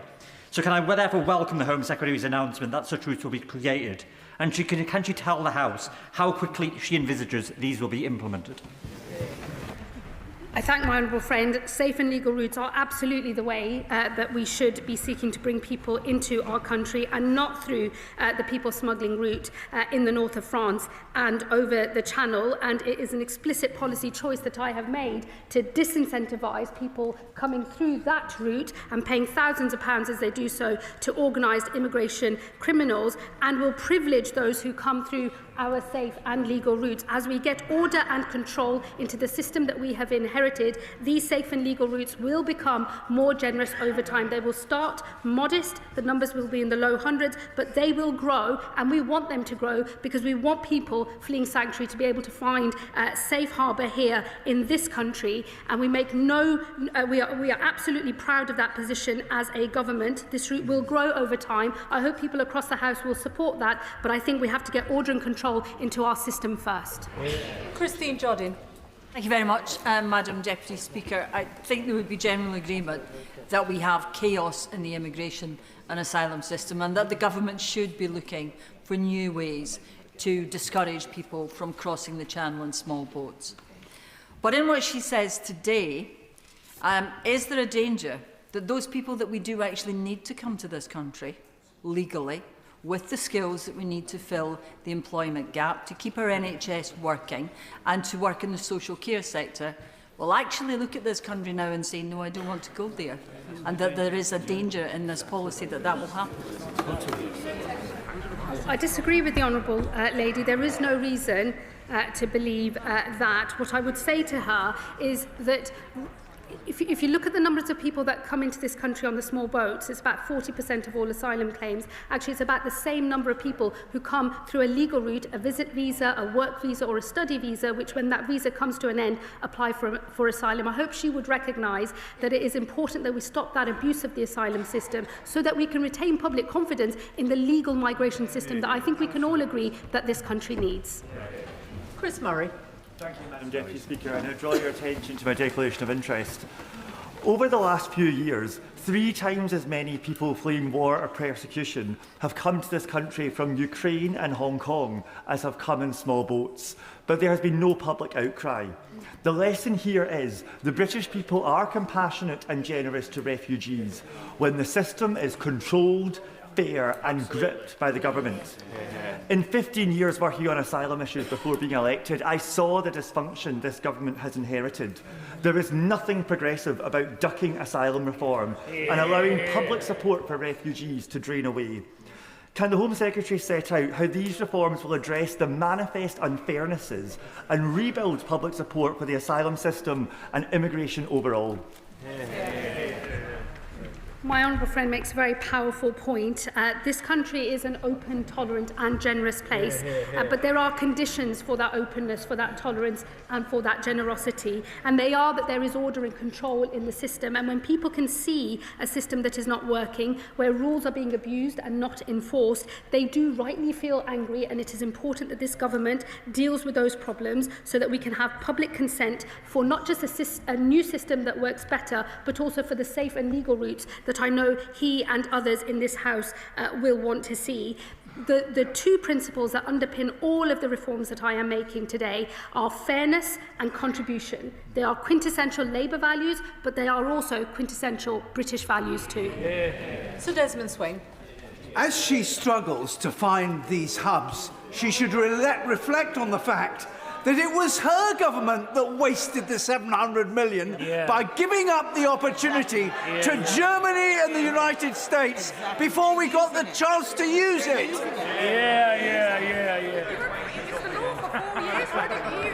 Apologies, Madam Deputy Speaker. In all the finger wagging, I sort of missed the question. But I think it was something about Rwanda, which I think we can all agree was a totally failed scheme and a waste of money. There are good ongoing negotiations going in relation to return hubs. I very much hope we can update the House in due course. Sarah Owen. Thank you, Madam Deputy Speaker. I hope that we could all agree that a strong immigration system doesn't have to be a cruel one. When the Tories painted over murals for refugee children, the numbers of small boat crossings still went up. When they threatened deportations to Rwanda, guess what? The crossings still went up. So what evidence does the Secretary of State have that taking personal belongings, such as jewellery from refugees, and selling it off actually works as a deterrent? Isn't a focus on the new plans outlined on the safe and legal routes a much better use of all of our time?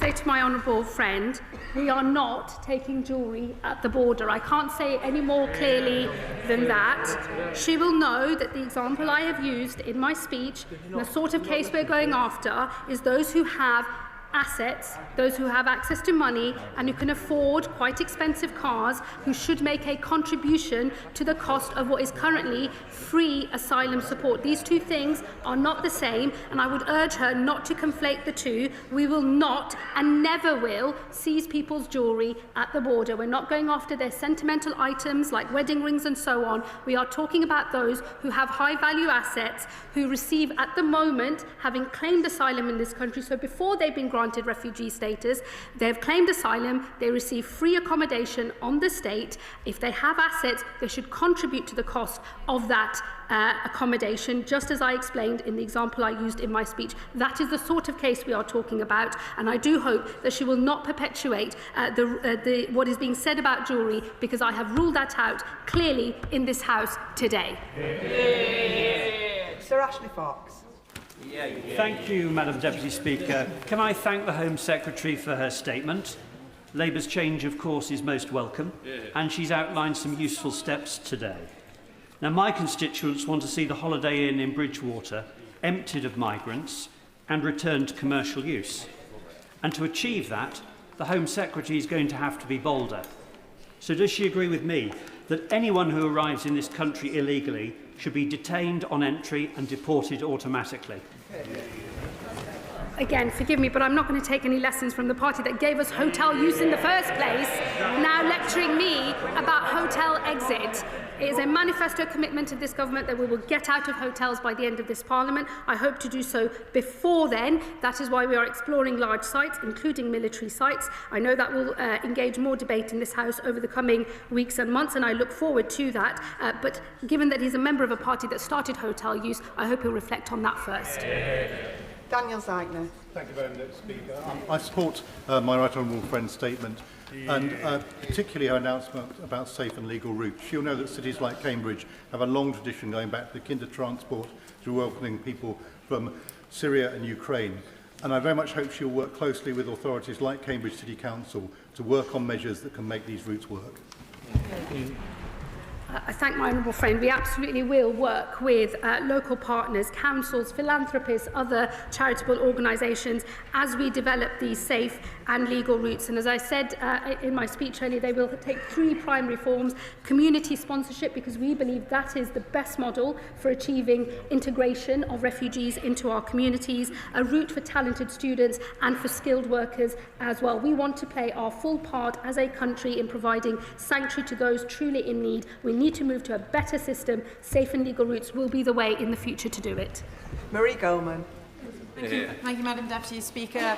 I'm sure we can all agree across this House that one of the key aspects of dealing with the asylum system is dealing with the crisis and the backlog, which is absolutely enormous. And the Home Secretary said in her speech that they are looking at a number of large military sites as an alternative to the asylum hotels. One of those large military sites is already in use is RAF Wethersfield in Essex. I understand from Essex Police that Braintree District Council has been given a sum of funding to the tune of about £2 million to help with community cohesion, dealing with the fact that they have that facility nearby. However, buses are taking asylum seekers from Wethersfield to places like Colchester and to my constituency of Chelmsford several times a day, and that is placing extra strain on Essex Police in those areas, yet they are unable to access those funds. Will the Home Secretary commit to providing extra funds to Essex Police in those areas to help them police them?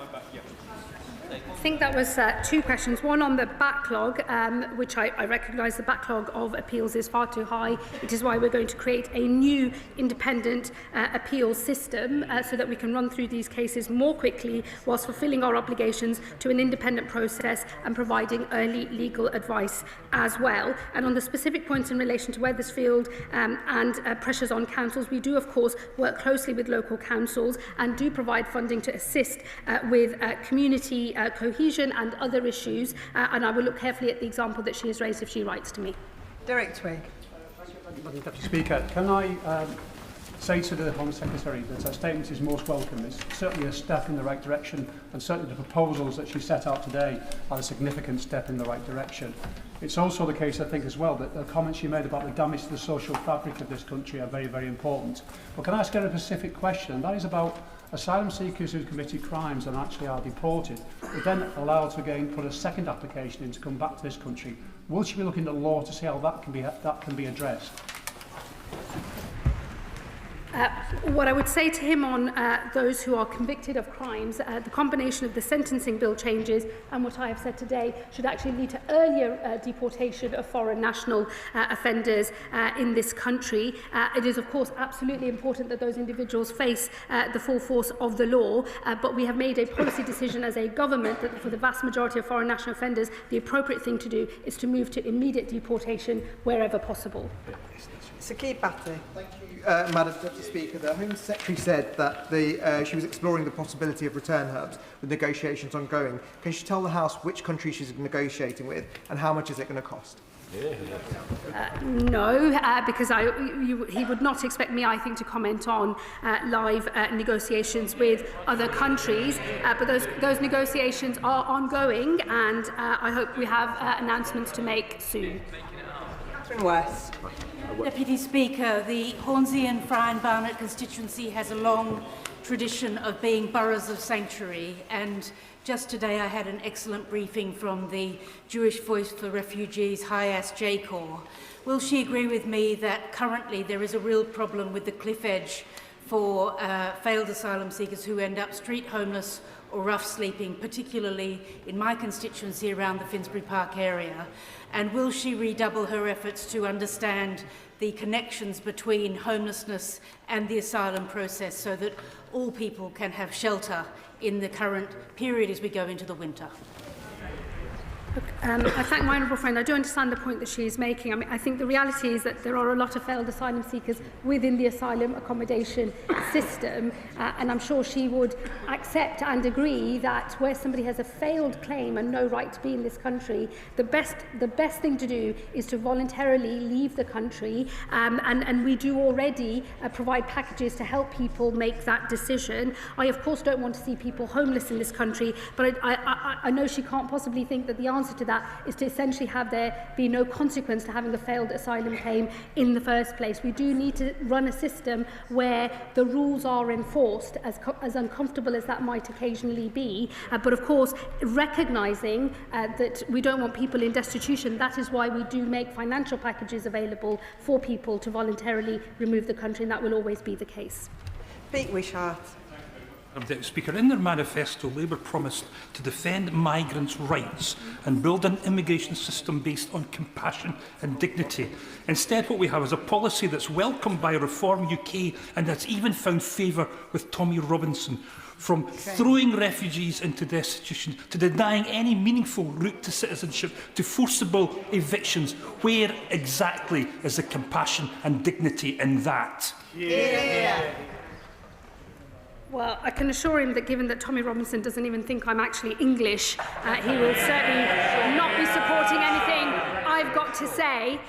So let's just leave that there, I think, Madam Deputy Speaker. We don't need to hear any more about what vile racists have to say about anything whatsoever. And let me also say to him, I guess it's not a surprise to me to find a Scottish National Party Member of Parliament defending a broken status quo. That's what they do in Scotland with the Scottish Government under the SNP every day, and that's what he's doing now. I hope he can agree that good reform, much needed reform to a broken system is the best way to retain public support for having an asylum system at all. Deputy Speaker. And my right honourable friend is absolutely right to seek to bring order to the chaos at our borders, chaos instituted by the Tories, which undermines trust in our state and imposes such costs on communities. She's also right to address the pull factors which lure migrants to their death in our channel of claims of cushy lives in five-star hotels. And she is right to insist that our proposals must reflect British values and work in practice. So on that, could she say a little bit more about how reviewing refugee status every 2 years will work in practice, particularly with regard to the Home Office capacity and also with regard to integration? I thank my honourable friend for her comments as well as her question. What we are doing in relation to the refugee status is moving from a situation where it's effectively permanent and the most attractive of all routes into the country to a more temporary status. I will make sure that the administration and the funding is available to run the new system as it is being designed. But I do say to her that is why we are also creating the protection, work and study route, because we believe that the best integration outcomes come when people are in work and able to contribute, and that is how we will retain popular support for having an asylum system. So people will transfer, we hope, into the protection, work and study route. But of course, if they do not, under the core protection model, they will still receive sanctuary from this country. It will be more regularly reviewed. I hope we can all agree that where a country is safe for an individual to return to, a return should, in the normal run of things, take place. But of course, if people have switched into a work route and are making a contribution, we will set out plans in the coming days about how they could earn their way to an earlier settlement, longer than what is available to people today, and still longer than what will be available to people on safe and legal routes, but shorter than those who remain on the core protection model. Nick Timothy. Thank you, Madam Deputy Speaker. Most on the benches opposite disagree with us. But I share the Home Secretary's admiration for the Danish model. And the Danish Finance Ministry publishes data regularly on the fiscal contribution of different profiles of migrants. This shows in Denmark that migrants from MENAT, the Middle East, North Africa, Pakistan and Turkey are net recipients over the course of their lifetimes. Will the Home Secretary ensure that the Treasury publishes the same data in the same way in this country? Well, we keep all statistics under review, as he knows, and as was the case, I believe, when he was an advisor to a former Home Secretary. And let me say to him that the principle that underpins all of these reforms is about fairness and contribution. We believe most people want to be able to contribute to this country because the refugees themselves recognise that is the best way for them to have stability and security in their lives, and it is what is needed for the wider community as well. And we think that all refugees, if they're on the protection, work and study route, will have that opportunity. I'm not interested in models that start separating out different nations from one another. Once somebody has got status in our country, they are on a path to becoming one of us if they are working and contributing. Gary McCarthy. Thank you, Madam Deputy Speaker. I agree with the need for a fairer asylum system in which the public can have confidence. But all that she proposes today is predicated on there being decent legal advice available for people.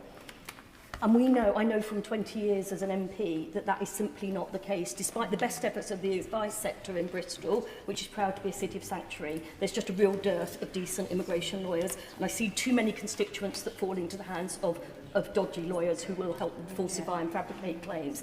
What is she going to do to ensure that decent legal advice is there?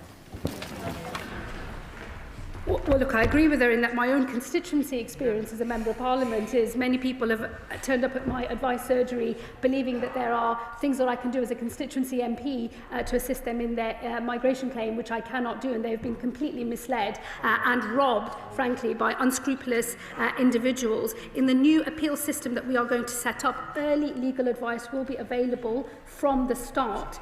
We believe in access to justice. People need to have the right legal advice, but doing it early and right at the start of claims means that we can run a system where you can have one claim and one appeal rather than the absolute merry-go-round and whack-a-mole of claims that we see today. Danny Kruger. Deputy Speaker, I welcome the rhetoric that the Home Secretary has announced. In fact, I recognise the rhetoric of the Home Secretary today. We have our plan for restoring justice. She has announced a plan to restore order and control. But before she puts in her application to join Reform UK, and I very much welcome her doing so, can I just draw out the difference? Can I draw out the difference between our parties? Unlike the government, Madam Deputy Speaker, we don't propose to give illegal immigrants the right to stay here for 2.5 years after arriving. We don't propose to give them the right to study and work here. We don't propose to allow them to bring their families here. And crucially, Madam Deputy Speaker, we're not going to contort our law to comply with, or to fit into the European Convention on Human Rights. The derogations that she announces will not work to stop the lawfare, just as the derogations announced in the Rwanda bill wouldn't have stopped the lawfare, which is why I opposed that bill as well. So she talks about, Madam Deputy Speaker. I'm great. I don't think there was a question in there, Madam Deputy Speaker. As for his invitation to join his party, of whom there appear to be hardly any over there, let me tell him, over my dead body. Ian Byrne. Thank you very much indeed. I want to commend the Home Secretary for getting the balance absolutely right. And I think the announcement that she has made today will be widely welcomed across our diverse community in Birmingham, because we know that our generosity of spirit is upheld by our rule of law. And the kindness that we show is protected by the justice that we share.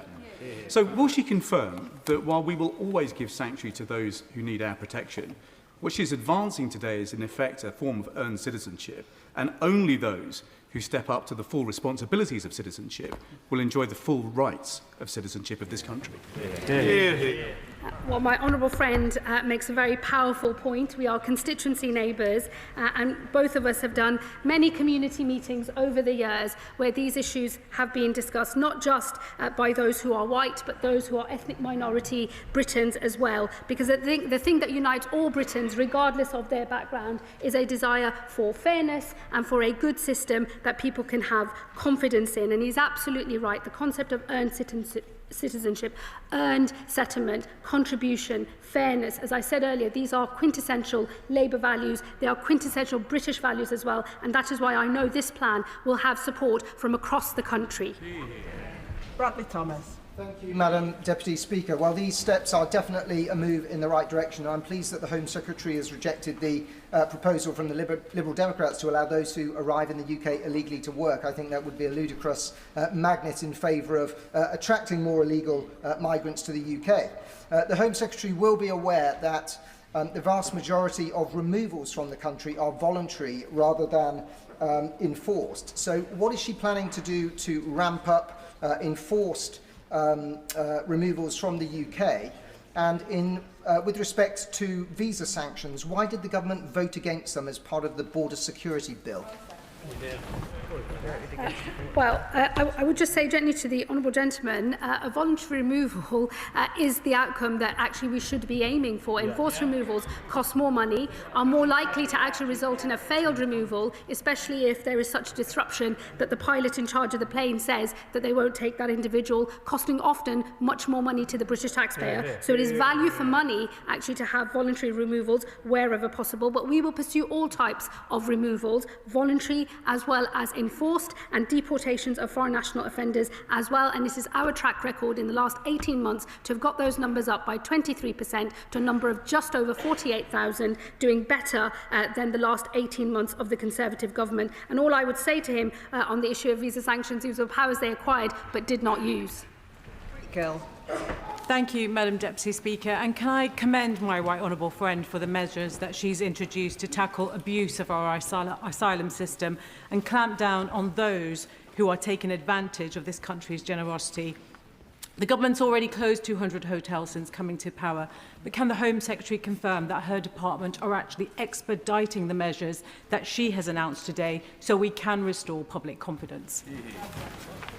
I thank my honourable friend and also constituency neighbour for her question. I can assure her we are moving at pace on the exit of hotels. We've already made good progress, closing a number of hotels down from the peak that we inherited to just under 200 today. We will go further and faster on that, and it is why we are looking at large sites, including military sites, and there will be more announcements on that in due course. And on these wider proposals, some of these proposals require consultation, others require legislation. I know that they were debated with real vigour in this House, but we will aim to pass these measures as quickly as possible, because I agree with her, we need to quickly transition to a better system that we can all have more confidence in and introduce the safe and legal routes that are the viable alternative, the right alternative, and persuade people not to get on a dangerous boat in the north of France instead. Josh Babber Madam Deputy Speaker, the Home Secretary has spoken a lot about contribution, but one of the most powerful forms of contribution to our country is getting a job and paying taxes, something that the Home Secretary will not allow people seeking asylum to do, despite the fact that in Denmark they can do that. She speaks about pull factors being an aversion to this, but a study by the University of Warwick, looking at 30 different studies of this, found that there was no long-term correlation between labour market access and destination choice. So will she review her decision not to offer people seeking asylum the right to work so that they can pay their own way in our country? Yeah. I think, look, what I would say to the honourable gentleman is what I said in response to a question from his side earlier today. It would be a pull factor because we already know that the ability to work in this country illegally is already a pull factor, and that is why we are clamping down on illegal working. It's why we've seen 11,000 raids, 8,000 arrests and 1,000 people with no right to be in this country removed from this country. So it would be a pull factor. And what I would say to him also is I have the misfortune of having to look through the TikTok accounts and the various other ways in which the organised immigration criminals actually advertise their packages for people to get on a boat in the Channel in the north of France. It's in all of those marketing materials as well, and we know from the intelligence that we gather as well, that is one of the pull factors. It's why we have to deal with it. Gurinder Singh Josan. Thank you, Madam Deputy Speaker, and I thank the Home Secretary for her statement, which I fully support. My constituency, like that of the Home Secretary, is incredibly diverse, with people originating in countries across the world, settled and contributing to our communities. One thing that people of all backgrounds detest, that they have in common, is that they absolutely detest the unfairness that the party opposite allowed to creep into asylum and immigration system. They also detest the demonising of their neighbours by people in reform. So does the Home Secretary agree with me that the choice is clear? A choice between chaos handed over by the party opposite of a system taken advantage of by those who can pay the people smugglers or a system of fair and safe legal routes for those who need them? Home Secretary. Thank my honourable friend. My own parents were migrants to this country in the late 60s and 70s. Migration is woven into the story of my own family and that of thousands of people that I represent in my constituency of Birmingham, Ladywood. And let me say to him, I agree, ethnic minority Brits are just like every other kind of Brit. We value fairness and contribution as well. That is why those principles sit underneath all of the policy announcements that I've made today. Carla Denyer. Madam Deputy Speaker, it isn't people seeking sanctuary that are tearing our country apart. It's toxic, racist narratives and the scapegoating of migrants and asylum seekers for what is nothing to do with them. The chronic housing crisis, the running down of public services are not caused by migrants. They are caused by political decisions and by the grotesque inequality in this country. Does the Secretary of State understand that attempting to out-reform reform is actually just boosting this baseless far-right narrative and will only deepen divisions when we urgently need leadership and hope instead? Let me tell her, I couldn't care less what any other political party has to say about these matters. I don't care what other politicians are saying on the television. I don't care what other activists are saying either.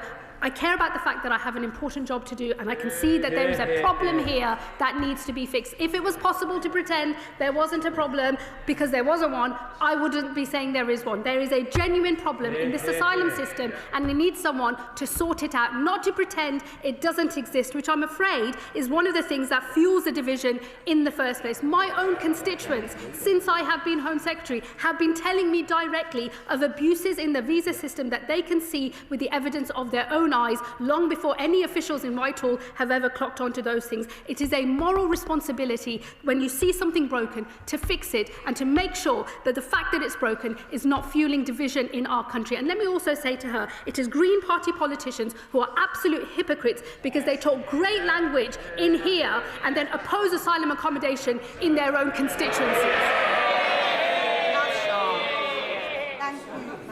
Speaker. Could I first thank the Home Secretary for her statement? As a member of Bradford West, my constituency, I'm really proud of Bradford being a city of sanctuary. And the Home Secretary is aware I'm also a former foster parent to an Afghan refugee. My concern is that had somebody like my Afghan refugee, my foster son, come to this country and not had a parent and just had a sibling, with the reforming of Article 8 that the Home Secretary is suggesting, he would not be able to apply for just his only sibling to come over. And that would also apply to potentially a Ukrainian woman if we were to look at contributions who had young children, came to this country and couldn't contribute because of a trauma or she experienced. So will the Home Secretary meet with me when she's doing her consultation around the safe passage for refugees and asylum seekers? Home Secretary. Well, of course, I will always happily meet with my honourable friend. We made clear in the asylum policy statement that the routes for these measures do not apply to unaccompanied children and other vulnerable groups. We will be setting out our specific policies in relation to vulnerable groups, including unaccompanied children, separately. So these measures do not apply to them. She will know that the scheme for Ukrainians is a bespoke temporary scheme brought in by the party opposite when they were in government and supported not just by our party but across this House. So I would expect the rules of that scheme to apply in the normal way, but I will of course discuss with her the issues that she raises. Dr. Luke Evans. Can I thank the Home Secretary for a copy of her speech? And in it, it says, the public rightly expect we can determine who enters this country and who must leave. And I agree. One thing that's missing, though, is verifying the people who come in. This side put forward the idea of age verification that many other countries have. Is that part of her plan? Would she consider putting it back in the plan so we know exactly who is coming in, that they are who they say they are? Home Secretary. Well, if he reads the asylum policy statement, he'll know that on age verification, we are pursuing AI as a more effective and workable model, unlike that suggested by the party opposite, which was all about MRI scans and bones. We believe we have a much more effective way of ensuring age verification is available and that the methodology for it actually works. Sarah Russell. Thank you, Madam Deputy Speaker. Thank you to the Home Secretary for her statement. There is currently a loophole within employment law in the UK that it means that people who are self-employed are not subject to right-to-work checks. And that means that many people work illegally within the gig economy with no potential risk to their non-employer. Will the Home Secretary discuss how we can close that loophole while simultaneously ensuring that we do uphold rights for British workers, but also the rule of law and the remainder of our rights within the UK? Home Secretary. I really thank my honourable friend for her question. We are closing that loophole in the Borders Bill. It is important that colleagues support us when that is debated again on Wednesday. She's absolutely right that closing down these loopholes, ensuring that everyone is subject to a right-to-work check and therefore build support for a rule of law approach to the way that people are able to access employment in this country is incredibly important, and I hope that all colleagues, even those across the House, might see it to support these measures later this week. Jeremy Corbyn. Thank you, Madam Deputy Speaker. Nowhere in the Home Secretary's statement does she put this into any kind of global context about the millions of people that have become refugees or homeless all around the world, and that more than two-thirds of those are housed by the southern countries, the poorest countries in the world, with the least resources possible to do it. And what she's doing instead is putting in draconian measures against refugees trying to come to this country, failing to recognise that more than 6,000, for example, of those that crossed the Channel this year come from Afghanistan, a war-torn country that we helped to make into a war-torn country. And she instead is trying to appease the most ghastly right-wing racist forces all across Europe in undermining and walking away from the European Convention on Human Rights, a convention created by the post-war Labour government. Does she not recognise history is going to be a harsh judge on this government for undermining the whole global humanitarian principles behind the ECHR and the Universal Declaration of Human Rights? Home Secretary. Well, not for the first time, I'm a little mystified as to what the honourable gentleman is talking about. He starts with the global context. I guess my start point is different to his because I start with our domestic context first. He ought to know that in this country there have already been bespoke schemes for the resettlement of people from Afghanistan. So perhaps he could, read up on those schemes. He should also have heard from what I said in my statement that we remain absolutely committed to offering sanctuary to those who are fleeing conflict abroad. We think that the best way to do that is not to encourage people to get on a boat in the Channel by paying thousands and thousands of pounds to people smugglers, who, by the way, it's not just smuggling that's a vile crime. Those individuals are involved in all sorts of other disgusting organised crime. They should not be in receipt of money from vulnerable people. I want to disincentivise people making that choice, and I want to incentivise people coming on safe and legal routes instead. And if he would actually read the asylum policy statement, he would know it's the policy position of this government to provide more safe and legal routes. Once he's done more reading, I'll be happy to answer more of his questions. Thank you, Madam Deputy Speaker. I do remember when the Prime Minister pledged an immigration system based upon compassion and dignity. Yet now, and it needs to be said, we've got an immigration minister tweeting deport, deport, deport. And now this policy announcement, which I'm afraid scrapes the bottom of the barrel. If we're being frank, isn't this just a desperate attempt to triangulate with reform? And like some of the other terrible policy errors that have been made in recent months, isn't it not only morally wrong, but another policy which is set to push away Labour voters? Why not recognise that now than in a few months and make a U-turn? Home Secretary.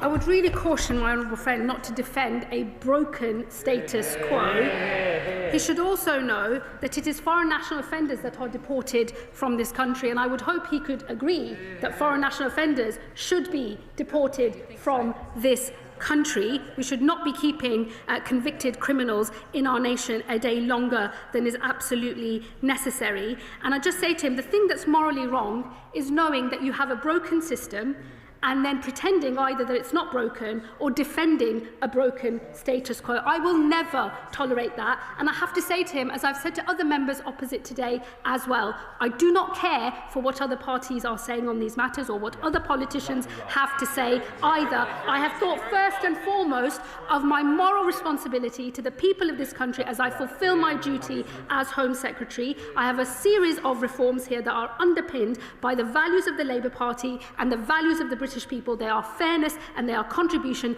I hope he will reflect on that as he reads up on the detail of these reforms. Ben Oxojecti. Mr. Speaker, in February, during the Border Security, Asylum and Immigration Bill, I raised the issue of the generous financial and accommodation package advertised on the government's own website, Asylum Support What You'll Get, which outlines the provision of an Aspen card with £49.18 of cash loaded onto it each week, on top of free accommodation, even if you've been refused asylum.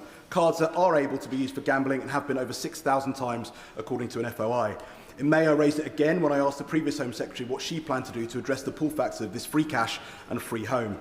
So can this Home Secretary now commit to my previous calls that these pull factors must be mitigated to be a deterrent? And will those on Section 4 or Section 95 support have the benefit withdrawn under these measures? Home Secretary. Well, I would urge him to look at the detail of the asylum policy statement, the whole point of which is to deal with the pull factors that we know are drawing people to get on a dangerous boat and cross the Channel illegally. The upshot of the reforms is to deal with those pull factors, and you will know that within the asylum policy statement we have said that it is a relatively small number, it's just under 10%, but just under 10% of those in asylum accommodation already do have the right to work, and in future we will expect them, where they have the right to work, to work. Stella Creasy. Thank you, Madam Deputy Speaker. The Home Secretary is arguing that what will heal this divided nation is to get somebody who we have agreed is a refugee with a well-founded fear of persecution to feel a permanent sense of limbo, because they will never be able to plan for the long term for them or their family, because their status will always be uncertain, because they could still face deportation. Her consultation document, which I have read, talks about using enforced return for families. Last year alone, 10,000 children, many of whom are with their families, were granted refugee status in this country. I know she plans to consult, but given this does involve children, can she be clear with us whether she intends to incarcerate children with their families as part of enforced return, or whether she intends to separate children from their mums and dads as part of this policy, and how we will continue to uphold the UN Rights of the Child Convention returns of education? Home Secretary. Well, I would encourage my honourable friend to look at the detail of the asylum policy statement on our intentions in relation to the protection, work and study route, which in future will be the route by which refugees can contribute and earn their way to settlement in this country. And of course, it is the express intention of this policy statement to disincentivise people coming through dangerous channel crossings and to incentivise and to push people towards what will, over time, become more generous, safe and legal routes of entry into this country with more privileged status when it comes to the earning of permanent settlement. Let me say to her on failed asylum-seeking families, because I think that is the important context that was missing from her question. There are 700 Albanian families at the moment who have made asylum claims. Those asylum claims have failed, and the only reason they've not been removed from the country is because of the policies around not removing families, that is to say parents with their children. We are not going to separate parents and their children, but we are going to consult on the removal of support and how we effectively and safely ensure that those individuals are returned. But we will of course want to see most of those people return voluntarily instead. Liz Saville-Roberts.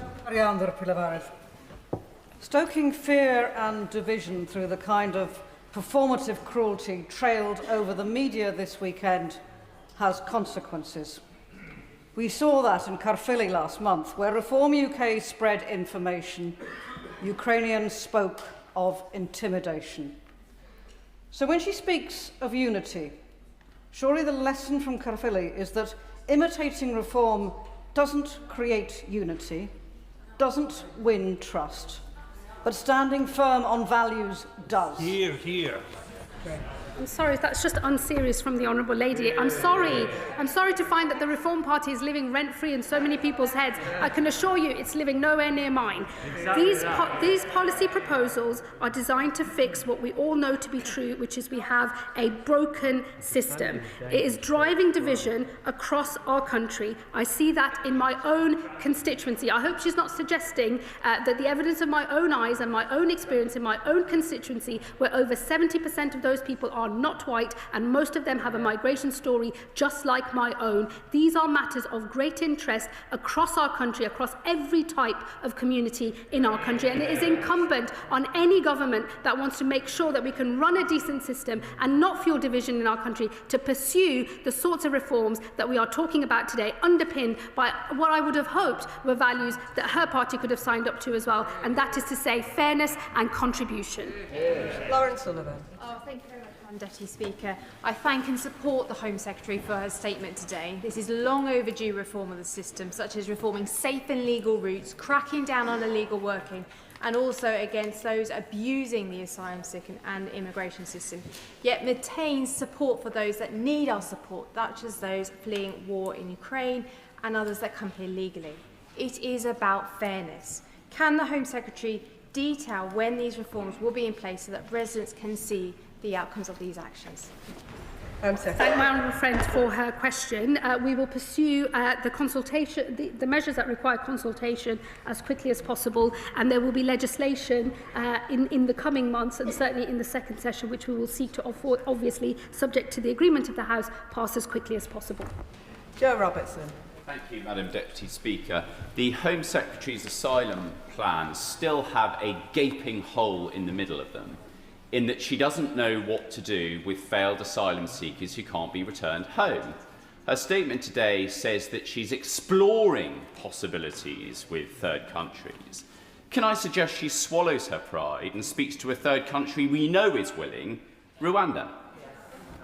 Home Secretary. Look, I do say to members opposite, they are going to have to ditch their addiction to Rwanda. It didn't work, and nobody in the country supported it. We are, as he well knows, and as members opposite well know, when you are negotiating with other countries about possible agreements, the one thing you do not do is publicise them before an agreement is reached. Rebecca Long-Bailey. The Home Secretary is aware that in absence of safe legal routes, the law forces the situation where a refugee has to set foot on UK soil to seek asylum, which has led to dangerous journeys and no checks or vetting taking place. Now, the Secretary's referenced sponsorship as the primary safe route. Could she clarify whether this is capable of being applied for from outside the UK? And what consideration has she made of recommendations by Safe Passage to implement a visa refugee scheme so that applications can be done from outside the UK, cases assessed, vetted and decided upon before a refugee embarks on a dangerous journey here? Home Secretary. Well, I thank my honourable friend for her question. The whole purpose of the new safe and legal routes is that those individuals are accepted as refugees before they enter into the United Kingdom. The point of that being is that they never then pay thousands of pounds to illegal smugglers along any sort of route that they might travel on. So it is in fact exactly as she says, you want to accept people as refugees before they set foot on UK soil, and then once they are here on that safe and legal route, they will access permanent settlement more quickly than any other route in this country. And it is a good thing that the government is seeking to incentivise people to come through safe and legal routes and not pay thousands and thousands of pounds to criminals along the way. Dr. Andrew Murison. Thank you, Madam Deputy Speaker. It was a genuinely good statement as far as it went, from which we learnt that countries could be determined to be safe at some point in the future and refugees from them returned home. Can the Home Secretary say what her criteria for safety would be? Which countries does she have in her sights? Would it, for example, include a Council of Europe and NATO member, ECHR signatory and EU candidate Turkey? Home Secretary. Look, I'm not going to provide a running commentary on countries. He will know that, of course, I referenced Syria specifically in my speech earlier to the House. That is because the basis on which many thousands of Syrians were making the claims related to the regime that was in place before, during the conflict, which has now fallen, and there is a new regime. We have already made a small number of voluntary returns to Syria. Other countries are exploring enforced returns to Syria, given the change in circumstances there. We will, of course, look at the same as well. We will, in the normal run of things, when it comes to considering whether a country is safe for a person or not, keep those matters under review, as I know he would expect us to do. Olivia Blair. Thank you, Madam Deputy Speaker. Yes, we have a broken system, but does the Home Secretary really believe that having to flee violence, war and persecution means you have won a golden ticket if you are lucky enough to get refugee status here? Does she understand that such rhetoric is deeply offensive and feeds division? Does she accept shutting down routes for settlement will damage integration in our communities and will only strengthen reform, not beat them? And wouldn't a better way of measuring contribution be allowing people to work and pay taxes? Home Secretary. Well, I would gently point out to her that we have a large number of failed asylum seekers, that is to say people whose claims have not succeeded and who do not have the right to be in this country still here, despite their home country being safe. Many of the people who claim asylum in this country have passed through multiple safe countries across Europe before they end up in the north of France. And we've seen claims go down in Europe and increase here in the UK. And I would just encourage her to remember that we are opening safe and legal routes. The whole point of these reforms is to disincentivise the journeys that lead to criminals earning a lot of money and people being in the north of France, and to move to a system where we have safe legal routes. We've accepted people as refugees before they set foot on UK soil, so that when they come here they can earn and contribute and be fully integrated through models like community sponsorship, which we know work. Martin Wrigley. Thank you, Madam Deputy Speaker. May I thank the Home Secretary for sharing her experiences earlier and thoroughly condemn that sort of behaviour she described against her. It's unacceptable in any case. The Secretary of State has described rapid decisions on appeals. Does she also believe, as I do, that rapid decision-making on the initial application of asylum seekers should be promoted and highlighted? And would she consider putting a timed target, a timescale target, for decision in a matter of weeks and not years in place with her department? And her remarks on Ukrainian guests over the weekend. She described them going home when peace broke out. May I remind her that peace will not mean safety? Please can she assure the House that a more considered and considerate response may be found? And will she meet with me and Ukrainian guests to resolve that issue? Well, let me just say to him on Ukraine, a point that I think was not understood fully by those that were questioning me at the weekend. It is a bespoke scheme created only for Ukrainians with its own rules. It's not subject to what we have set out in the asylum policy statement, because he will know, as is the position in relation to our discussions with the Ukrainian government, these individuals are welcome in our country so that we can keep them safe. They're not classed as refugees because they're here temporarily on that scheme. We will always uphold our obligations under that scheme. We supported it in opposition as well. He is right on the point about rapid decisions. It's important that decisions made at first instance, but also through an appeals process, are of high quality. That is one of the ways that we have to make sure that they don't get constantly appealed. But our current system means that even though we've made huge progress on decreasing the backlog on initial decisions, the appeals backlog has grown. And over time, as people sit in the appeals queue, more rights are accrued. And unlike any other type of legal order in this country, the order to leave this country being not complied with still allows people to accrue more rights in the interim. We do not run a good and effective appeal system at the moment. It's why we're going to create a new one, but I can assure him that at its heart will be early legal advice, truly independent adjudicators making the decisions, but doing so in a way that allows them to fast-track claims that have a low chance of success, make sure that the right decision is made quickly, one claim, one appeal, with a certain outcome at the end, not subject to years and years of a merry-go-round around the courts. And before I call the next member, can I just ask, make a plea that we keep questions and answers concise? Luke Akehurst. Madam Deputy Speaker, I wholeheartedly welcome the measures which I believe will tackle a failure by the previous government to maintain one of the most basic fundamental functions of government, control of our borders. My constituents in North Durham are worried and they're angry about the proliferation of HMOs to house asylum seekers locally in towns and villages which already have significant social and economic problems. Will these measures lead to lower demand from the Home Office for this type of housing for asylum seekers and the return of these HMOs over time to use as family homes for local people who need affordable housing? Home Secretary. Well, I can say that the totality of the reforms we believe will lead to less pressure on accommodation. So I think the short answer to his question on HMOs is yes, but I do recognise the problems that he notes, because HMOs are a big problem in my own constituency too. Lewis Cocking. Thank you, Madam Deputy Speaker, and I really do thank the Home Secretary for her statement. Broadly, this is a tiny step in the right direction, but does not go far enough. So, Madam Deputy Speaker, to truly show the Home Secretary is listening to the British people, does she agree with me that if you enter this country illegally, you should never be allowed to stay? Secretary. We will always abide by our obligations under the Refugee Convention, and we do believe in offering sanctuary, but we make no apology for the fact that those who enter illegally by crossing through the Channel will have a longer path to settlement. We are deliberately incentivising other safe and legal routes into the country to show that that is the proper way to seek sanctuary in this country, not pay criminals a lot of money and put your own life at risk. John MacDonald. When we introduce new legislation and new procedures, it's important we can calculate the implications and where it could lead us to.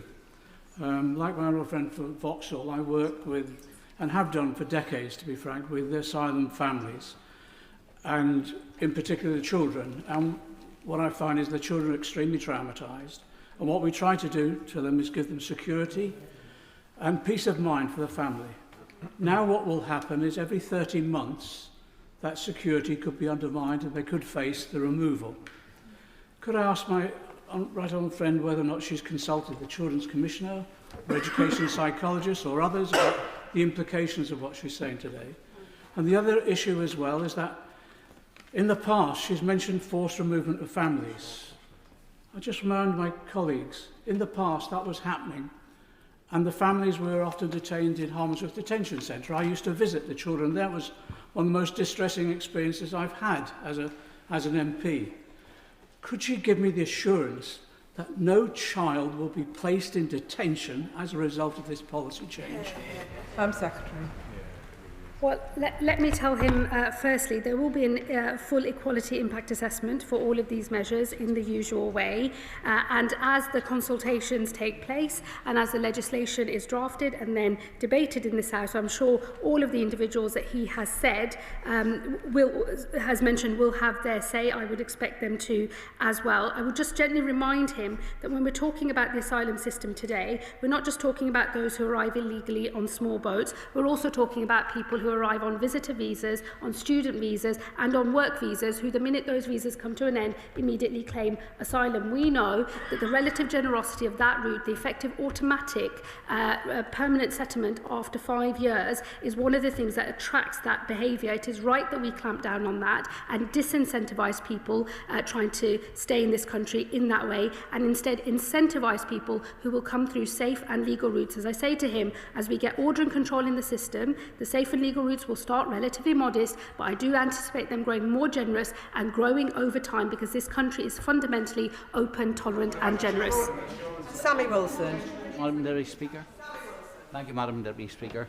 Can I welcome the honest and realistic assessment which the Secretary of State has made today in relation to the broken asylum system and also the division which immigration is causing across the United Kingdom. She has been innovative in some of the proposals which she has made, but only time will tell whether the potential loopholes will undermine the honourable objective which she has set, namely to cut back on illegal immigration. In my view, the only way of doing that is to make sure that people who enter this country breaking the law get returned immediately.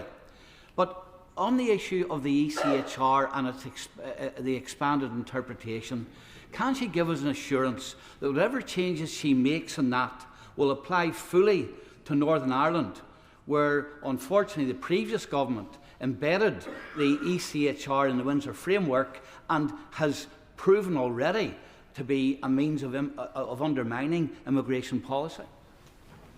Home Secretary. Well, I can assure him that the Minister for Immigration has met with his counterparts in the devolved administrations, and we will keep all of those conversations going, because this is a reserved matter rather than a devolved one. And Madam Deputy Speaker, can I just say, in case the microphone did not pick up my answer to my honourable friend on the detention of children, I can give him that assurance that he sought in his question. Rachel Maskell. Thank you, Madam Deputy Speaker. I do urge caution. We're in this predicament because the very people who championed Brexit failed to warn of the consequences of leaving the Dublin Agreement. Since the EU has moved on and will introduce its asylum and migration management regulations next summer. Instead of creating insecurity, what discussions has the Home Secretary had with the EU as to how we can explore how we work with the regulations to protect our human rights and responsibilities through this progressive and pragmatic approach? Home Secretary. I thank my honourable friend for her question. Countries across Europe are tightening up their rules, and it is important that we do not become or remain an outlier. And in fact, it is a regular complaint of many of our counterparts in Europe that at least 30% of those who travel across Europe are seeking ultimately to come here to the United Kingdom. It is something that has come up in all of the conversations I've had with multiple counterparts across Europe, and it is one of the reasons why we have to make sure that we can have a system that works and that we get our own house in order. Lincoln Jock. Thank you, Madam Speaker. A constituent wrote to me asking whether I could get a wriggle on with his EUSS application. We checked out with the Home Office, and it turns out that he was subject to a live deportation order. In fact, it was issued in 2017, and we did deport him. Somehow he got back into the country and made his application. I said to the Home Secretary's predecessor that if she was prepared to, with a stroke of her pen, reenact that deportation order, I was prepared to drive him to the airport myself. Now that we've got a Home Secretary that's going to get a grip of this situation, I offer the same thing again. Home Secretary. Get a bus. Well, I look forward to welcoming his application to join immigration enforcement.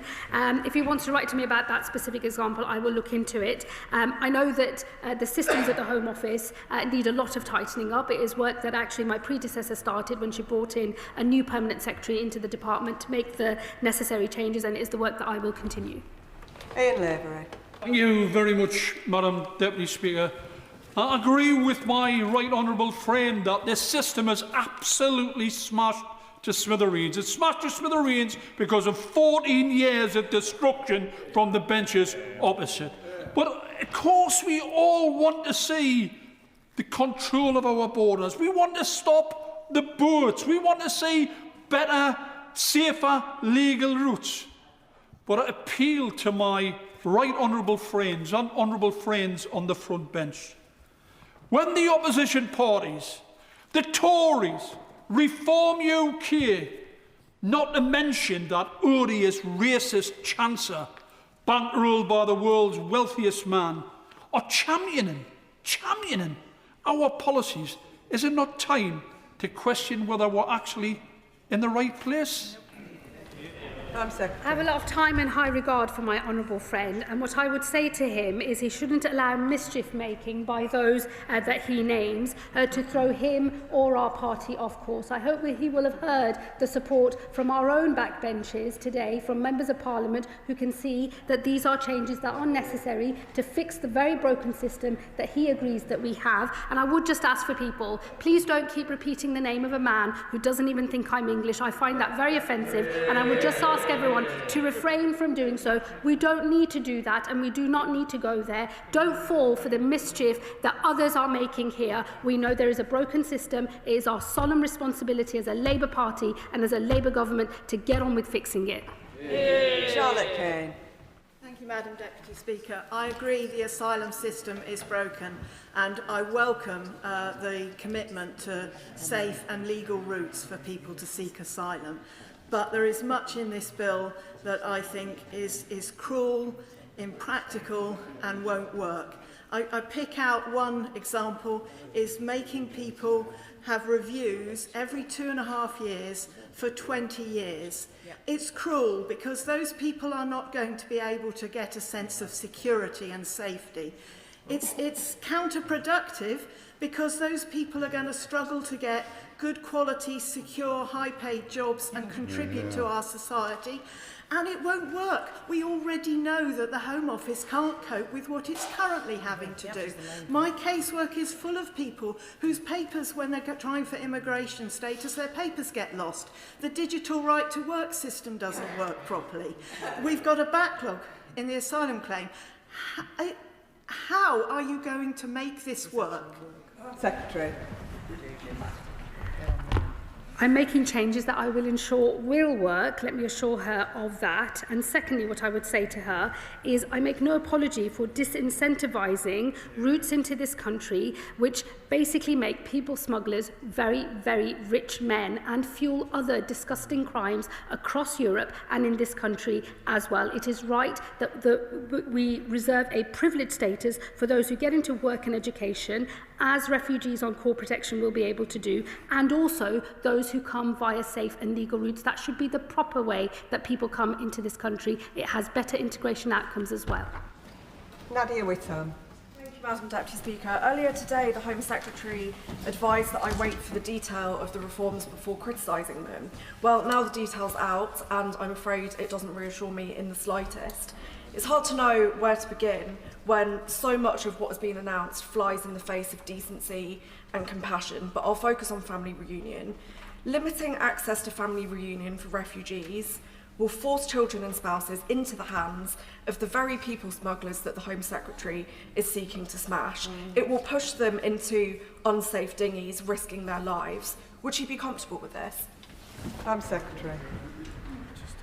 Well, I would urge her to look at the proposals on protection, work and study, and also on safe and legal routes. It is right that we try to pivot to a more humane system that privileges those who come, not via paying people smugglers a lot of money. And on family reunification, let me just say to her this. British citizens at the moment have to meet thresholds and various qualifying tests before they can apply for family reunion. I think it is right that we bring the position in relation to refugees through the protection, work and study route to the same level. And before I call the next member, members will have seen how many people are on their feet, and I will be needing to finish this statement by 8 o'clock. So please bear that in mind if I want to get everybody in, which I do. Paul Kohler. Thank you, Madam Deputy Speaker. I welcome a sizable amount of what the Home Secretary has said today and is trying to do. Earlier this year, the Immigration Asylum Chamber of the Upper Tribunal, in the case of IX, reiterated the established administrative law requirements that government decision-making in asylum cases be proportionate and reasonable, and not expose individuals to prolonged or indefinite uncertainty, what the Home Office used to criticise under the Tories, in fact, as a lengthy limbo period. So can the Home Secretary clarify how her proposal to require a 20-year period before someone granted asylum may obtain a permanent right to remain complies with these fundamental principles? Home Secretary. I do believe it does comply with those principles. At the moment, at the end of the 5 years, there is already supposed to be a safe country review. We will bring that forward and we will make the safe country review a real thing. But as I've said to him and other members, we will also create alongside the core protection route, the protection work and study route as well, because we want to encourage people to make a contribution to this country. Emma Foodie. Thank you, Madam Deputy Speaker. In a previous life, I was a 999 call taker with the ambulance service and had the awful experience of answering a call to a distraught family desperate for help. But I couldn't help them.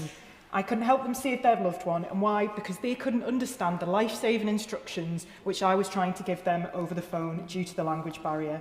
Does the Home Secretary agree with me that there is nothing progressive about defending a status quo where vulnerable people are unable to access emergency services due to an inability to speak our language? Home Secretary. My honourable friend is absolutely right, and I endorse every word that she just said. Robin Swan. Thank you very much, Madam Deputy Speaker. The Common Travel Area allows movement across the UK, Northern Ireland and the Republic of Ireland. It's been reported in the Irish media that a UK Home Office official briefed the Irish Department of Justice last Thursday in regards to what the Home Secretary was bringing forward. Can I ask her, what's the Irish Government's response to her proposals? Home Secretary. I'm afraid I don't recognise the briefing that he refers to. Clive Efford.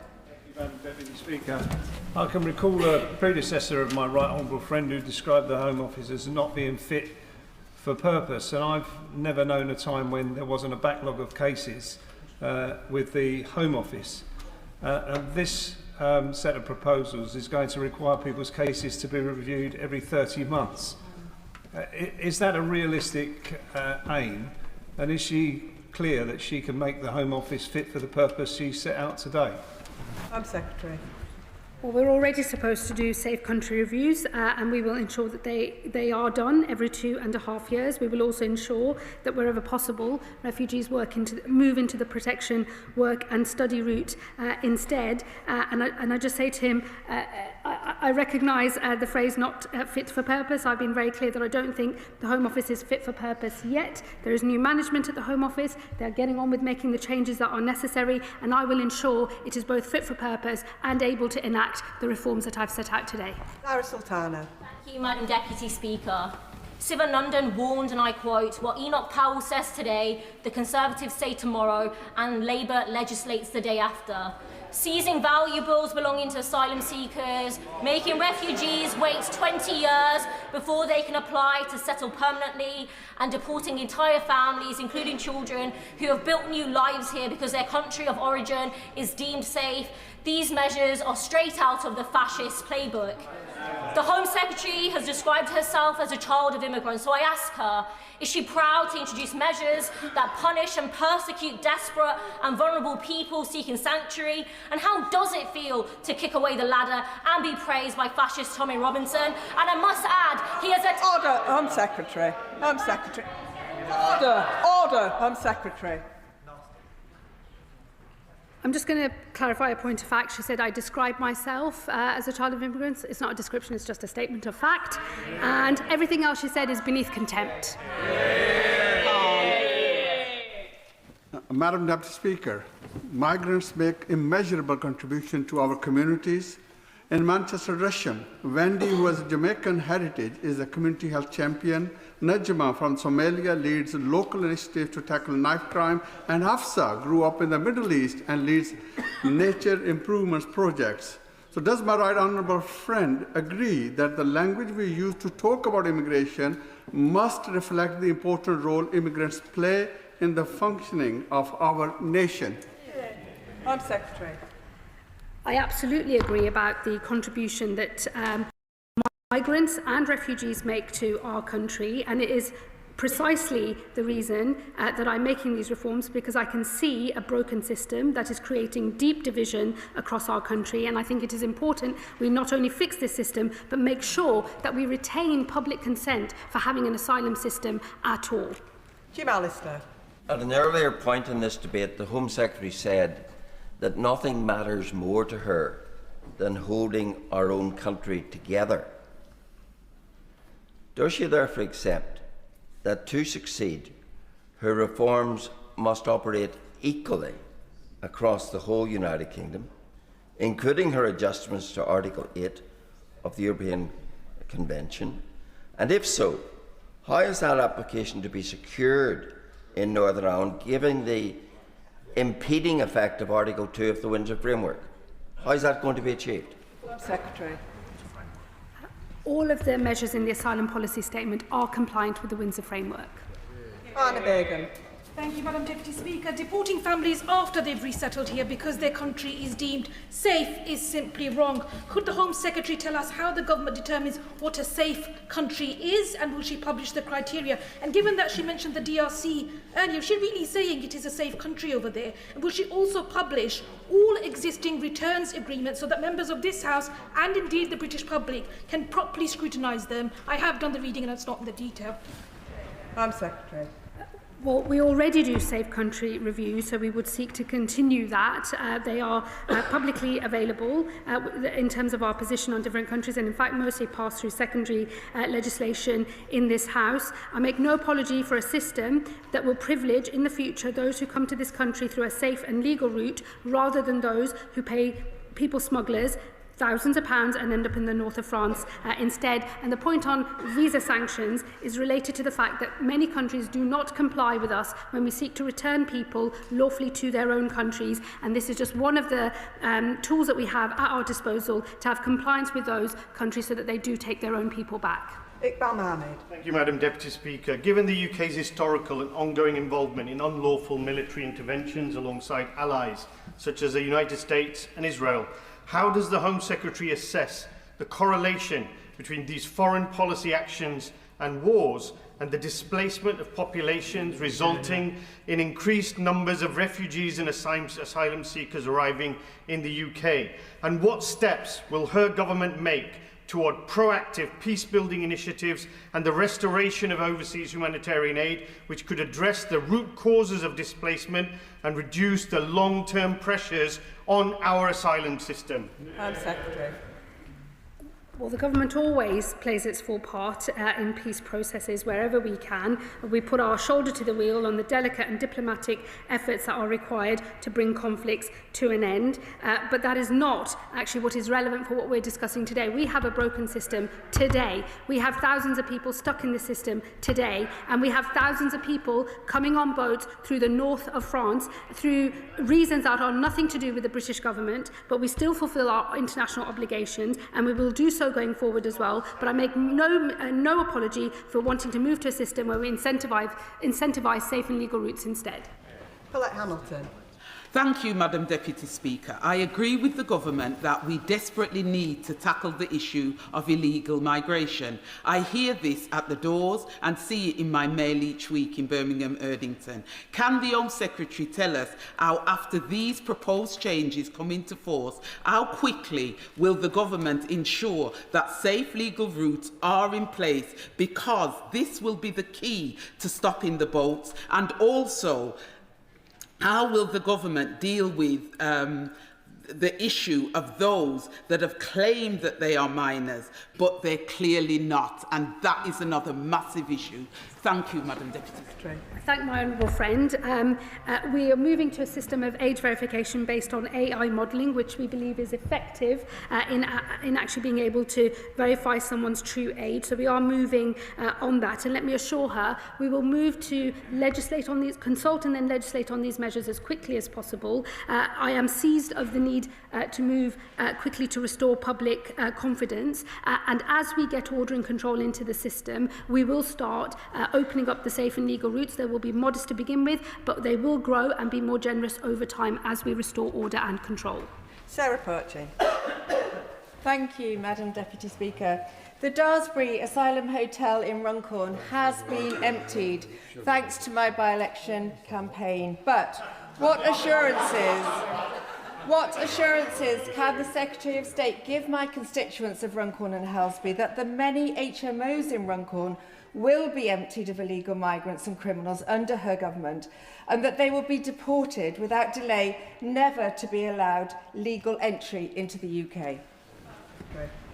Well, it is this government that is exiting hotels and will do so. It's a manifesto commitment that we will do so by the end of the Parliament, and I intend to bring that forward as much as possible. And let me say to her, we will always fulfil our international obligations, but I make no mistake for wanting to privilege safe and legal routes rather than illegal entry into the country.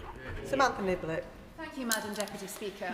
Every single day I campaigned in South Derbyshire whilst a candidate and since becoming an MP last July. Immigration has been the #1 issue dividing my communities. They have either been pushed to apathy, and we're talking about Labour voters here, or they've been pushed towards reform. I cannot thank her enough for today's statement, because finally at last my constituents feel heard. But my question to her is, how frequently can they expect an update so that they can see that these promises being made today will result in delivery sooner rather than later?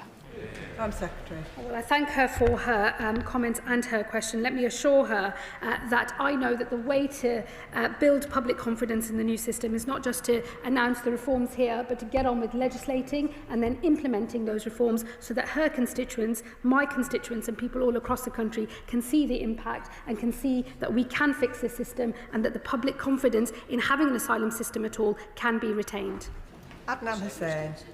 Thank you, Madam Deputy Speaker.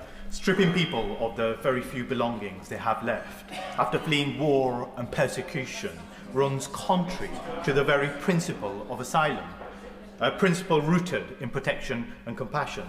So I ask the Home Secretary, how do such measures help address the real root causes of displacement and the refugee crisis: war, destabilisation, persecution and dangerous crossings? Secretary. Well, I shouldn't be surprised to see the honourable gentleman indulging in misinformation here. Let me tell him the example I used in my speech.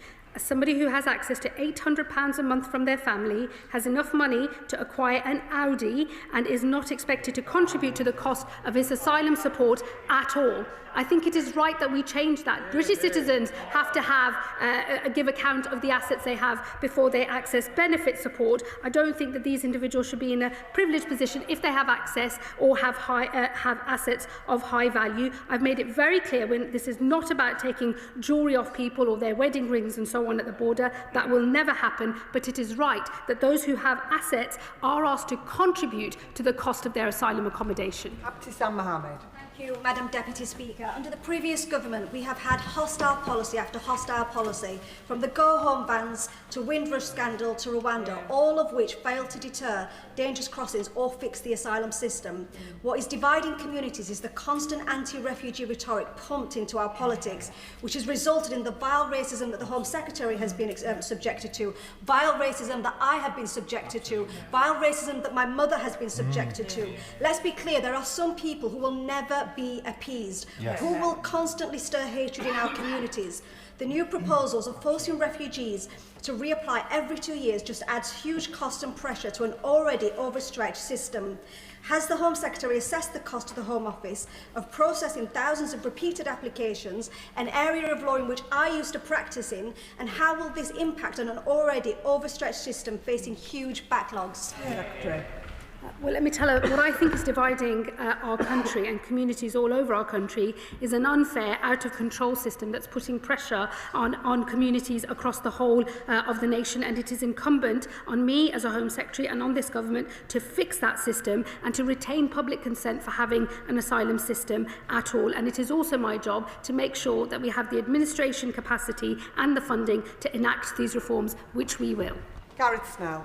Thank you very much, Madam Deputy Speaker. If you look at a heat map of where asylum dispersals take place, it tends to be in the city London and then the towns and the cities of the Midlands and the North West that least have the resources to help them. And thankfully, in Stoke-on-Trent, we've got organisations like our CAB and ASHA who are doing what they can. So can I ask the Secretary of State, when she is looking at this policy in the round, as she will do, can she look at that dispersal mechanism to make sure that everyone is taking the support that they should do? And could I also go on the point around the national referral mechanism for modern slavery? It is one of the most difficult pieces to access if you are somebody who has been trafficked into this country. You need to be put in by a national first responder through a third party. Can she set out a little bit about what her changes are going to be and give an assurance that those national first responders won't be removed from that process, because they do a very good job in vetting people before they get access? I thank my friend for his two questions. Let me assure him that we already run a dispersal model which is designed to ensure that the burden is spread out across the country, and we will carry on doing so. And on modern slavery legislation, we've already consulted. That consultation has closed, and I will be looking carefully at the responses that we have. This is a very well-intentioned, much-needed piece of legislation. I do believe that it's important that we crack down on modern slavery in our country, but it is being used to frustrate legitimate removal of people from this country. I saw that just within the first few days as Home Secretary, where I had to change policy very quickly to prevent people thwarting their referral, their removal to France under the one-in, one-out deal. That is what I have in mind, and those are the changes that we will make. Colin Naismith. Madam Deputy Speaker, can I thank the Home Secretary for her statement today and for taking the bold action necessary to tackle the chaos and lack of control that we inherited in our asylum system. But does she agree with me that these changes are as much about incentivising the right behaviour by creating those capped legal routes to asylum as they are about taking tough action to break the status quo, which sees thousands of people crossing the Channel in a dangerous, uncontrolled and unfair way? My honourable friend is absolutely right, and I endorse every word that he just said. Kumar. Thank you, Madam Deputy Speaker. What measures is the Home Secretary taking to dismantle the criminal gangs exploiting both legitimate and illegitimate businesses to facilitate illegal channel crossings, and can she make details of regulation action that's being taken to prevent the use of assets such as shops on our high streets and the supply of life jackets, boats and other components needed in the dangerous crossings by illegal immigrants and by criminal gangs? Home Secretary. I can assure her that we are engaging in intense law enforcement work, both through the National Crime Agency and working collaboratively with our partners in Europe, especially in France. There have already been 350 disruptions of organised immigration crime activity. We've confiscated numerous small boats ourselves, and again working with our European partners to do so. The sum total of all of those efforts has prevented 20,000 illegal crossings across the Channel already. We will grow this work. We know it is a very important part of the picture for how we deal with the problem of small boats. David Williams. Thank you, Madam Deputy Speaker. This is about fairness. My constituents across Stoke-on-Trent North and Kidsgrove are good, kind and compassionate people.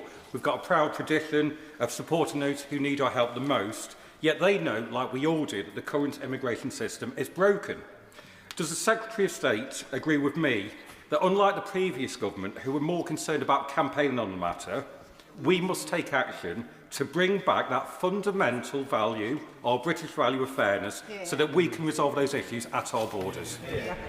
Again, I agree with every word my colleague and my honourable friend has just said. Fairness and contribution, they are Labour values, they're British values, and they underpin the totality of these reforms. David Smith. Thank you, Madam Deputy Speaker. I thank the Home Secretary for her statement, and particularly for the commitment to new, safe, legal routes. There's been a lot of talk of morality in this discussion, and there absolutely should be. It's too important to get it wrong. So does she agree with me that tolerating a system where men, women and children are encouraged onto flimsy rubber boats to risk their lives in the English Channel when they are already safe where they are is not a moral choice? He's absolutely right. Fixing this broken system is a moral mission for me, because I believe we cannot look the other way and pretend that it's just talking points from our political enemies that are driving division in our country. The broken system is what is driving division in our country. I am determined to put that right, to make sure we can divide our country, but also retain public consent for having an asylum system to begin with. Daniel Francis. Thank you, Madam Deputy Speaker, and can I thank the Home Secretary for her statement to control our borders, which I know will be welcomed by the majority of constituents across Bexley and Crayford. Now, in recent months, we've seen both our police and enforcement officers, particularly in Crayford, carry out raids and work to arrest people working illegally here. So can I ask the Home Secretary to set how the measures announced today will continue to tackle that work around people working here illegally? Well, cracking down on illegal working is absolutely crucial to all of these reforms, and to make sure that we can retain public consent for not just our asylum system, but for our legal migration system as well. We've already seen a record number of raids, over 11,000 since this government took office, leading to 8,000 arrests and over 1,000 removals of those with no right to be in this country. We will build on all of that work. Charlotte Nichols. Thank you, Madam Deputy Speaker. Warrington has one of the largest communities of Hong Kongers in the country, many of whom I met with over this weekend, where they reiterated their profound concern that the BNO 5+1 scheme is at risk as a result of the government's wider agenda on tackling issues in the asylum and immigration system. Will the Home Secretary give a clear commitment to Hong Kongers that the UK is their home, that the British state will keep its promise to BNOs and Hong Konger refugees, and that the 5+1 scheme is safe? We are committed and have always supported the repatriation of Hong Kongers. The consultation on earned settlement will be announced to this House very shortly, later this week, I believe, and I look forward to discussing that in detail with her then. Kat Eccles. Thank you, Madam Deputy Speaker. As a delegate to the Council of Europe, I will always defend the ECHR and its institution and treaties, and that's why it's important to talk about it in the correct context. In the last 45 years, the Strasbourg Court has ruled against the UK on immigration rules only 3 times, and in the latest year, for which figures are available, the number of successful human rights-based appeals represented 0.73% of all sentenced foreign national offenders. And the last time Article 8 successfully applied to block deportation was in 2020. So why does the Home Secretary believe that Article 3 and Article 8 of the ECHR are blocking the UK from controlling its borders when the data simply does not back that up? I don't think that the data relating to the Strasbourg court is necessarily reflective of what we're seeing in our own courts here at home. It is clear to us that the application of Article 8, which I know she knows is a qualified right, and it is absolutely appropriate for governments to dictate how that right is applied in their individual countries, and we will do so by bringing forward second session legislation. We think that there is a case for reform of Article 8, and there is absolutely a case for continuing the discussions with European partners at the Council of Europe on Article 3, because we are not the only country that is seeing the expansion of Article 3 have implications for the deportation, in particular, of foreign national offenders. The case for reform, we think, is strong. We have the right solutions, but we are signatories to the ECHR, and we will always be so under this government. Liam Conlon. Thank you, Madam Speaker. Can I thank the Minister for her statement? And I was really proud of how my Beckenham and Penge constituency came together to welcome Ukrainian families after the conflict there through schemes such as Homes for Ukraine. I'm pleased the government has announced today to expand safe and legal routes like this, recognising the UK's responsibility and desire to support those in need and removing the need for refugees to make dangerous journeys. Can the Home Secretary set out how quickly we can expect these safe and legal routes to start operating? Well, I would hope we can move very quickly indeed. As I've said, though, we will do so as we restore order and control to the broken system that we have at the moment. The safe and legal routes will, being candid with the House, begin modest to start with, but will grow over time. As we restore order and control to the current system, we will see those routes grow over time, and we will work with partners from across the philanthropy sector, the UN Refugee Agency, other stakeholders as well, as we design the new community sponsorship models, which will in the future bear the load of helping to bring refugees into this country and to settle them and to ultimately integrate them successfully into this country. Tony Ball. Thank you, Madam Deputy Speaker. I draw attention to my register of interest. I acknowledge the gargantuan task the Home Secretary has to regain public confidence in our asylum system. We must ensure that, as well as fairness and contribution, that compassion is also reflected in our asylum system, which is also a quintessentially British value and is reflected in the work of charities like Napier Friends in my constituency who support those staying at Napier Barracks. My question is about the appeal reforms in relation to professionally trained adjudicators. What is the rationale for this when we already have a specialist judiciary with expertise to decide these cases, and what is it about the adjudicator model that will mean they are in a better position to decide these cases than under the current system? Well, firstly, he does mention compassion, and I would say to him that the compassion of our reforms will be reflected in the safe and legal routes where we will accept refugees into our country through a community sponsorship model, resettle and integrate them successfully. That is what will bear the load of fulfilling our international obligations, and I know our people across our country will be proud to do so, because compassion is, he is right, a fundamental value of all of our people, but so is fairness and contribution, and taken together, these reforms, I believe, strike the right balance. And what I can say to him on the appeal system is it's completely shot to pieces at the moment. It's riven with backlogs. Even increasing judicial sitting days does not make the difference. I think it's absolutely appropriate that we design a new appeal system, independent, with early legal advice available right at the start, and where it is proper for the government to set the framework for the speed at which cases can be heard, including fast-tracking those claims that have no chance of success or are from countries which have low grant rates in the first place. He will know that listing at the moment within the current system is a matter for the independent judiciary. We would never seek to interfere with that, but with a new appeal system, we as a government will be able to set the framework for the speed at which cases are heard, as well as the provision of legal advice at the start, so we have one claim, one appeal, and certainty at the end of that process. Brash. Thank you, Madam Deputy Speaker. I welcome this statement today and can say very clearly to the Home Secretary she will have my complete support in implementing the measures within it and doing whatever it takes to fix our broken asylum system and secure our borders. One of the consequences of this broken system is what can only be described as the targeting of deprived communities like Hartlepool by private companies charged with providing asylum accommodation. We've started to bring the numbers down. Does the Home Secretary agree with me? That process must continue to put fairness back into our system. My honourable friend is absolutely right. We do need to bring fairness back into the system. We need to resolve the problems with supported asylum accommodation as well. Taken together, these reforms and this government's plans on exiting hotels, getting into large sites instead, I believe will relieve the pressure that he sees in his community and across the country as well.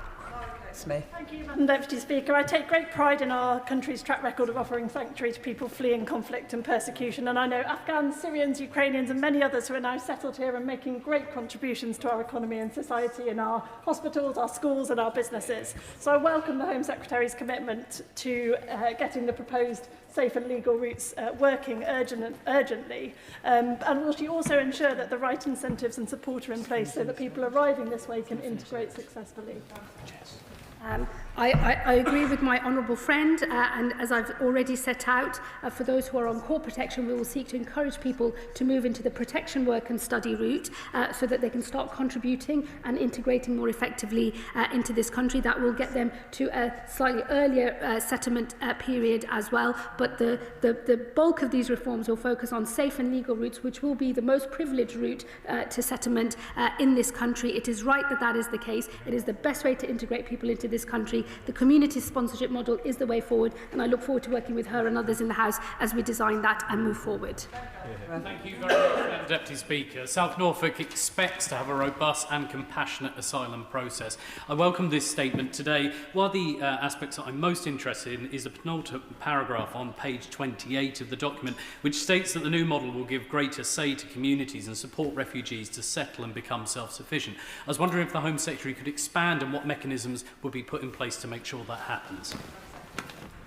Well, we will design the new system, taking all of the learnings from the Homes for Ukraine scheme and other models as well. We will work closely with the UN Refugee Agency as well as other international partners, and we will work with philanthropists and community organisations, local councils, universities, businesses and others here in this country. We know that there are people who really want to be able to sponsor refugees and play their part in offering sanctuary to those most in need.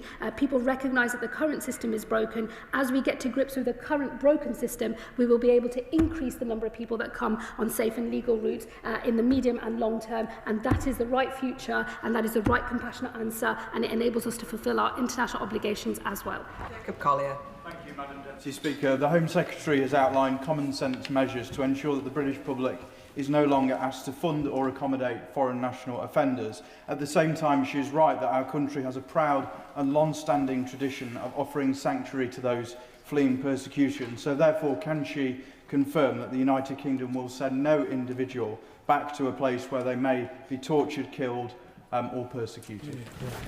We will never send someone back to a country where they will be tortured. We will always abide by our international obligations in that regard, and we believe that the totality of the reforms that I have set out today strike the right balance between making sure that we continue to fulfil our international obligations but have a system for asylum that can retain public support for having an asylum system at all. Steve Race. Deputy Speaker, Exeter is a proud city of sanctuary, and we've welcomed communities of Hong Kongers, Ukrainians and Afghans over recent years. So many of my residents will be very pleased and welcome this re-establishment of safe and legal routes for refugees, which were long forgotten by the party opposite. Does the Secretary of State agree with me that safe and legal routes do offer a real sort of element of a system that has control and order in it, and can she set out how the system will be flexible in terms of when geopolitical practices change? Well, we will always retain the flexibility to respond to particular crises, as we've done in the past, and that we supported even when the last government was in power. We will design these routes alongside international as well as domestic partners as well, to make sure that the community sponsorship model learns all of the best lessons from previous schemes and is absolutely world-class as a system, so that we can play our full part in offering people sanctuary who most need it. Joseph. Deputy Speaker, I welcome the Home Secretary's statement on how the government will make our asylum policy fit for this country. The broken immigration and asylum system under the Conservatives created an unprecedented backlog. This hindered the Home Office's ability to process legitimate cases, including nurses and care workers working in NHS and care homes who are seeking to extend their work visas.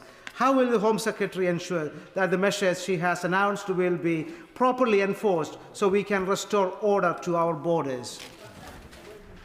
Well, I can assure him it will fall to me to make sure that the system we have is capable of implementing all of these reforms. We will consult and legislate as quickly as possible, and it is on me to make sure that the Home Office can handle the work that's coming its way. But I would assure him that getting the administration is a part of the picture, but getting these reforms passed and implemented across the country is the most important thing that we can do.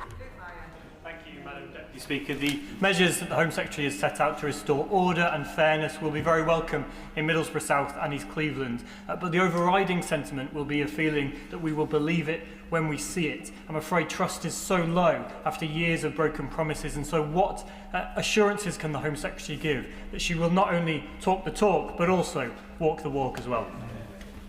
Oh, I can assure him I don't believe in doing anything other than walking the walk. I totally hear what his constituents will tell him. It's what I hear from my own constituents. We will believe it when we see it, because it is a low trust environment, and over many years trust in the immigration system overall has been degraded. It's why it's something that is causing such division today. It is on me to make sure that this package of reforms is implemented. It's on me to make sure that the Home Office is able to implement them effectively, and I would say to his constituents and people all over our country, judge us on what we deliver through these reforms.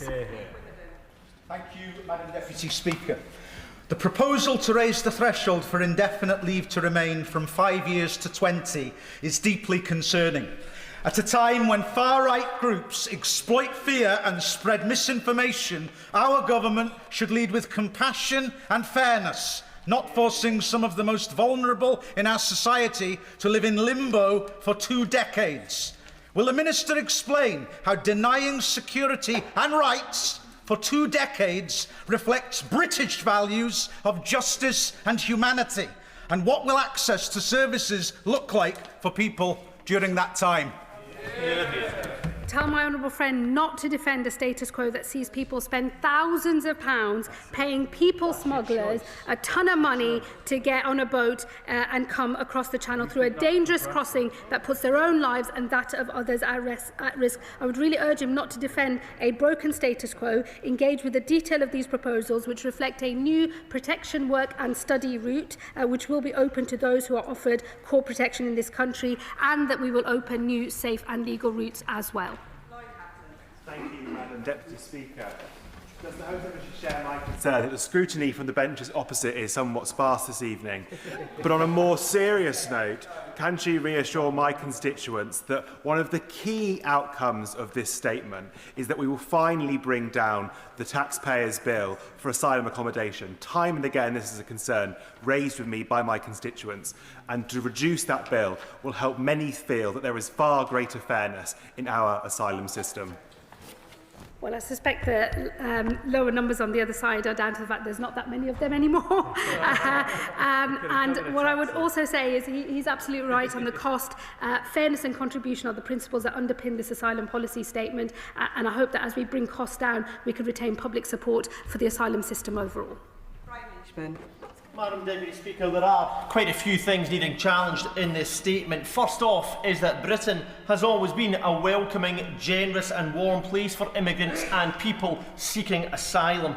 There will be many people from an Irish background whose ancestors faced prejudice, as there will be many Jews and Muslims that have been the victims of anti-Semitism and Islamophobia. And let's not forget about the Windrush scandal.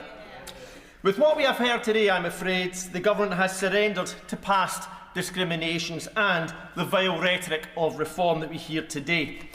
Does the Home Secretary not see that removing the legal obligation to support asylum seekers who would be otherwise destitute is as far away from Labour Party principles and values as we can get? Again, I would just really urge my honourable friend not to defend a broken status quo and not to defend people who commit crimes and are funded by the British taxpayer while they do so. Jonathan Hinder.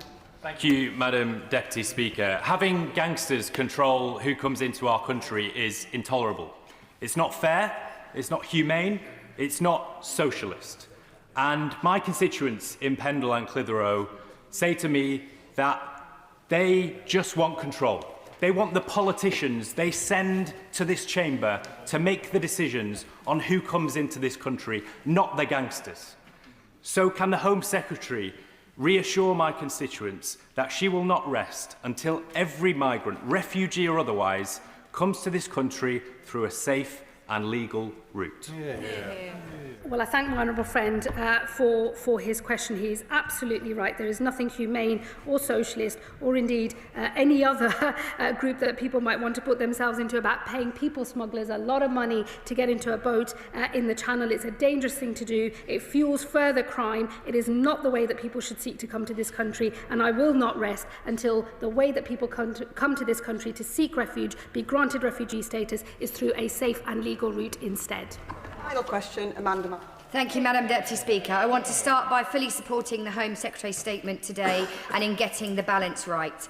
In Ports of North, we've seen how quickly immigration misinformation can spread on our high streets, on local forums and even, Madam Deputy Speaker, forcing businesses to put up signs on developments to say who will be living there. This chaos took hold because the Tories never got a grip, gave up on governing and allowed division to reign across our country.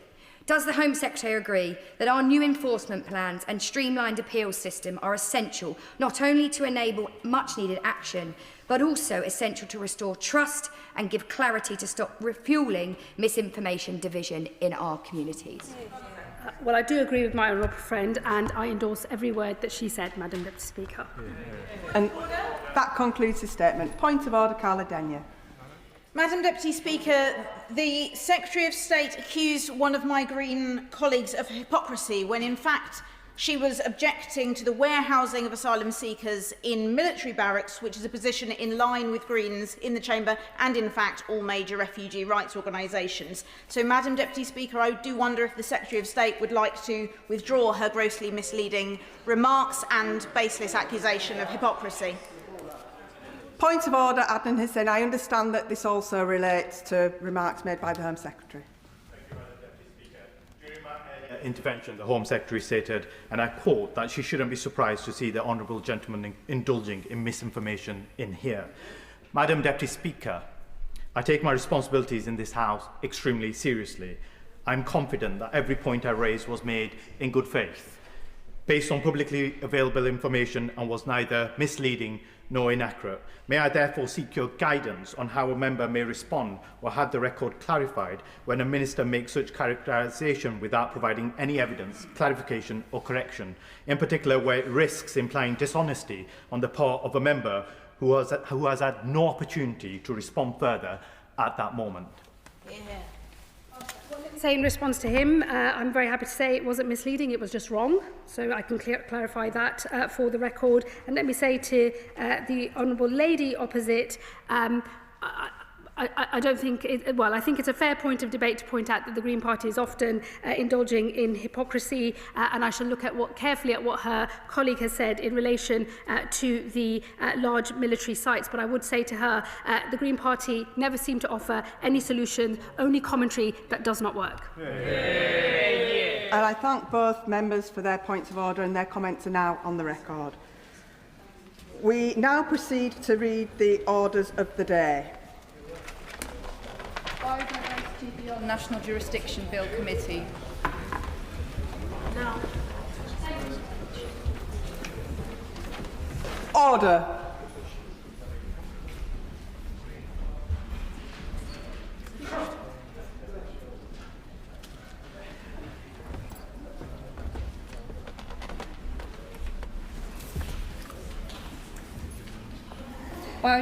Order. Biodiversity Beyond National Jurisdiction Bill. I remind members that in committee, members should not address the Chair as Deputy Speaker. Please use our names when addressing the Chair. Madam Chair, Chair and Madam Chairman are also acceptable. We begin with the question that Clause 1 stand part of the bill, with which it will be convenient to consider all amendments. Clauses stand part, new clauses and the schedule as on the selection and grouping paper. The question is that Clause 1 stand part of the bill, and I call the Minister.